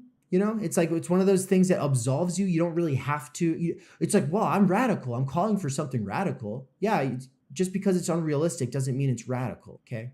I mean, of course, there's little examples of it that exist. I mean, he talks about how it's waned a little bit. It obviously came back in 2020, but, you had in both New York City and in Oakland, a form of UBI, but it wasn't universal. It was PUI, particularist universal. No, wait, how would you say that instead of basic? Oh, it's a basic income. Yeah, PBI, particularist basic income, meaning, if you're Black, you're going to get a check in the mail. But if you're not, sucks to suck. Doesn't matter if you might be living in a shack or going bankrupt. In place of strategic argument, the reparations claim has been driven by a fulsome and elaborate effort in making the case that Black Americans deserve special compensation or public attention of one sort or another. This may partly reflect the appeal that the notion has for lawyers, as much of the activity around the issue has taken the form of preparation of brief-like arguments justifying the claim for either lawsuits or journal articles. This mindset also reflects and reinforces elements of a class-inflected naivete regarding how political change is made. These include the conviction that one's own common-sense view of the world is equivalent to what reasonable people think, and the related presumption that what one perceives as good arguments will be transparently convincing and will convert automatically into political action. What makes these sometimes preciously parochial views seem sensible is a particular class-skewed understanding of politics, one linked to presuppositions about who counts in the world and, therefore, how policy decisions are made and implemented. The latter understanding is perhaps less naive, but no less class-bound. The principle of elite negotiation on which the post-war race relations regime was built was established partly as a preferable alternative to political mobilization. That fact was obscured by the eruption of broad popular civil rights activism between the 1950s and 1970s. Struggles over harnessing and channeling that political dynamism to fit regime imperatives were central to what has been recognized as the Black politics of that period. Nevertheless, insider negotiation has always been the cornerstone of the race relations idea as a field of intellectual specialization and as a social management practice. It is predicated on the assumption that Black Americans' citizenship and practical concerns can or should be formulated through the lens of race and articulated or brokered through individuals or organizations recognized by governing elites as representative of the Black American population as a singular racial collectivity. This is the frame of reference in which the notion Black leader makes sense, the only one in which it can appear plausible that discrete individuals or even organizations can automatically, that is, without open deliberative processes including provisions for official registration of dissent and mechanisms of recall, and automatically and legitimately speak for the large, diverse population labeled Black Americans as a monolithic bloc. As Michael Rudolph West argues in his important study, The Education of Booker T. Washington, quote, the idea of race relations is a form of analytic segregation, end quote. It assumes that Black Americans enact their citizenship as a corporate entity, initially characterized as the Negro, later the Black or African American community, in quotes, fundamentally distinct from the rest of the society, understood as America or white America. This regime is also the context within which the racism discourse has had its greatest strategic political meaning and force. It has been a key rhetorical device in the ongoing negotiation around policy increments and gestures of symbolic legitimation. Examples he lists here include displays of respect for Jesse Jackson or other stipulated Black spokespersons or icons, use of the term African American, etc., that constitutes the race relations regime's routine politics of positioning. Some reparations enthusiasts explicitly embrace a separatist politics in which succeeding in the demand is at best secondary to reinscribing the race line as the authentic discourse through which Black Americans are to articulate their political aspirations. For some in this camp, indeed, the reparations demand performs a didactic function ultimately dependent on the improbability of its success. From this perspective, failure affirms the conviction that Blacks have no recourse to justice or full membership in the United States. Others are less cynical in their support and believe that framing demands for equality in the language of reparations is important as a vehicle for establishing a normative foundation for affirmative action and other compensatory policies. However, across the board, reparations talk eschews political mobilization in favor of petitioning government elites, whether earnestly or not. Randall Robinson, former president of the racial advocacy organization Trans Africa, maintained in this book, The Debt, What America Owes to Blacks. One of the texts that propelled the enthusiasm, quote, until America's white ruling class accepts the fact that the book never closes on massive, unredressed social wrongs, America can have no future as one people, end quote. Moreover, Robinson makes clear that he has no quibble with inequality in general. Quote, lamentably, he avers, there will always be poverty, end quote.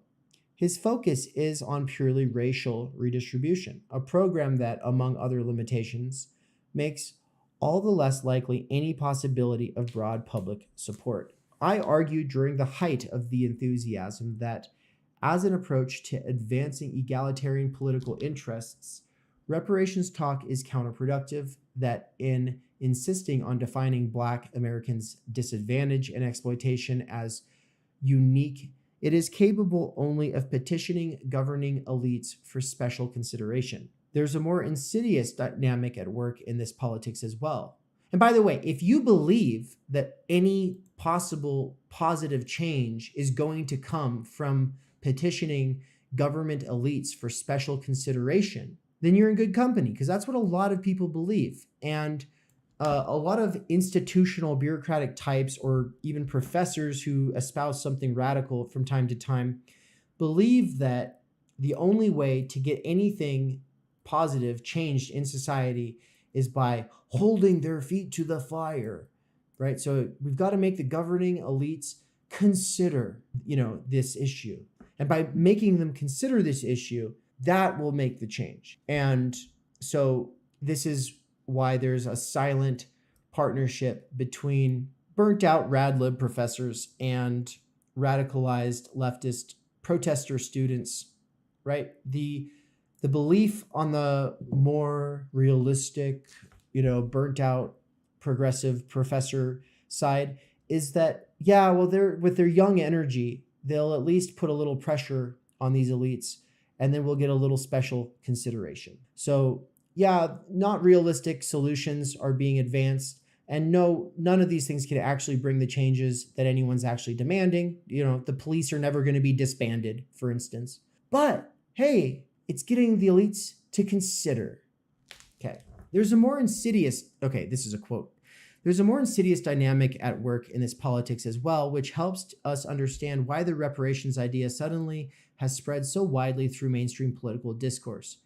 We are in one of those rare moments in American history, like the 1880s and 1890s and the Great Depression, when common circumstances of economic and social insecurity have strengthened the potential for building broad solidarity across race, gender, and other identities around shared concerns of daily life. These are concerns that only the minority of comfortable and well-off can dismiss in favor of monuments and apologies and a politics of psychobabble, concerns like access to quality healthcare, the right to a decent and dignified livelihood, affordable housing, quality education for all. They can be pursued effectively only by struggling to unite a wide section of the American population that is denied those essential social benefits or lives in fear of losing them. Isn't it interesting that at such a moment, the corporate-dominated opinion-shaping media discover and project a demand for racially defined reparations that cuts precisely against building such solidarity?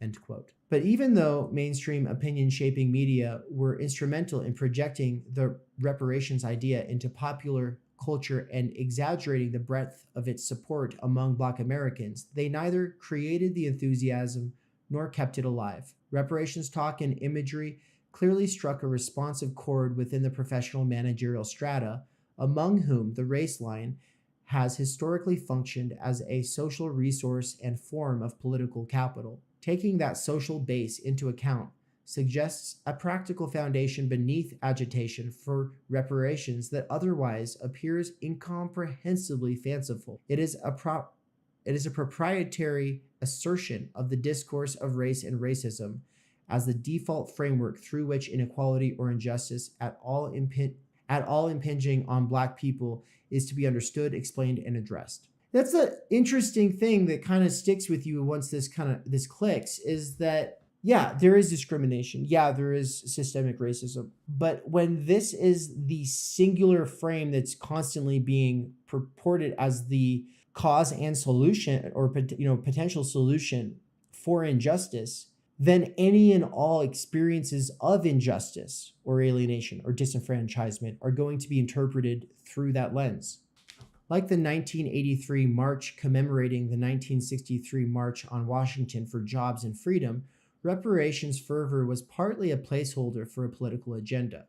With assistance from the public information industry, it created a simulacrum of political dynamism, a Potemkin insurgency amounted entirely through legal briefs and position papers, academic panels, and media events. Tellingly, the most visible attempt to demonstrate popular Black support for the issue, the nationally promoted August 2002 Millions March for Reparations, failed unequivocally in that objective, with a turnout generally estimated as somewhere in the modest four figures. These failures did not matter, however, because despite representation of the demand for reparations as the racially authentic stance, for many advocates, popular Black support was at most a longer-term goal of agitation. The deeper appeal of reparations talk for its proponents is that it is an instrument, even a prop, for assertion of a sense of racial peoplehood as the primary basis for political identity. This was always the agenda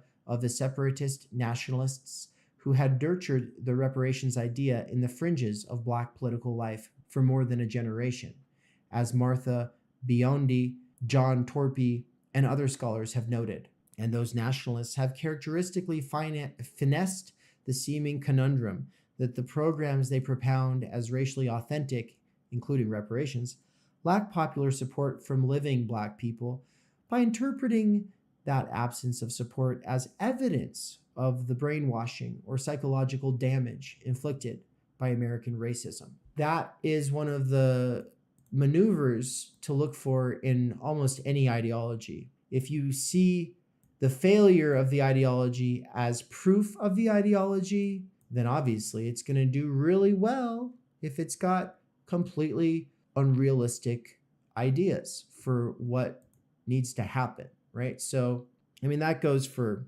everything. But one example of it, though, is, a perfect example of it is Robin DiAngelo's White Fragility, where if her, what would you call them, consciousness raising racism workshops, whatever it is that she's doing in these corporate offices, if they're getting negative feedback, then that proves her thesis, right? There's no other possible explanations. It couldn't be that people have very little time and energy and are therefore impatient, and that bringing politics into the workplace in a very explicit way, where if you disagree, you might get fired, sets people off and makes them feel defensive in that situation. It couldn't be that. Like that, there's no Right. it couldn't be time energy fragility, right? That's actually interesting that you bring that up, because of the fact is that, like, it's not that people don't want politics in the workspace, because the average worker, whether it's in the military, whether it's at like a retail spot or at a warehouse, people will talk about politics all the time in the work break. Fair. They just don't want people higher up telling them how to think and what to think, 100%. which is the main thing. And Right. yet at the same time, they still do it, right? But that's the interesting thing. It's just like, there's also the time energy factor. But when you have somebody else giving their opinions and you're in this group setting where you have to, like, oh, I'm kind of afraid to speak because what if I get judged, or like, I really just don't want to be here. I just want to freaking go on my smoke break, or, go back to work so I can get the hell out of here. I don't want to hear these like snowflakes talk about, such and such. Like that's a good point. Nobody wants to hear that, but they do want to talk about their political opinions and argue with other people. I think that's a good point. I would say the only issue is that you've generalized it. I guess I would say that it's kind of hit or miss, right? You can't really predict before going into any workplace how many people actually want to engage in that stuff. And there's always people who don't, right? So it's a mix. Yeah, which is true. And being in the military, you get a bunch of people, and like I get these people like they'll be like, oh, where were you stationed before this? And I'll be like, oh, I was stationed in San Diego, and they're like, oh, California, huh? Like the land of censorship, and they're just like, I'm like, bro, how are they common? They're like, yeah, the communists, it's this democratic state. They'll just go on and this stuff about how liberals are all communists and stuff like that. Yeah, and in my experience, most of the workplaces I've been in, when it gets political, it's usually anti-politics that's actually happening, which is the grievances are on like they're either being cast left or right or both. And my favorite experiences are usually where it's both, because basically what you have are disenfranchised people who feel like they're not represented by anybody. They're basically taking on the George Carlin position, right? And that's a pretty standard, attitude and approach to find. And a part of that approach is just, it allows everyone to kind of agree we're fucked. Like, hey, we're workers, we're fucked. The bosses suck, the politicians suck. They're all in bed together, right? And so there's some form of that usually. It's funny, I'm wearing my union shirt right now, so it's very good timing for this conversation, I think. I got a lot of flack. Well, not a lot, but there was a couple people at my workplace at Amazon who were like, oh, unions suck. And then other ones were like, hey, fuck yeah, man. So anyway, that contention that Black Americans suffer from widespread and persisting behavioral pathologies originating from slavery and historical racism is a point at which nationalists and adherents of more conventional tendencies within the discourse of racial liberalism have converged in reparations advocacy. Indeed, assertion of links between the slave experience and contemporary inequality may suggest two pragmatic sources of reparation talk's appeal. First, in centering the memory of slavery as a formative experience that all Black Americans share, the legacy of slavery formulation constructs a basis for racial community and solidarity that is at least superficially plausible. It is ultimately only idealist twaddle, after all. Okay, he gets his little jab in there. God, he doesn't usually come out like that, but yeah, okay. I misread it. I'm going to reread this sentence. It's a long sentence. Fuck. First, in centering the memory of slavery as a formative experience that all Black Americans share, the legacy of slavery formulation constructs a basis for racial community and solidarity that is at least superficially plausible in post-segregation conditions. And he's saying it's only superficially plausible because it is ultimately only idealist twaddle, after all. Second, to the extent that it locates the sources of Black poverty most immediately in putative cultural or behavioral deficiencies, it is both consonant with and partly constitutive of triumphant neoliberalism, right? Because this is as a supposedly left position, it's still putting things onto the cultural domain. Oh, it's because of this historical memory that we're bound together as a community, right? Which, when a person's acting out, it's because of like this historical memory. And so behavioral deficiencies are, in part being framed by that, which is, like, as he already said, it's the other side of the coin that just says, well, it is personal responsibility. And so both sides here are reframing it as the argument is whether or not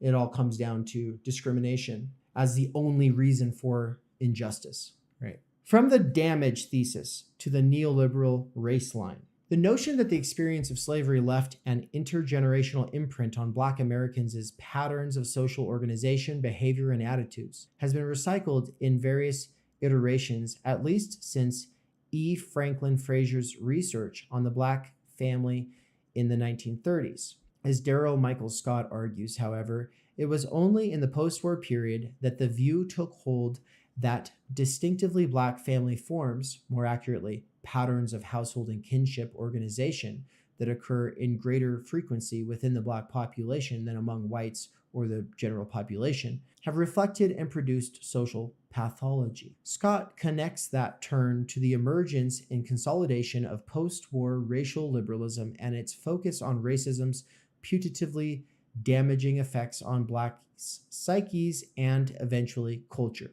This approach, he notes, marked a new direction in racial liberalism as an ideology and social program, among other ways, as a departure from interwar racial liberals' economic approach to securing the civil rights of Black folk. That was a quote. In the mid-1960s, in his incarnation as a functionary in Lyndon B. Johnson's administration, sociologist Daniel Patrick Moynihan, he's back, tied this perception of pathological Black family organization to another notion that had recently become a popular truism anchored in social science and social policy: the imagery of a self-perpetuating culture of poverty that impedes its participant victims' abilities to take advantage of opportunities for upward mobility. Moynihan's formulation underwrote a new liberal common sense about the sources of racial inequality, one that represented bigotry and discrimination, structural disadvantage, and Black Americans' deficiencies as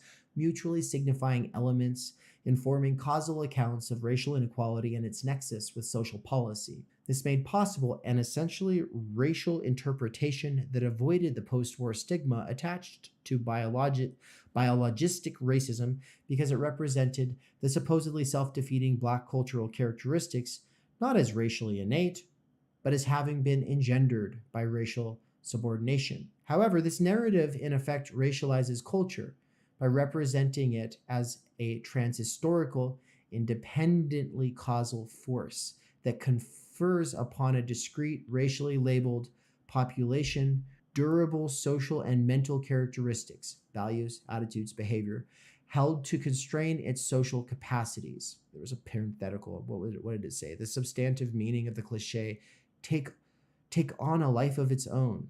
Okay, right. So it becomes like this freewheeling thing. So what appears to be an interpretation in which culture displaces race instead redefines culture substantively as race. That conceptual sleight of hand depended on the same sort of ambiguity about culture as a natural category that had underlain Lamarckian race theory. Anthropologists and others sharply criticized Moynihan's account and other versions of the culture of poverty narrative, not least because of the naive, racializing notion of culture on which they rested. Yet, as Scott indicates, although these criticisms were able, for a time in the 1970s, to push damage imagery outside of the mainstream academic journals, the notion never retreated from popular common sense, conservatively inflected opinion journals, or mainstream social policy discourse, right? So, yeah, through the 1970s, things like CRT critiquing Moynihan were able to purge that culture of poverty thesis from academic journals, but it didn't do anything to really change the more public sphere where popular common sense and opinion pieces and all of that is what keeps it alive. Its resilience, I think it's the culture of poverty thesis, its resilience reflects both the limits of the post-war egalitarian victory over race ideology and the reciprocal power of folk tendencies to construe racially labeled populations as natural groups. What the anti-racist victory had won was negative moral sanction of racism as an ideology of hierarchy built on the assumption that racial groups have distinct and different psychocultural endowments and capacities fixed by biological inheritance. But this is only one form of racialist ideology. Rejecting it requires rejecting only that race's biological characteristics determine their social or mental capacities. It does not necessarily challenge the more fundamental assumption that they are in some way or other natural groups. In fact, prominent Boasians, including Bois himself, never abandoned the view of races as natural populations. So it should not be surprising that and by the way, that is the Duganite position, right? So it should not be surprising that every day popular understandings of the nature-like bases of familiar narratives of ascriptive differentiation have not been undone by that victory, particularly as the folk beliefs ostensibly seem constantly reinforced by observation of material differences. Much as egalitarians have succeeded in defeating only one strain of racialist ideology, critics of Moynihan's pathological black family thesis and other versions of the culture of poverty had only partial and temporary success in beating back the rhetoric of cultural determinism. That's a fucking, right there. Cultural determinism is one of the serious issues here. In retrospect, only the phrase culture of poverty became sufficiently controversial as to lose rhetorical force. The determinist principle that underlay it survived in both popular and scholarly discourse. By the beginning of the Reagan era, this racialized cultural determinism returned under a new label, urban underclass. This formulation has been amply criticized and exposed as an ideological mystification, as nothing other than the old culture of poverty narrative in new garb. Nevertheless, by the early 1990s, the label and the associated imagery of a largely black inner-city population mired in self-destructive and dangerous pathologies had attained the status of common-sense truism. As with race, people generally knew that there is an underclass, knew who makes it up and what its characteristics are. They knew, that is, with unshakable certainty, but without evidence or experience, that poverty and inequality are rooted in the existence of a racially marked population that is alien to the rest of society in its values, norms, and behavior. I note above how this common sense has played out in the post-Katrina fight over demolition of low-income public housing. Even liberals and many who consider themselves farther left politically blithely rehearsed this moralistic imagery as though it characterized a real population. Historian Jacqueline Jones, in a 1992 book expressly intended in part to counter mean-spirited rhetoric about poor people, nonetheless approached contemporary Black urban poverty through the lurid fantasies that underclass narratives routinely projected onto economically marginal inner-city residents. Crack cocaine, she imagined, had created in inner-city neighborhoods, quote, a world without culture, obligation, or larger meaning of any kind. One in which young men on the street threatened to undermine the corporate ethos that had sustained the Black community under slavery, end quote. Cornel West, here we go, This all is getting quilted now by him bringing up Cornel West. Cornel West expressed a perspective common among Black commentators when he bemoaned the, quote, nihilism that increasingly pervades Black communities, end quote, which he characterized as, quote, the major enemy of Black survival in America, end quote. So the major enemy of Black survival in America is nihilism. In this vein, he also insisted that economically supportive policy interventions like jobs programs would not fully, quote, fully address the cultural decay and moral disintegration of poor Black communities, which are in need of cultural revitalization and moral regeneration, end quote. Across the ideological spectrum, the imagery of a population mired in social pathology became the default frame for depicting Black poverty and privation. For the right, it was evidence of moral failing and liberal ineptitude, if not innate racial weakness. Liberals gravitated more toward accounts that defined the putative underclass's existence as a legacy of racial exclusion and discrimination. Those who identified with a more leftist politics might stress the underclass's origins in racism and capitalist economic dynamics. William Julius Wilson provided a narrative that was instrumental in no small part because of his status as a prominent Black sociologist and self-described social democrat, in legitimating the underclass idea as the consensual, common-sense discourse frame about Black poverty for those who did not want to seem racist or conservative. In his book, The Truly Disadvantaged, Wilson defined the underclass in behavioral terms as a heterogeneous grouping of inner-city families and individuals whose behavior contrasts sharply with that of a mainstream America. Oh, they're just counterculture. Yeah, that's really what it is. He located them within a ghetto-specific culture marked by the standard litany of pejorative features: crime, drug abuse, teenaged pregnancy, out-of-wedlock births, female-headed households, and welfare dependency, all of which added up to a tangle of pathology. In tying the underclass's emergence to these factors, Wilson provided a formulation that could be adduced to insulate the pejorative imagery against charges of racism to victim blaming. He also was usefully ambiguous on the crucial question of whether the pathological culture is durably self-reproducing and therefore would likely resist or undermine the effectiveness of interventions intended to broaden opportunity structures and provide income support. His definitive declaration on the issue was a waffle. Quote, in my concept of social isolation, if my concept of social isolation does not imply self-perpetuating cultural traits, am I completely ruling out the possibility that some cultural traits may in fact take on a life of their own for a period of time and thereby become a constraining or liberating factor in the life of certain individuals and groups in the inner city? It would be dogmatic to rule out this possibility. However, as economic and social situations change, cultural traits created by previous situations likewise eventually change, even though it is possible that some will linger on and influence behavior for a period of time. End quote. This passage's meaning hinges entirely on its adverbs and other conveniently nonspecific qualifiers, for example, for a period of time. It brings to mind the indeterminacy that made Lamarckian race theory more palatable to the young Du Bois than the alternative of immutable inferiority, though it makes no concrete claim like Lamarckian's assertion of a 1,000-year lag in Blacks' race development,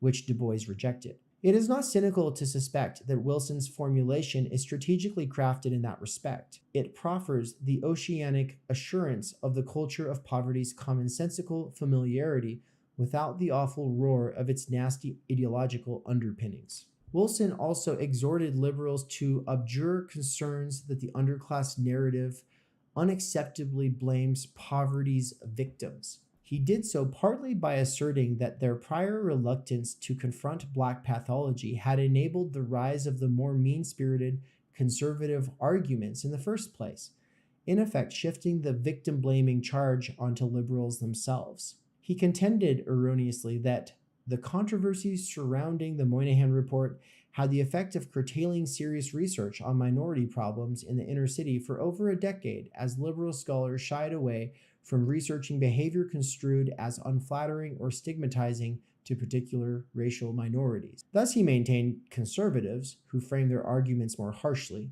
had been able to reduce discussion of inner city poverty to its expressions in pathological behavior because liberals had refrained from doing so. Wilson's own summation, quote, "The liberal perspective on the ghetto underclass and inner city social dislocations is less persuasive and influential in public discourse today because many of those who represent the traditional liberal views on social issues have failed to address straightforwardly the rise of social pathologies in the ghetto," end quote. Much as Booker T. Washington proclaimed surrender to the white supremacist regime's inevitable victory well before its consolidation, Wilson called for capitulation to right-wing hegemony in social policy discourse halfway through Ronald Reagan's second term. His view that liberals could best counter conservatives' arguments that invoked different group values and competitive resources to explain poverty by adopting softer versions of those arguments was an expression of the reflex that Bill Clinton, under the rubric of triangulation, elaborated in a political strategy, the substance of which meant redefining the boundaries of liberal aspiration to fit within conservative, pragmatic, and ideological hegemony. Thomas Frank, as we talk about in the PMC course, goes in the Listen Liberal book pretty in depth into the ways that Bill Clinton is a major player here in neoliberalizing democratic politics and assumptions and reframing all inequality as not just about racism, but specifically an issue of we need to make capitalism a little bit more meritocratic, you see, because the real issue with poverty is that there's some poor people who could have been in the PMC if they'd only had opportunities, but they were excluded from those opportunities, probably because of discrimination. Okay. At the same time, a new approach emerged on the right for discussing the nexus of race, culture, poverty, and social welfare policy, one reminiscent of the embrace of Black Power by Richard Nixon's administration. Richard Nixon's administration embraced Black Power? Okay, I want to know more about that. In Reagan's first term, like what? Was Nixon like, you're right, you Black people are different, and you need to have your own neighborhoods, and you need to keep to yourselves, and then you all need to uplift yourselves. And is that, I would assume that that's the kind of embrace that he would have done, which is, when the Ku Klux Klan and Garvey of the Universal Negro Improvement Association like have common interests because they want to be isolationists and not let racial mixing occur, right? Like that's what I would assume, but I have no idea. Let me know in the comments if you know. In Reagan's first term, the administration's visible Black advocates were combative ideologues like the economists Thomas Sowell and Walter Williams, and Flax like Clarence Pendleton and J.A.Y. Parker, all of whom went out of their way to antagonize the Black political and racial advocacy establishment, subjecting it to unremitting criticism or denunciation. In the second term, other Black voices, most visibly Robert Woodson and that moment's incarnation of Glenn Loury, he got a jab in on Glenn Loury here, sought to, or to appear to, engage the Black racial advocacy elite in dialogue. More important than the sincerity of their posture, which was and remains debatable, was its discursive content. The Black neoconservatives, as they were often known, appealed to mainstream racial advocacy elites on the basis of a shared sense of special Black middle-class responsibility to lead the moral uplift and rehabilitation of the underclass. Okay, that's what I was guessing. There we go. Although the two camps continued to disagree sharply on issues like affirmative action, the rhetoric of special Black middle-class responsibility for the underclass's rectification struck a responsive chord and, along with the associated patter that touted self-help as a racially authentic uplift strategy, by the early 1990s had become an all but universal theme in Black political discourse, at least within the professional managerial strata. This may help to make sense of Black racial advocates' general incoherent response to Clinton administration initiatives like welfare reform, in quotes, and punitive racially invidious crime policy. Right, and welfare reform meant a lot of means testing and social workers spying on people and in a lot of cases just gutting these programs of any funding. And as far as invidious crime policy, that was the development of the stereotype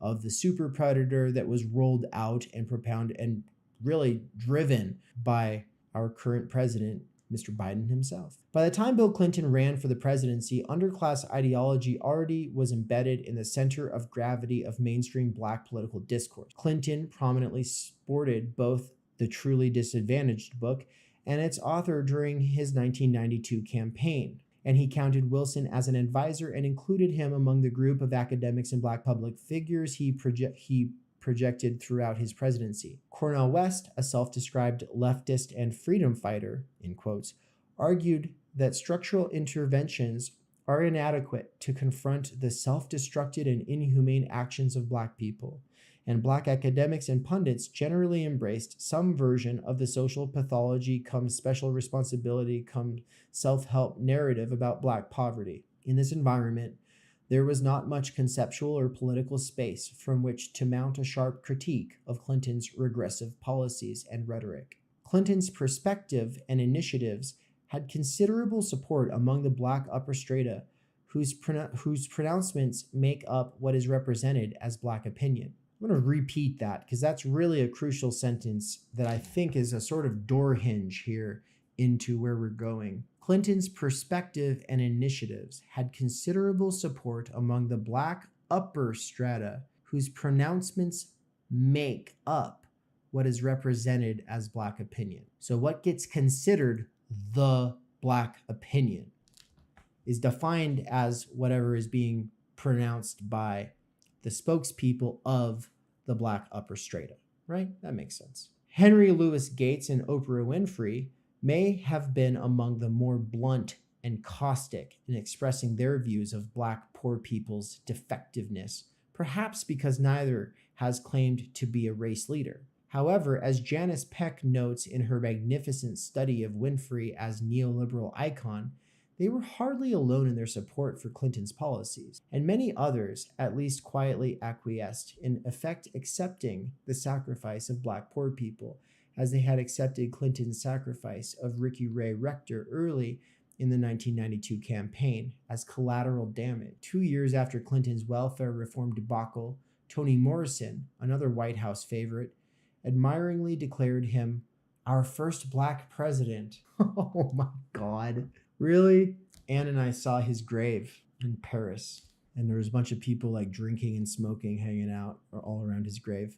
We went off to see Bourdieu's grave though, so no one was there. It's just us at Bourdieu's grave. Toni Morrison has the party going, I guess. But I didn't know he was one of Clinton's favorites, or that he called Bill Clinton our first Black president. My God. In the social vision around which this new discursive strain in Black politics coheres, the Black American population consists most significantly of a successful middle and upper middle class that remains vulnerable to racial discrimination, and a growing Black underclass primarily in need of moral and behavioral uplift, preferably led by Black middle class role models.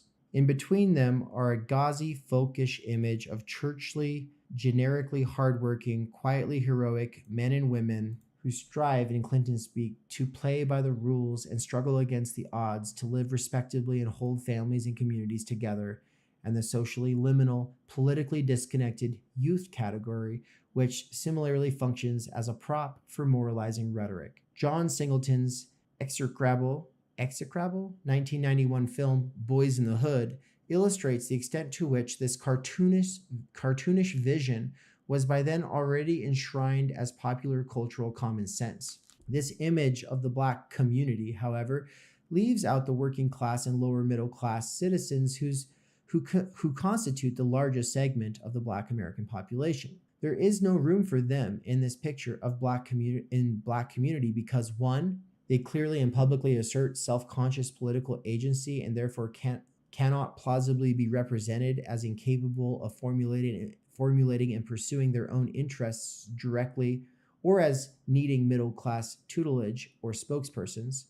And two, they are fundamentally like other working-class Americans in their central daily concerns: decent jobs, housing, healthcare, education, economic security for old age, and the like. Damn. So there's It's almost like the PMC vision is there's us and we represent the ones who are at the very bottom. But what they want to leave out is the largest section of the Black population, which is really just a part of a much larger section, the largest section of the American population, which is just the working class itself, right?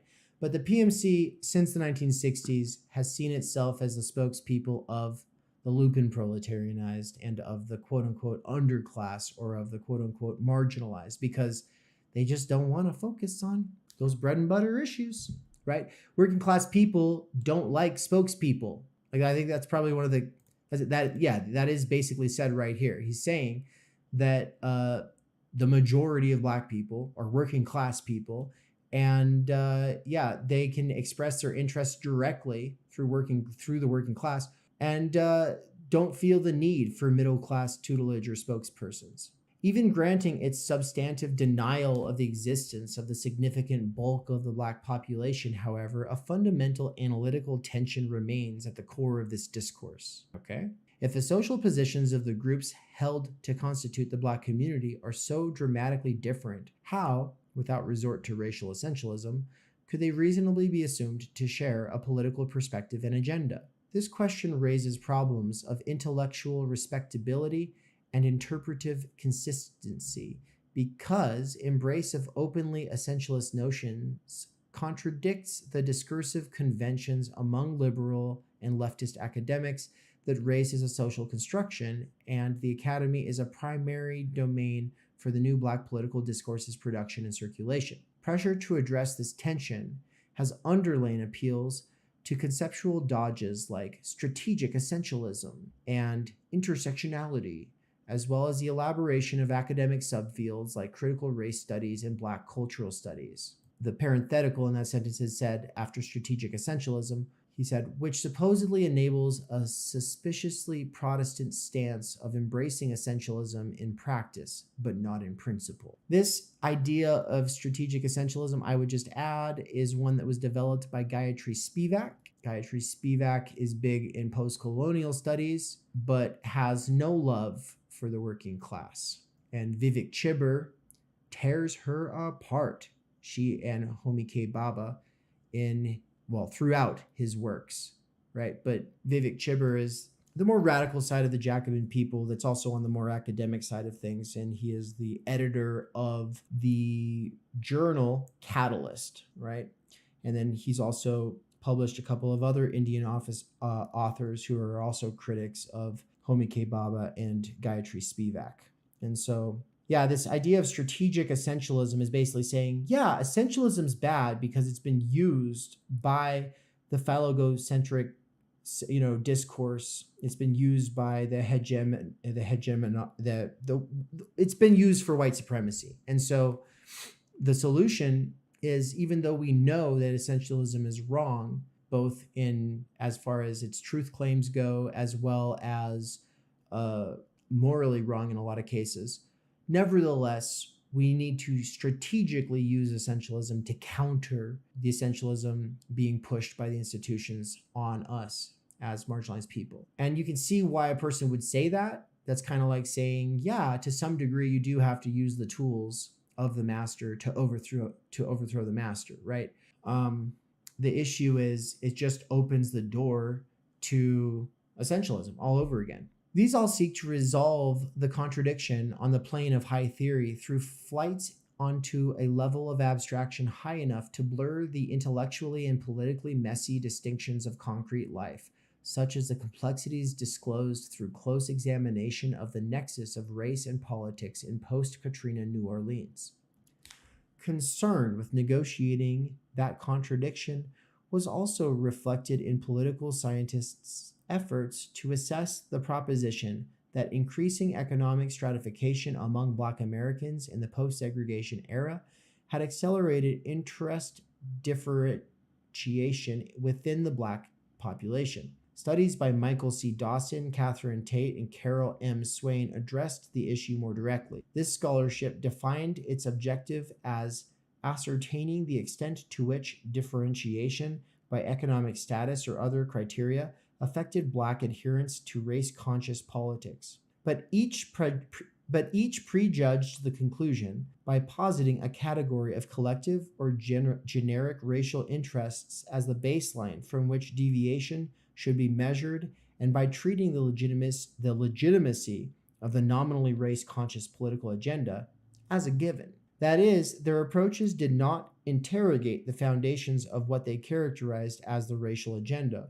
whence it was derived, or how its actual or potential benefits are distributed across the Black population. Dawson's finding of a racial linked fate politics and Tate's finding of high group cohesion around the racial agenda could just as easily result from asymmetrical subgroup power in agenda setting in the name of the race, particularly in the absence of clear public processes for agenda formation.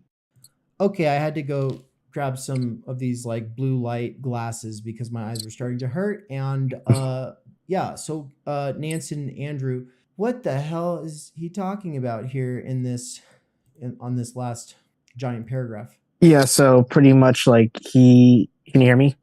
Yeah, I can hear you. And you can turn your camera on if you want to. I'll put you on the screen if you want. Okay, yeah. Well, I'm in the messenger chat, just kind of looking at the text again. But okay, he's like he's listing, as what Nance was saying, as stratification increases, like pretty much saying as upward mobility for the Black community increases. Nance said that there is this like increasing Afro-pessimism, this fear of falling because they're at this better advantage. But also when this advantage occurs, and he quotes a bunch of different theorists whose names I've never heard of, like, for instance, Black population studies, Michael C. Dawson, Catherine Tate, Carol M. Swain, right. And that these issues and criterias adhere to something of a generic racial interest at the baseline, which is pretty much what's going on with the sort of deviation or fear of falling, for lack of a better term. This link between racial interest and fate. Racial interest and yeah. Yeah, they start playing by the rules, and they buy into those rules.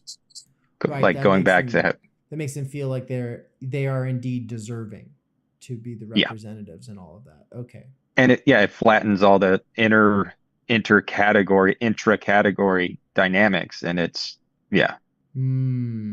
Each treated this finding as anomalous because each ultimately proceeded from a simplistic model that assumes a version of forsaking one's roots, the point where post-war social science's narrative of modernization meets the notion of racial authenticity as keeping it real as a driving force of Black interest differentiation. Right, and so this is where, like, in the PMC, authenticity becomes so important, right? It's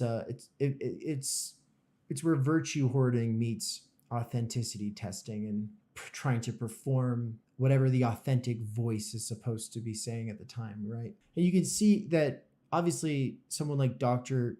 Adolph Reed Jr., who's so big-brained, he's always going to be extremely marginalized in any sphere. It doesn't matter, because when you have a really big brain like this, you're always going to be marginalized. And you're also going to be a free thinker who challenges presuppositions and doesn't just take doxa for granted, right?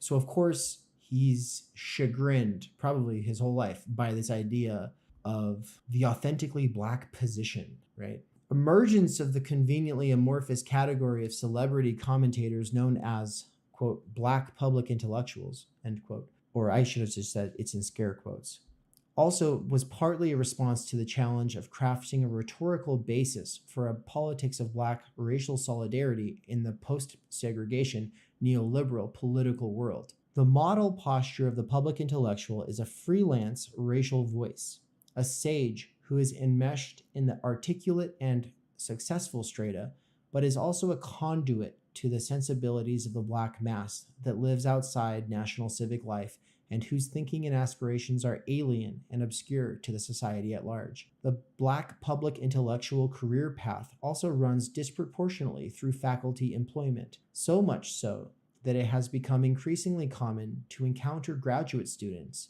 whose desired career trajectories openly envision pursuing a doctorate as a step toward becoming a public intellectual, at least as much as preparation for an academic career. Left of center academic audiences are a primary market for the consumption of Black intellectuals as products, books, lectures, and journal and magazine articles. Black public intellectuals as claims to insider knowledge and evocations of popular political engagement, combined with access to visible platforms in mainstream communications media, provide a pontifical cultural authority that buttressed common stereotypes and give them an aura of immediate veracity by imbuing them with the rhetorical intimacy of firsthand experience, which at times approaches voyeuristic titillation. This is why I have characterized the role of the Black public intellectual as akin to that of the trusted native guide and interpreter in colonial lore. Go ahead and highlight that. Yeah, this is where I said rubbers meet in the road in terms of the relation of all of this to the PMC. Attentiveness to the challenge of articulating a narrative of racial solidarity's foundations compatible with the sharply class-inflicted new political discourse may help explain the eruption of public calls for coming to grips with the impact of slavery's legacy on Blacks and other Americans. This fixation arose and spread like a great awakening among academics, activists, and the increasingly visible public intellectuals in the mid-1990s. Perhaps some of this enthusiasm was inspired by the comparably evanescent call issued initially by Lanny Guinier and others, that taken up cynically and retailed by the Clinton administration for a national conversation about race. Oh, we all know what that's like because that just happened again. Whatever its proximate sources, the assertion that Black Americans and of all strata, okay, I'm going to start this sentence over again because I've really butchered it.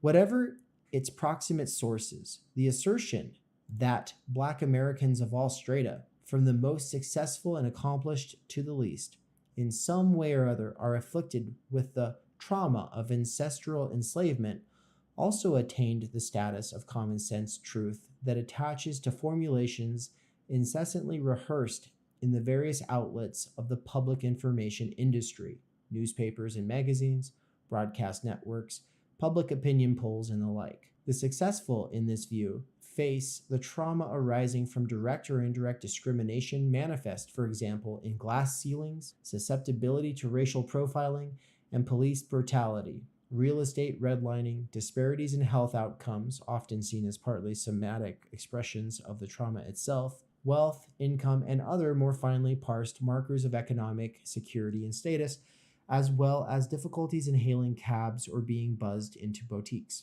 Slavery's long hand among the poor appears more crucially in patterns of pathological self-destructive behavior. However, underlying this distinction is a presumption that the generic experience of trauma originating in slavery constitutes a substantive bond of shared racial history and sensibility linking all Black Americans, and in some more expansive constructions, all Black people everywhere. At the time, the patter about remembrance of slavery and its heritable trauma, which often veered into pure psychobabble or worse, seemed to be a curious popular hysteria that gripped a segment of the Black middle classes, a moment of collective emotional catharsis. It seemed also perhaps partly an artifact of the ambivalent relation between Black and Jewish group advocacy elites, which occasionally descends into rhetorical competition over the extent of comparative historical suffering. It was noteworthy in this context that the upsurge of slave trauma discourse was coincident with the moment of heightened public attention to the Nazi extermination of Jews, reflected in and propelled by the popular film Schindler's List and the proliferation of Holocaust museums and public memorials around the country. And a common refrain in that discourse characterized the transatlantic slave trade as the Black Holocaust. In retrospect, it is not difficult to see how that moment of middle-class agitation also became the immediate rhetorical precursor from which the reparations enthusiasm grew, particularly given the contemporaneous precedent of the movement for reparations to victims of Nazi exterminism. Yeah, so in the Holocaust industry, Norman Finkelstein talks about the same kind of thing going on in the quote unquote Jewish community. And, he, as a Jewish man who's also some kind of a leftist, is very critical of this as a sort of special interest group dead end within the current institutional order. And he talks about how it's become a sort of ideology. And he is scathing when it comes to people who purport to have second generation Holocaust trauma, right?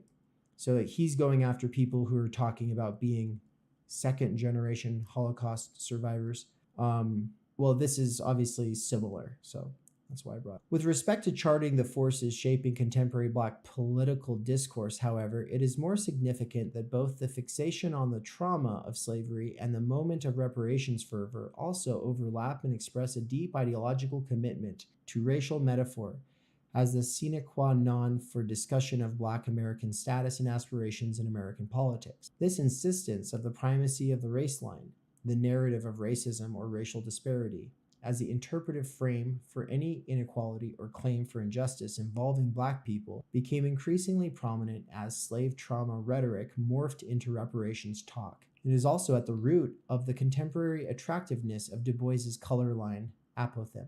In invoking Du Bois to buttress claims that race continues fundamentally to define Black Americans' as political, economic, and social conditions, Holt and others seek to annex his cultural authority in a debate over whether race, as in racism, has declined in significance or in determining Black Americans' life chances in the post-segregation era. Constructively, Holt refers to Du Bois's modification in the 1930s of his earlier prediction regarding the color line's significance, but does not acknowledge Du Bois's yet sharper move away from the notion in the 1950s, when he observed, quote, "I think today as yesterday that the color line is a great problem of this century, but today I see more clearly than yesterday that back of the problem of race and color lies a greater problem, which both obscures and implements it.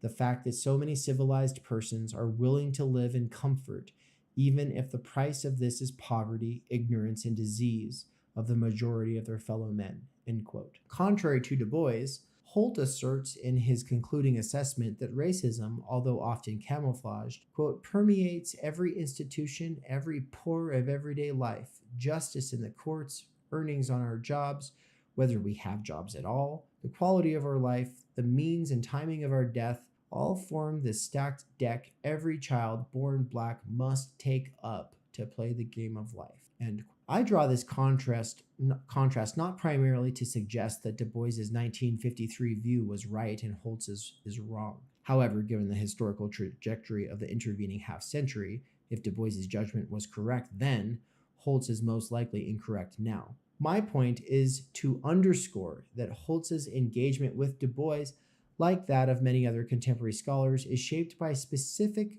presentist political and ideological agenda, vindication of the race line as the non-negotiable frame of reference for addressing Black Americans' political and policy concerns.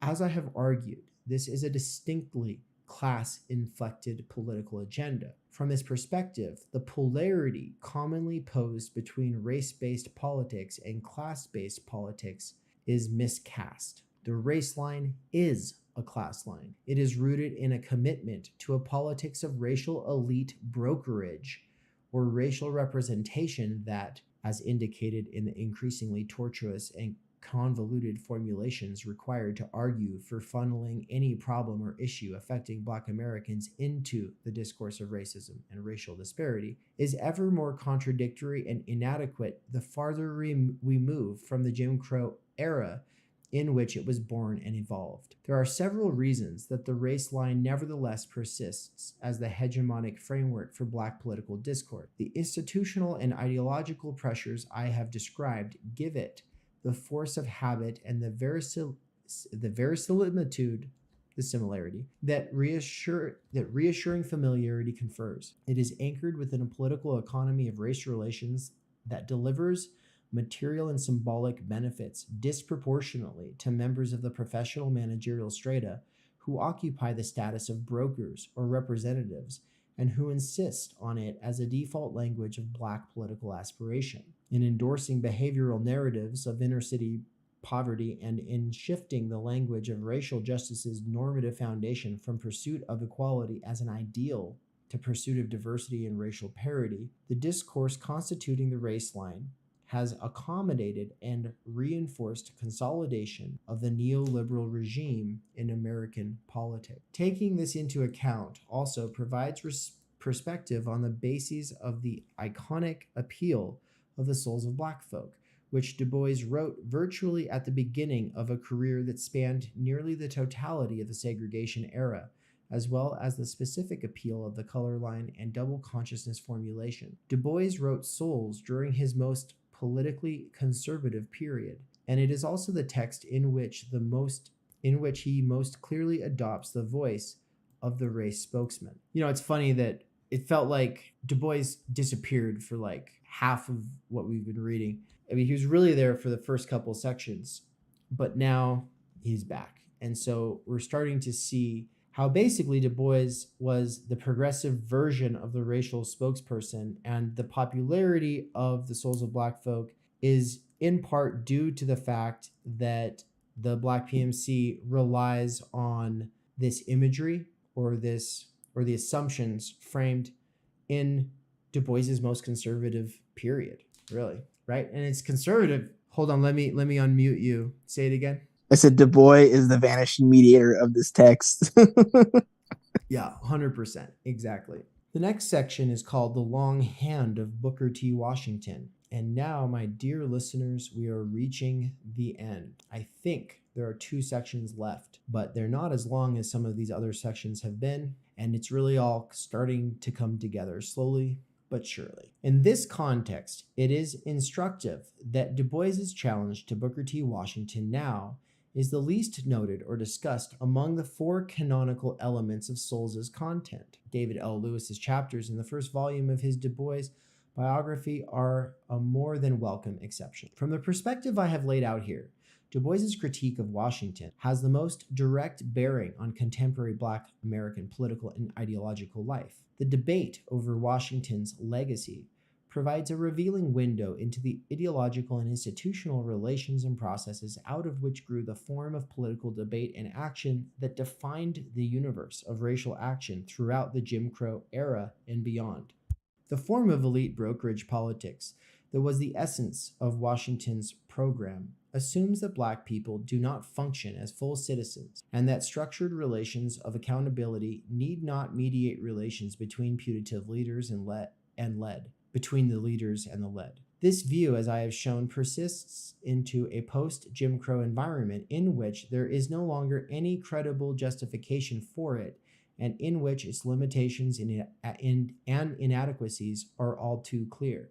The discourse of racism and the post-war racial liberalism from which it emerged are lineal descendants of the synthesis that Washington helped to craft at the dawn of the 20th century, a discourse and practice of race relation, which, as Michael Rudolph West argues eloquently, was predicated upon positing the Black American population as a corporate entity separate and distinct from white America and represented by generic race leaders or spokesmen. West argues that the race relations idea appealed to white allies in Booker T. Washington's day and since, because it sidesteps questions of equality and establishes discussions of Black Americans' status and condition on a plane isolated from the normal contest and conflict of American society. This is Michael Rudolph West, not Cornel West. Yeah. So yeah, he says, so I got confused there for a quick second. I was like, oh, is this Cornel West? No.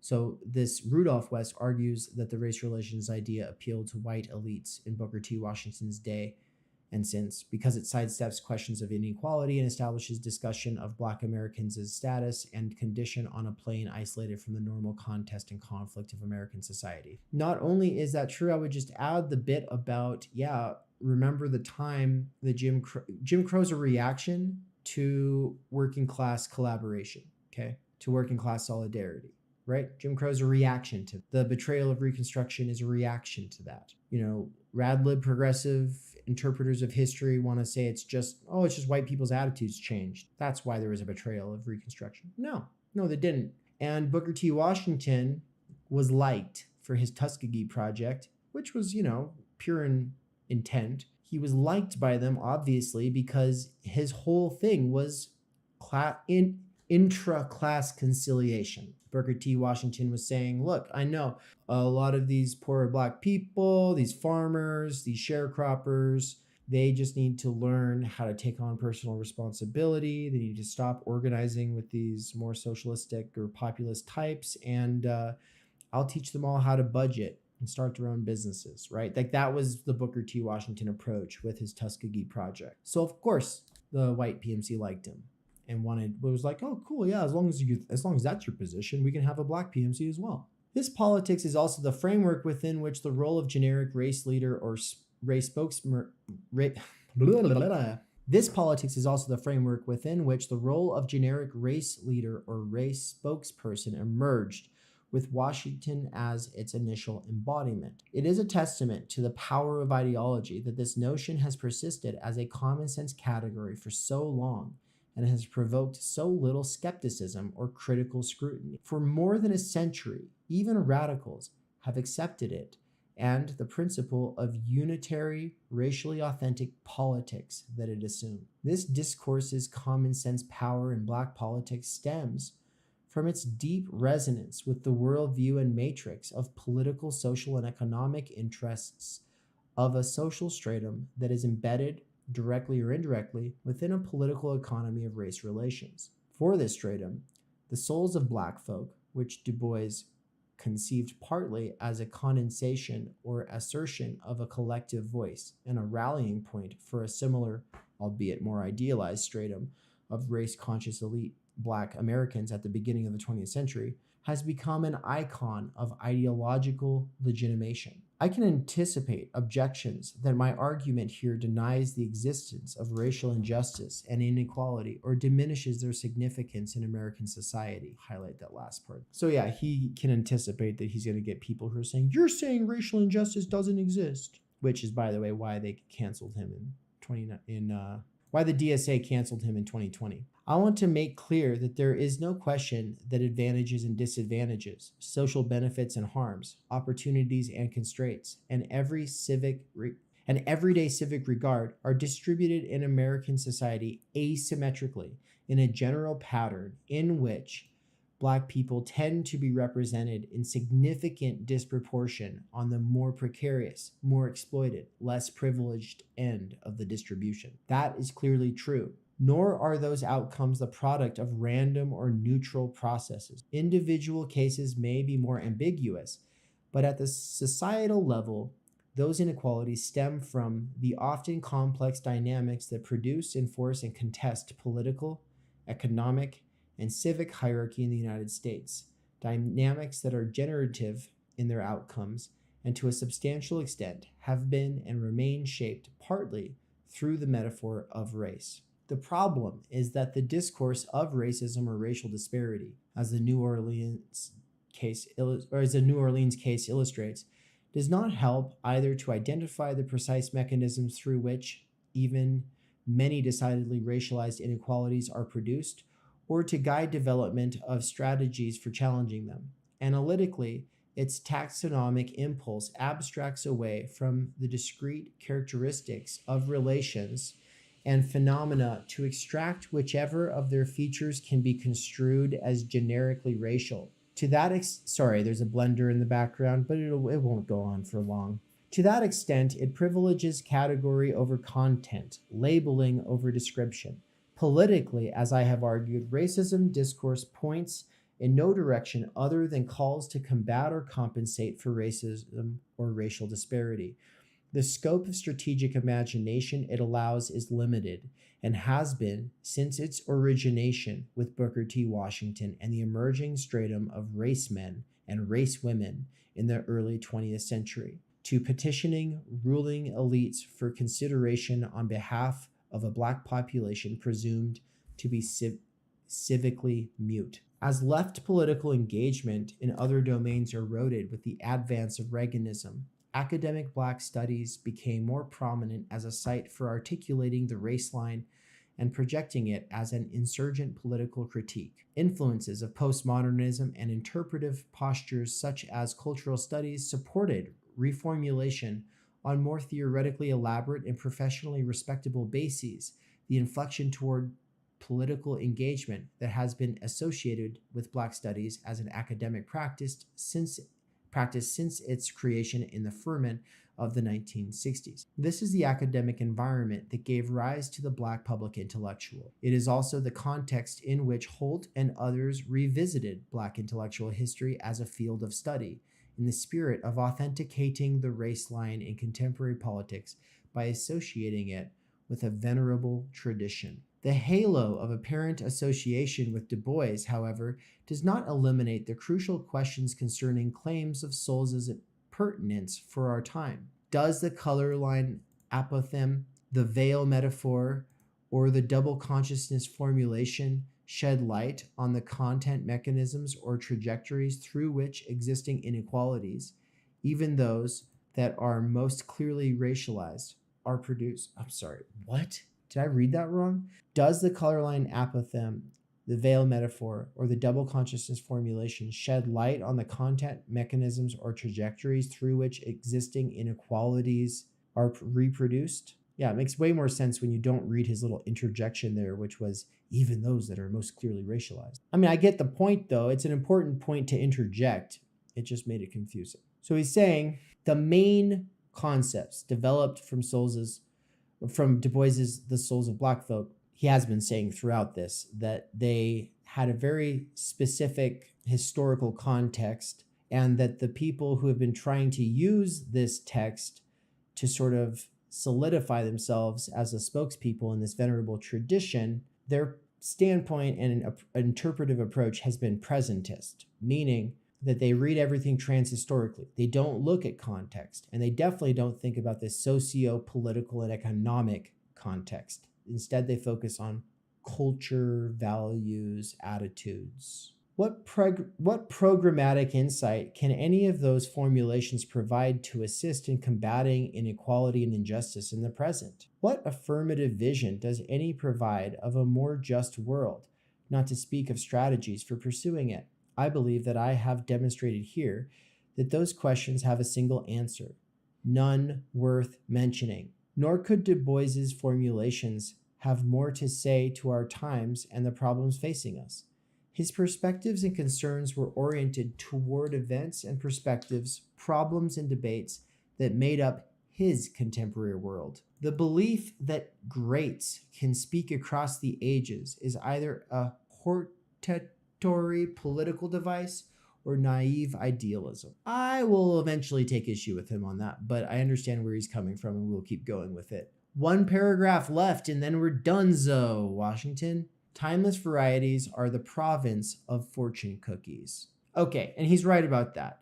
If something was said once and then you think you can just recycle what was said in the present without a genuine interrogation and attempt to understand the context, and without thinking the difference between now and then yeah, you're on the level of some mushy-brained guru, right? So timeless verities, which is like wisdoms, are the province of fortune cookies, is to say, if you just think similarity across time without thinking difference, then you're an idiot. By contrast, I submit that the most intellectually and politically productive approach to texts from the past involves trying to locate them as nodes within an evolving pattern of political debate, in which possibly controversial interpretations, arguments, and positions advanced at point A can, if successful, and success may depend only secondarily on truth, content, or intellectual elegance,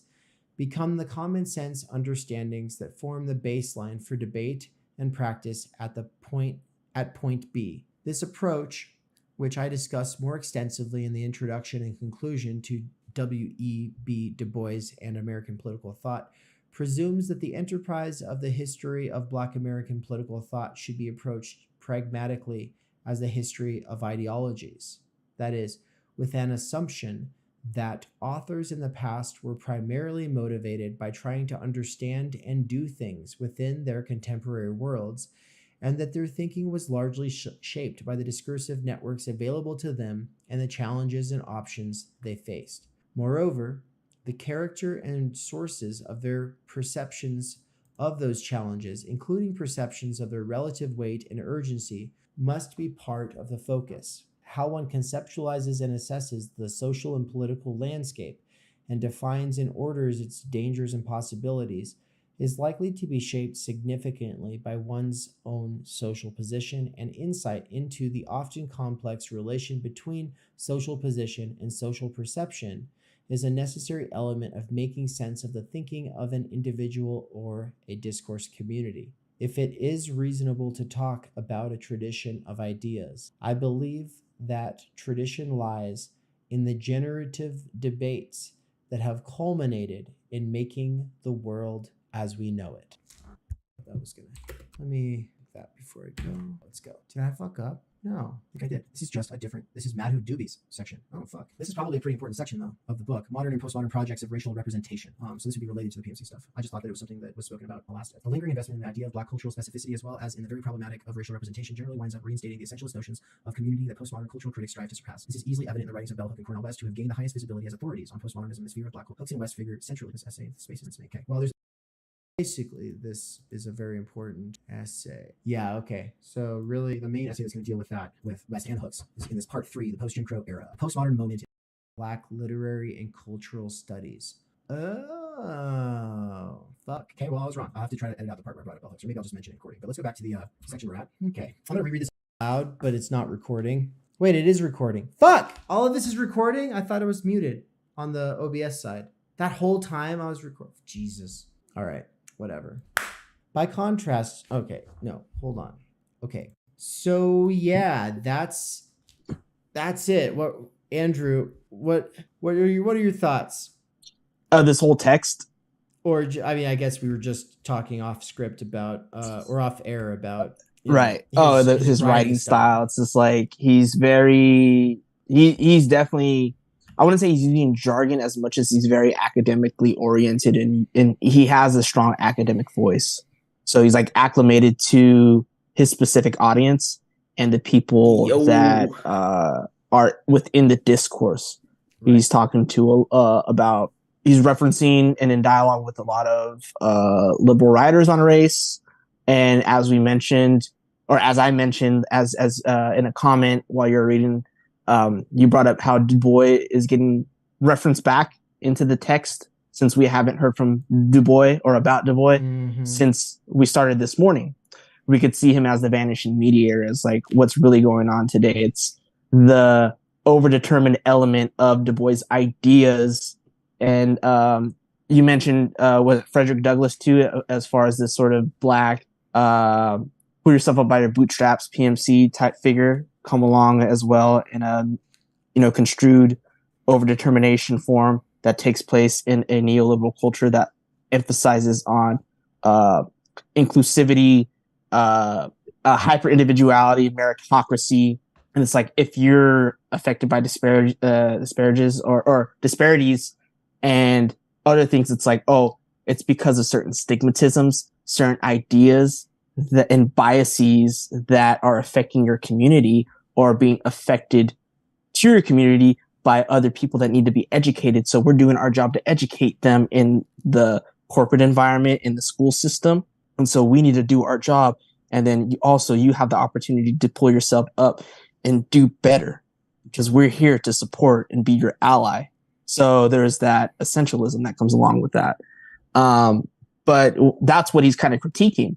He's critiquing all these forms of arguments that center race and at the same time essentialize it. And he wants to get rid of any form of essentialism or conservative take where it's like, oh, it's all about your community. You need to take responsibility if you want to be more affluent. Yeah, almost like this might be an oversimplification, but I almost feel like we have to try doing some oversimplification because he's so complicated as a thinker, but, right? Or like at least as his mode of articulation is so academic. Yeah, right. I want to say, like, to really strip it down, it seems like what he's saying is the PMC wants to frame poverty as a racial issue because it wants to see any injustices that happen within capitalism. You're on screen. You're on screen now. Andrew, welcome to the stream. There are going to be some people watching right now who are probably a little bit confused, and for good reason, because you're going to be thinking, wait a minute, wasn't Andrew just talking? What's going on? So welcome to the stream if you're new to it, but basically this was recorded previously. Andrew was present at the original time of its recording, as was Nance, who might pop in. But the last 14, we're on the home stretch of this. It's been like a almost 6 hour stream. Some people will watch it, and for the people who do, you're awesome. And so welcome back to hearing parts of what you already heard before. How is it on the second pass so far, Andrew?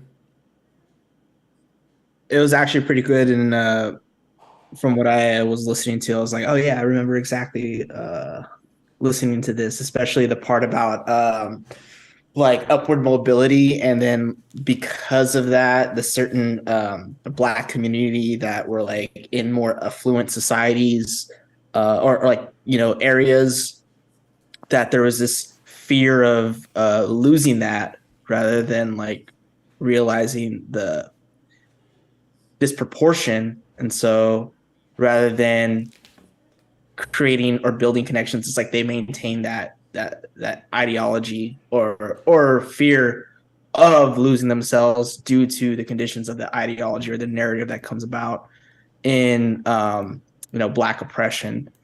As what does he say, is like a species, as a genius of different narratives in an ideology framework. I'm still wrapping my head around like how he operates, because like besides like doing the exegetical reading, I've never heard of Dr. Adolph Reed. I've heard you mention him, but like I didn't know what he was about up until now. Oh, for real? So, like, yeah. Oh shit. Yeah. I didn't know that.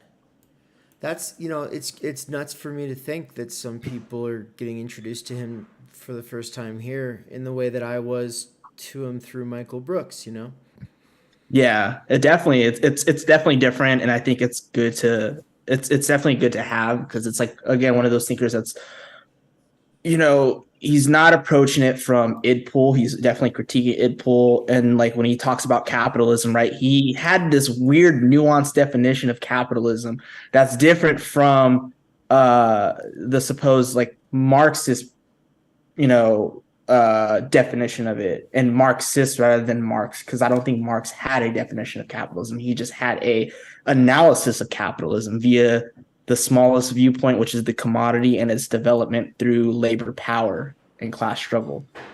Right? He didn't have a definition of it.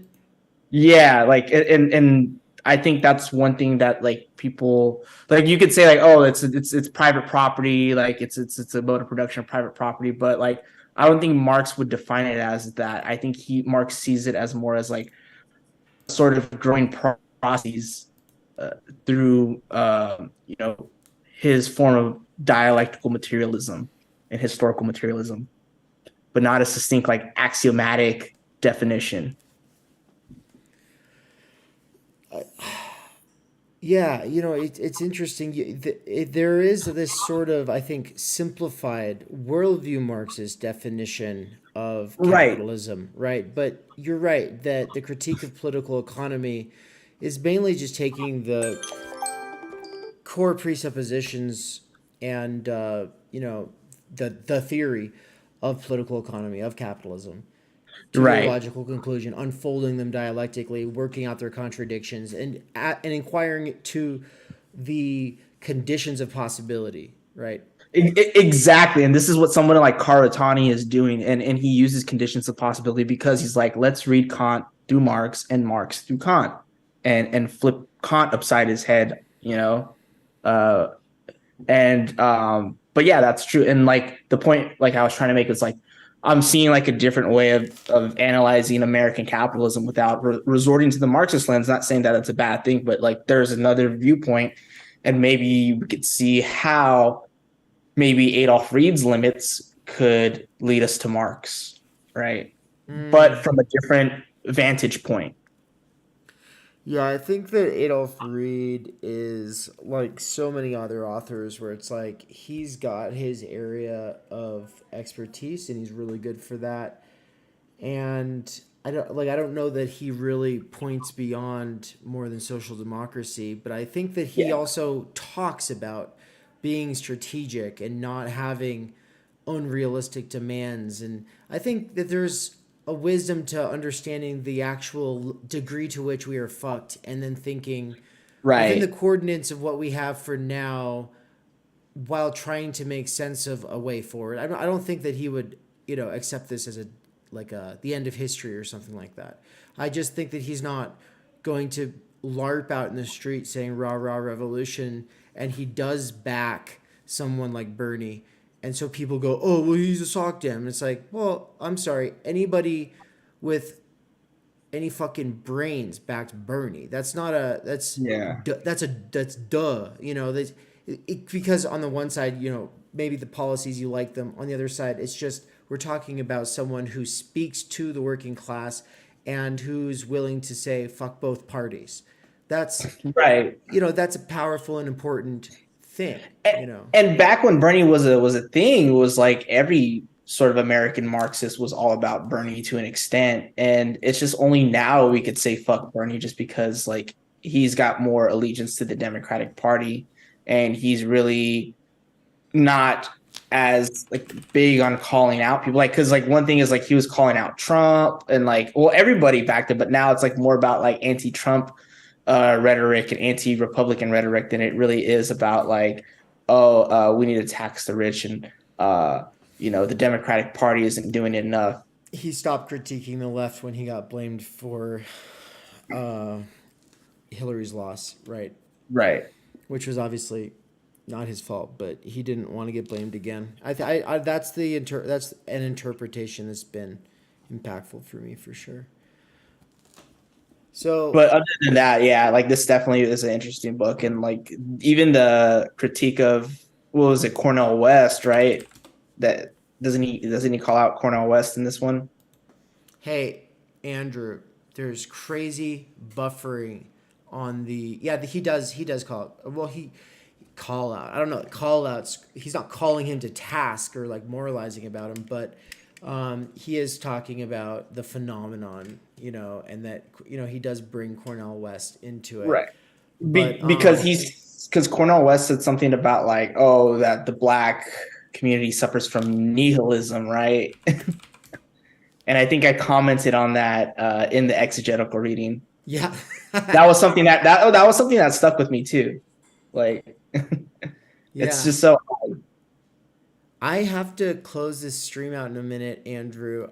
I just wanted you to be able to come on here and add anything else that you wanted to add before. But the reason that I kind of have to hurry it along, sadly, is because we're having buffering issues that are pretty bad for everybody on the live side.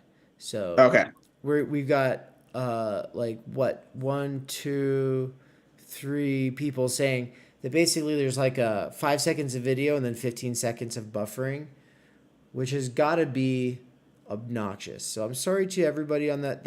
I wish I could reset my router and then keep going. You know what I mean? I wish that YouTube had a button for me to be able to play some preset video while I basically go reset the router like a commercial break, because I know that would prioritize our IP address. But anyway, or whatever. I don't even know what I'm talking about when I say IP address in that case. I mean, rerouting or unplugging and then replugging in the router can reprioritize you to the internet provider, is what I understand to be true. I don't know if it's actually true, but that's what I understand. So everybody watching this from the live side, you're fucked. Shit out of luck. Bear with us. Be patient. I'm sorry, but we're going to talk a little bit longer and then play the rest of this, because the people in the future will still be able to watch it just fine. It's just the people who are watching this live that are fucked. If anything, skip back 15 minutes and just let it play. right? Right. Skip back an hour, let it play. The earlier parts of this conversation are great too. You don't have to see them live for them to be good. But let's enjoy this conversation while we have it. So anyway, Andrew. Yeah. The Yes. future people are the future of the repressed. The repressed always returns in the future, as Lacan says. The repressed always returns in the future, is what he says. Yeah. Yeah. What does that mean? It's a paradox, because if the repressed is from the past, you don't experience it in the past. You only experience it as you go forward within your analytic session. So it's in the future. Oh, I got it. Yeah. Cool. Well, I'm glad you know about this book now and read. I mean, it took me like, I don't know, the better part of like 8 years just being like, okay, I can see some good points here, but also like, I want to read something real about this stuff, like something that gets into the nitty gritty. And so I think that you can read him as a soc dem, as a revolutionary, as something that's not already figured out yet. You know what I mean? Like you can read him on his own terms. Yeah. Yeah. As a Žižekian, that's what one should do, which Žižek is being a Hegelian, and that's what Hegel was doing on the own terms of like Stoicism, Cartesianism, Spinozacism, etc., empiricism. Like he wasn't saying like, oh, Hume is just a British empiricist. I don't want to talk about Hume. He has nothing to say. It's like, no, that's not at all. So we should always like follow them on their own terms to see where they are at their best and where there is contradictions and where we could sublate them, but also the limits, right? Mm-hmm. And like let's just be in Reed's own terms. And one of the things that he's doing is he's putting these thinkers that he's in dialogue with in his own terms. And I remember I said something kind of like in a joking manner, but I want to evoke that back up, because I said something about how was it W.E.B. Du Bois is his vanishing mediator in the text. So like W.E.B. Du Bois is like a very iconic, African-American thinker, anti-slavery, still celebrated today. But from what he's saying, and you could correct me if I'm wrong, that there is a lot of like exacerbation of his ideas for today, and saying that something about like, taking responsibility, and, realizing like your own oppression, and that we have to like stand up. And then not only him, but like someone like Frederick Douglass, right? Who's more along the lines of what we could see as African-American PMC, put yourself up by your bootstraps, work harder, upward mobility, that all these things tie in. I think that's a little bit more Booker T. Washington than Booker T. Washington, okay. Douglas. Yeah, but yes. Okay. But yeah, because but like Booker, ultimately, Booker T. Washington's like the petty bourgeois ideologue, whereas right. I almost said Frederick James. I think that was confusing. I was confusing him with Douglas just talks about his experiences basically under slavery, right, and learning how to read and stuff like that. So, but one thing I really found interesting, and it is Du Bois, right, who talks about the two souls or the two minds, where like you have the consciousness of yourself, and then you have the white consciousness. So there's like this split in you, right? Yeah. Mm-hmm. And that's what I kind of found interesting, because he's kind of getting to something that's more along the lines of you could say both a descriptive psychology and then like close to ideology critique, but only on the confines of racism, right? Well, and Reed's point is that is a historically embedded experience. The basic experience of split subjectivity. Now, Reed doesn't put it in these terms, but I'm just gonna try to make this a little easier here by saying that the basic problem of split subjectivity and of non-correlation with oneself, right? Right. That negation of identity that you are.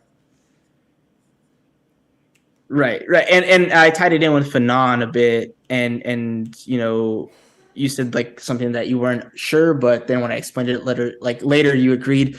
You could tie it in with Fanon, and Fanon was also a proponent of Sartre, so you could see how Sartrean bad faith when you know that you are being oppressed, you know that you are a slave, or you know that you're being subjected to racism, and yet you still fulfill the role as the black subject under the oppression of the oppressor and take on the identity to be their, Yes. you know, Now, be that's not where I was who they wanna going be. with that, but I think it does relate to Fanon. That's not where I was going with that, but I do think it relates to Fanon. Where I was going was to say that the basic split in subjectivity, that non-correlation to oneself, is one that exists for everybody, but that is especially pronounced when there is institutionalized law supercharging those relations. Right.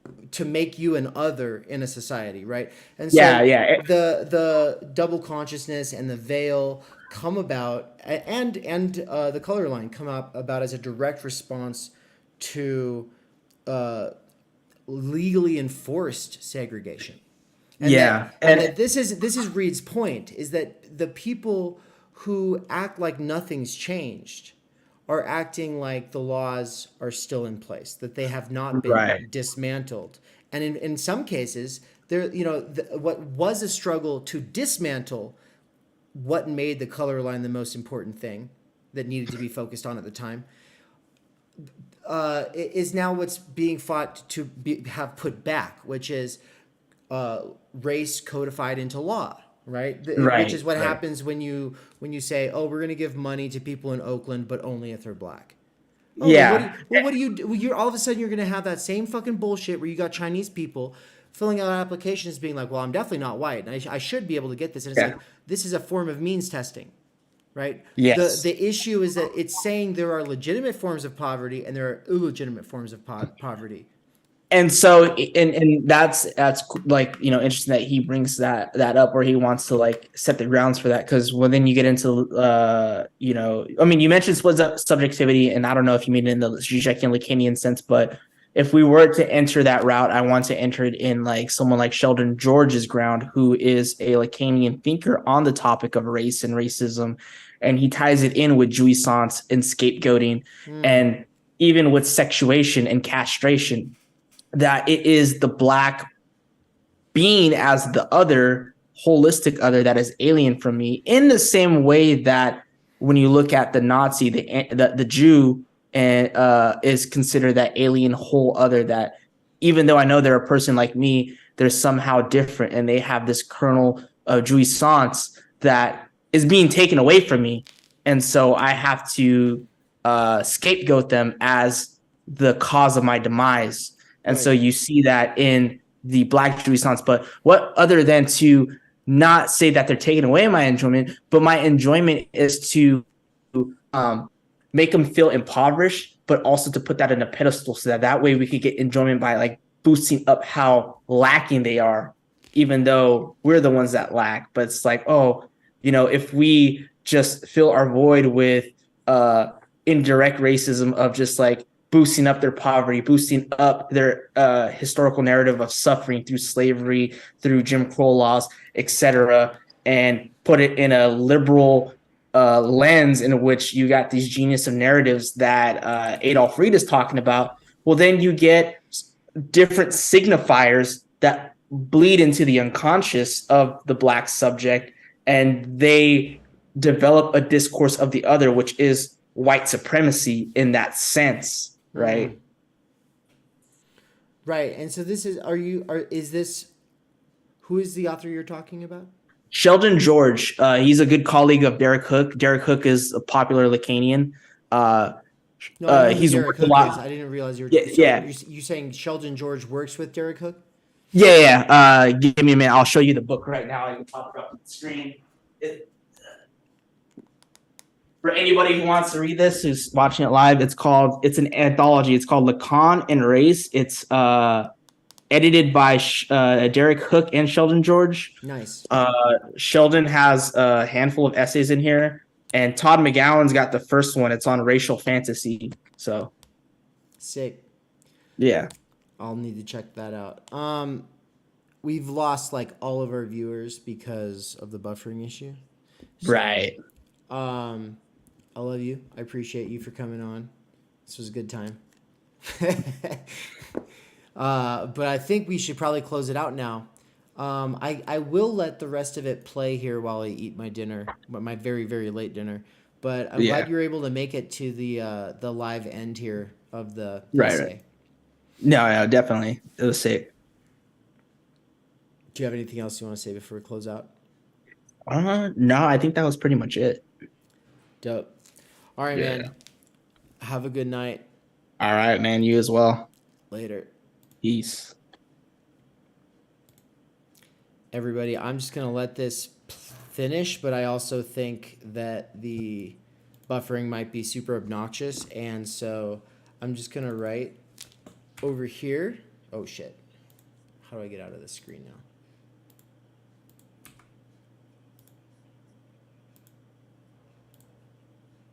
Hold on one sec. Okay, it's almost over. I'm going to let it finish playing. Hopefully it works. Let's go. There's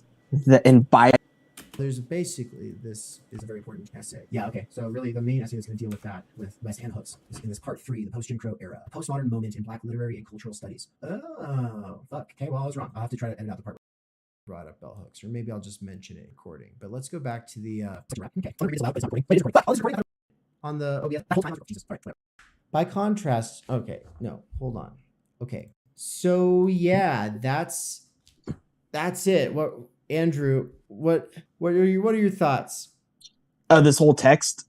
Or I mean, I guess we were just talking off script about or off air about right. His writing style. It's just like he's definitely, I wouldn't say he's using jargon as much as he's very academically oriented, and he has a strong academic voice.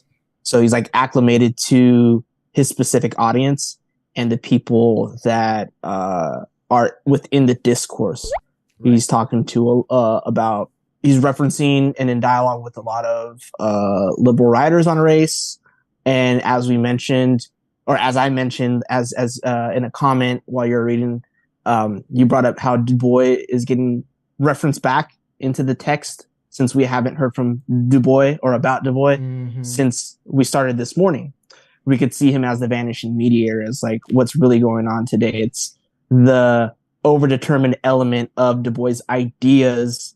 And you mentioned was it Frederick Douglass too, as far as this sort of Black pull yourself up by your bootstraps PMC type figure come along as well in a construed overdetermination form that takes place in a neoliberal culture that emphasizes on inclusivity, hyper individuality, meritocracy.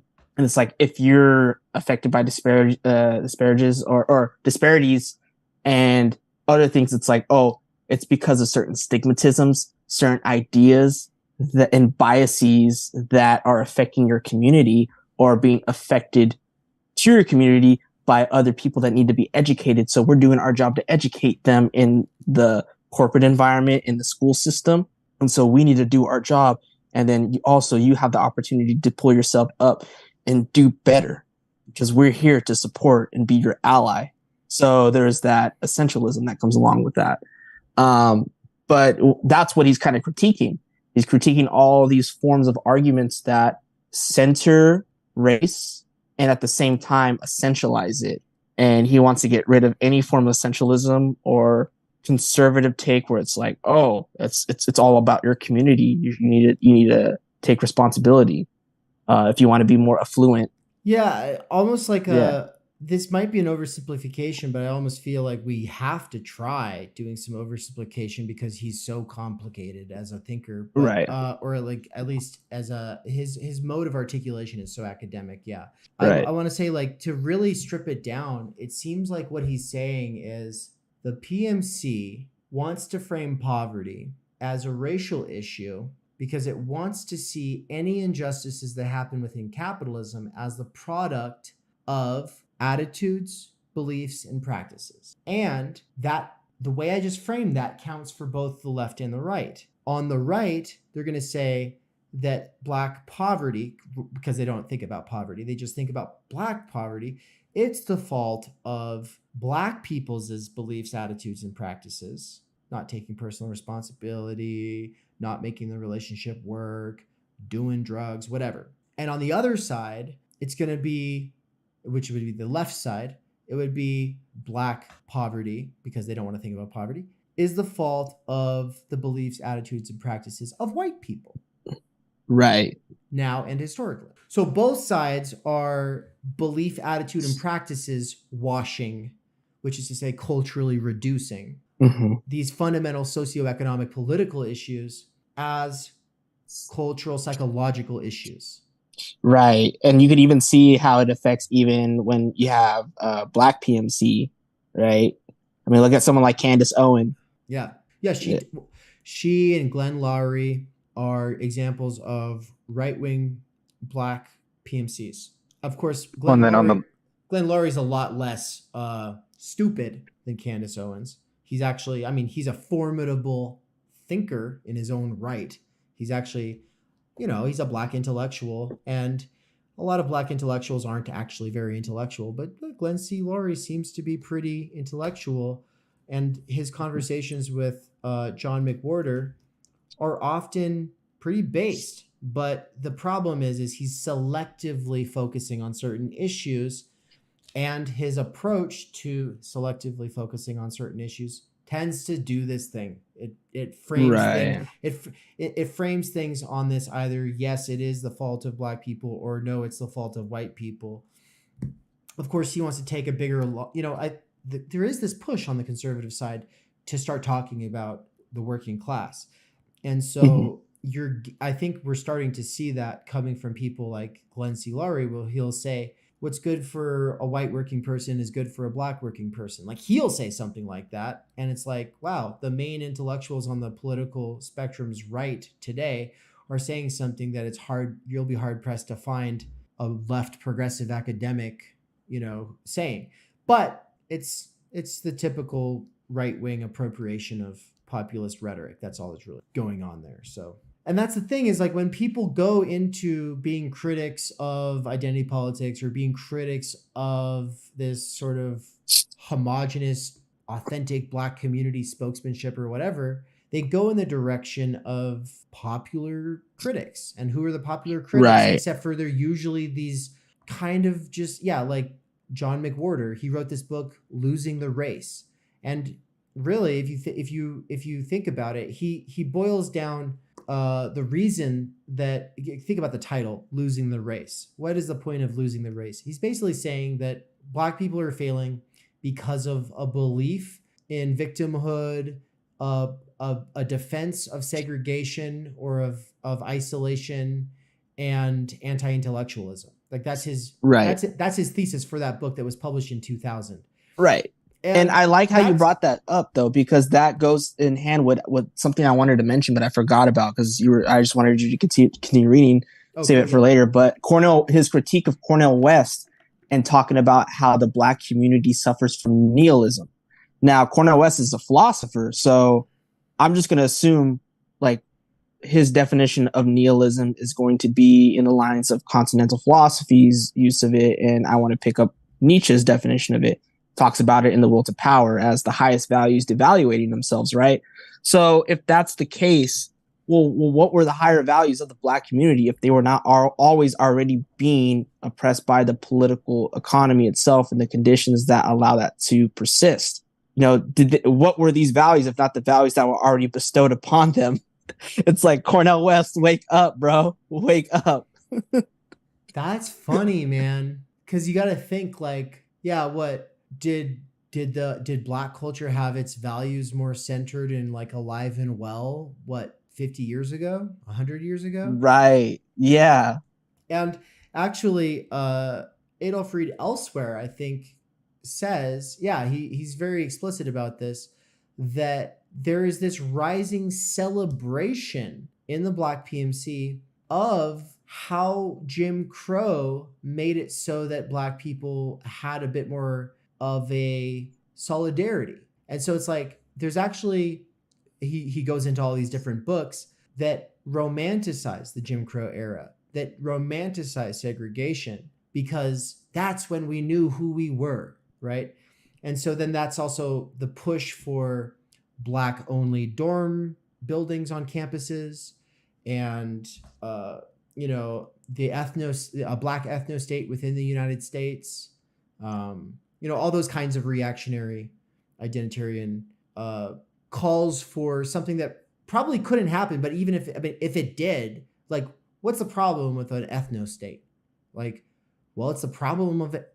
It's the same, even though obviously black people are more oppressed than white people. It's the same fucking problem as white people trying to do.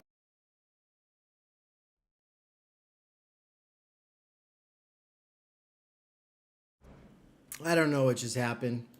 To an ethno state in the sense that it creates new borders that have to be policed. That actually means people are going to be torn away from where they're currently living and penalized for trying to return to where they were born. Any sort of ethno-nationalism is always going to lead to failure. Yeah. Or nationalism in general. Or potentially, if not genocide, then tearing people from where they live, or and a big part of it, a really big part of it. Like, this is the dark side of Dewey's fourth political theory, when he doesn't really bring it up. But yeah, if there are racially demarcated groups that have an actual cultural, linguistic, and value-based essence that is largely based in geography, if that's true and that is to be protected and preserved, outside of tearing people out from where they currently live, or not giving certain people rights where they currently live, and like all the problems associated with that, there's also with it the justification of persecuting people who are in interracial relationships because they are considered race traitors, or they're like ruining the purity of these natural categories. It's like this. It's the way people act about purebred dogs. Like, oh, this is a purebred German Shepherd. It's worth more. Oh, that's a mutt. It's a mixture. It's a diminution of this ideal form, right? There's like these platonic ideal forms in genetics, and they're being watered down and mixed up, and so it's coming from white or black people. I don't give a fuck where it's coming from. It's the same basic idea. But of course, no, I mean, the common PMC progressive line is to say that kind of essentialism or ethno state is only bad when it's coming from white people, because racism is only racism if you've got power and privilege, right? They're not thinking about the actual political consequences of these kinds of ideas. That's the issue. Okay, so I think that's it. We've read it. Anything else you want to say before we close out? Nance, are you there, by the way? Yep. Cool. Any closing thoughts? No. Yeah, I figured. It's pretty sweet text, though. Like, that's pretty dope. Yeah, it's like. I'm glad we struggled together, because it's definitely the concepts themselves are not hard. What makes it hard is the language and the writing style. Yeah, the language and writing style makes it hard to follow the arguments, because he's doing pretty elaborative arguments. Right. But if you could keep track with it, you could see with our basic understanding of ideology, capitalism, PMC, etc. Like, we could hold our own, but it's definitely hard to keep track of the arguments because he's bringing so much in, and he's with very technical writers, and he's writing technically. It's true. And this is what it's like to read critical race theory as well. Critical race theory also comes off this way. And so, really, he is intervening in that field. And that's why he has to talk this way, really, if you think about it, because he's had to read them all. And now he has to be intelligible to them and speak in a way that meets those standards. So, yeah. But Dr. Adolph King Jr., did I say King? Dr. Adolph Reed Jr., you are a king. That's what I meant to say. Yeah. That's not a slip. That's a word in the next sentence sneaking into the sentence I'm speaking, right? No, that would still be a slip. That would still be a slip? Yeah, that's a pair of praxises. Yeah, it definitely told you where I was going. But anyway, Dr. Adolph Reed Jr., you are a king. And I just mean like a fucking beast, like a powerhouse. Like, I really do see him as one of the most principled critics, because he doesn't make things easy for himself to exist on the left. He really doesn't. He's put himself into a sort of corner, but I think he's holding ground as far as like a very important position that needs to be defended. And his decision to put together this anthology was, he's got his own books, but he put together this anthology, Renewing Black Intellectual History, because the field itself needs to be renewed. And he's a professor, and as well as the rest of these people. And so if they are to renew the field, then there needs to be a sort of canon of then there needs to be a sort of canon of what constitutes that intervention that people can refer back to, right? Oh, here, let me, sorry. Okay, what's that? Okay. I was gonna say, and like I like that how he's like rethinking of the way these Black intellectuals need to be thinking about history and formulating critiques of not just racism, but racist ideology, because it seems like it's not even just a matter of racism, but racism ideology and the way that it's perpetuated within the intellectual community and taking on this form that mystifies it and reverts back to essentialism, even though we're fighting against that. We fought against scientific racism, but it's still taking form in the social sciences in this this skewed, like this like screwed way, like this crude way of doing it, with whether it's critical race theory and lived experiences, etc. But the fact that we are not questioning even the ideas that we are, or our presuppositions that we're using, which come from, again, what I termed, I was like, oh, the vanishing mediator, which is people like Frederick Douglass and W.E. Du Bois, and really imminently critiquing these ideas and seeing how they're still alive today, and how, yeah, they're relevant, but what they're doing is not being relevant for emancipation, but relevant for maintaining a genius of narratives within capitalist reproduction. A genus of narratives. Thanks for bringing it back to that. Yes, exactly. Which is why he says in the subtitle of this text, it's the ideological and material foundations of African American thought. Yes. Ideological and material. So instead of thinking, oh, what is Blackness? Let's look at what Black people have said. Okay, we see Booker T. Washington said this, James Baldwin said that, Bell Hooks says this, Cornel West says that. Okay, Angela Davis says this, Malcolm X says that, and thinking just, oh, what are these ideas? And then just sorting through these ideas.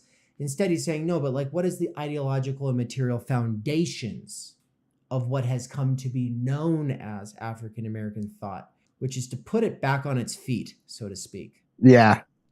Definitely. He's definitely being like a Kantian in that sense. I was going for the Marxist metaphor, right? The Marxist, the Marxist, the critique of critical critique. Yeah, putting Hegel back on his feet was the idea. Yeah, right? Putting African American thought into a self-aware relation to its specific class role in the reproduction of society, right? And so it's just so much that he doesn't say here as far as the PMC is concerned. He uses the term professional managerial class, but he doesn't talk about Taylorism. He doesn't talk about the de-skilling of the workforce. He doesn't talk about all of this stuff being done as a way of replacing Pinkertons with PMCs, right? But he is aware of that. And that's why Judith Stein's essay is included here, I would argue, right? Because by the way, have either of you two seen my exegetical reading from 2020 where I do Judith Stein's essay? No, but I've heard you mention it. Sick. I think I'll have to republish it soon because it's crucial. It's very important, and it goes so well with this. And then these two, I wouldn't have ever really thought about that Judith Stein essay or this essay by Dr. Reed Jr. in the context of the PMC, the way I'm currently thinking of it, if it wasn't for this course and drawing together these other texts, right? But as far as copying and pasting the assumptions or ideas or concepts developed by Booker T. Washington, Frederick Douglass, or W.E.B. Du Bois, even though they were all different, they all shared certain fundamental assumptions about racially authentic groups having racially authentic spokespeople and the idea of various kinds of intra-class conciliation. And all of this is very specific to circumstances that were, there at the turn of the 19th century. And so, goddamn, I can't wait to have read all of these enough times to where I know where in this book this and that and the other thing gets said, so that, because I'll be, we'll all hopefully over the course of the next few years here develop ourselves in this field of these texts and these sort of nodal points and arguments to where we're able to draw off of any of them ready to hand when we need, for being able to, in our own words, articulate these things in a way that makes sense to regular working people. Because right now, obviously, it's like, God damn, this is not comprehensible to a normal person. It's barely comprehensible to me, and I can read Heidegger and Marx with the best of them. So fuck, the process of cultural digestion and making this accessible to other people has only just begun, and it's exciting to be a part of it. And so thank you both for joining me. It's really been a good time. Yeah, it was actually pretty cool. Like, I actually learned a lot from this. Cool, man. All right. Well, you two have a great night. Take care. All right, man. All right, everybody. Welcome to Exegetical Readings of Essential. Whoa, that was the end of it. And I'm back. Welcome back, everybody. Thanks for doing that with me. Anybody who did the full thing, anybody who made it through all of that, you are a champion. Amazing. Good job. My God, I hope you do it again, because this, it definitely bears repeating, and it gets better over time. But I'm tired. I'm exhausted. I've been going hard. It is bedtime for me, really. I mean, not really. I mean, it's like 10:14. I'm going to go wind down, hang out with my fiance. So I hope you all have a beautiful, wonderful rest of your night. I will close out with the trailer. Which trailer should I play? The one for the U.S. tour, the one for the $50 patron, or the one for the exegetical reading? I already did the exegetical reading as a sort of halftime. So I'm actually going to close out on the $50 patron one, because a lot of people haven't seen it. And the U.S. tour one is at the end of all those intro to Zizek videos. And so, you can definitely catch it there. But I'm going to close this one out on the $50 patron, because so far I have 3. I've only been in operation for 2 months, and that $150 a month makes a really, really big difference. But I would like to double that number here in the next month and a half, preferably sooner. And so go to theory-underground.com/support if you like this kind of content. You best believe there is so much more coming down the line, and so much that already exists that hasn't even been released. And so aside from the U.S. tour, I just really wanted to show this $50 patron tier one, because the exegetical readings are something you have access to the Zoom side if you've signed up at the $50 patron tier, right? So you get to do exegetical readings with me in the morning when I do them. I don't always do them. It's like 2 or 3 times a week. But the point is, yeah, this is how you get access to that. And if money's an obstacle and you really want to participate, there is a scholarship form also available if you go to the support page. All right. Thanks, everybody. Have a wonderful night. Take care. Bye-bye. I couldn't believe it when I saw that poster. Baudrillard in Boise, fucking Idaho. Are you kidding me? It was virtually an answer to an unspoken prayer, It really was. And I just couldn't believe that somebody was interested in the things that I was interested in, that I had been interested in for years and had kind of given up on in futility. I'd labored in solitude for so long. I had no one to talk to about it, no one to bounce ideas off of. It just vastly accelerated my ability, I don't get too philosophical, to interrogate, to inquire, and to see connections between things. And so the Theory Underground that Dave is developing in this mission is trying to reach an audience of people who aren't just doing philosophy in a university setting. Why is there an advantage to doing philosophy outside of an academic setting? Well, the neat thing is that you can really drill down. When you're in school, you You have to do 50 things, and you do them all partially. And it's like you're digging a well. And you're digging very shallow wells. When you can drill down deep and take your time and really get into something, especially with a company of fellows, that you get into the slipstream of a great philosopher, and you just have to take the deep dive. But initially, a lot of these philosophers, they're speaking to a tradition, they're trying to resolve specific problems, and they just assume you know what those are, that you've had their life experience. So the first time you read them, you're just trying to get the lay of the land, and you may well have some insights. You may wrongly associate certain things you know with what they're saying, but then you'll maybe look at a secondary text, and now, since you have something to bring to the table, all the lights start going off. And then when you read the philosopher the second time, you can read them more knowledgeably.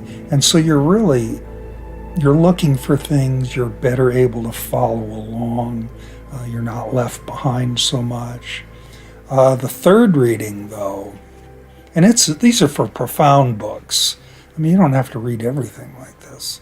But for a profound text, the third reading is where you've learned enough that you relate it to everything else you know, that you begin to see the connectedness between what this philosopher is doing and the implicit, unstated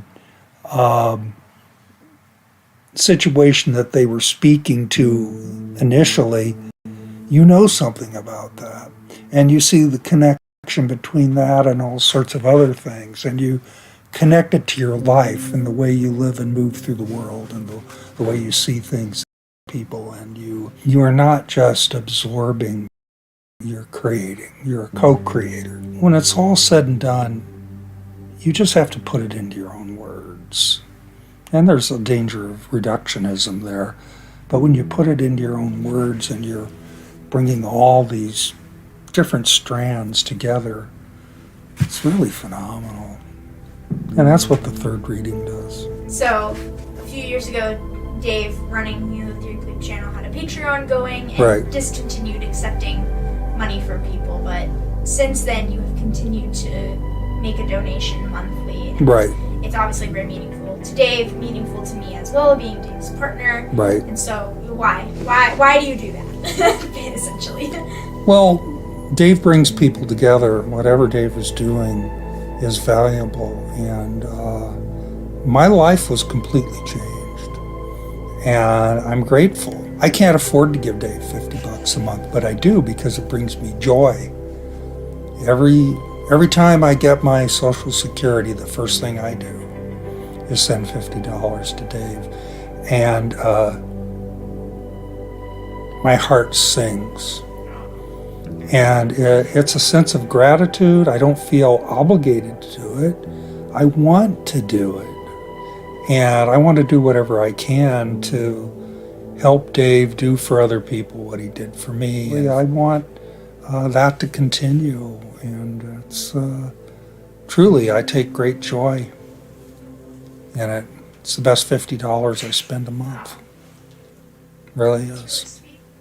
If you can plant a seed where a handful of people meet each other and they can all have the experience that we've had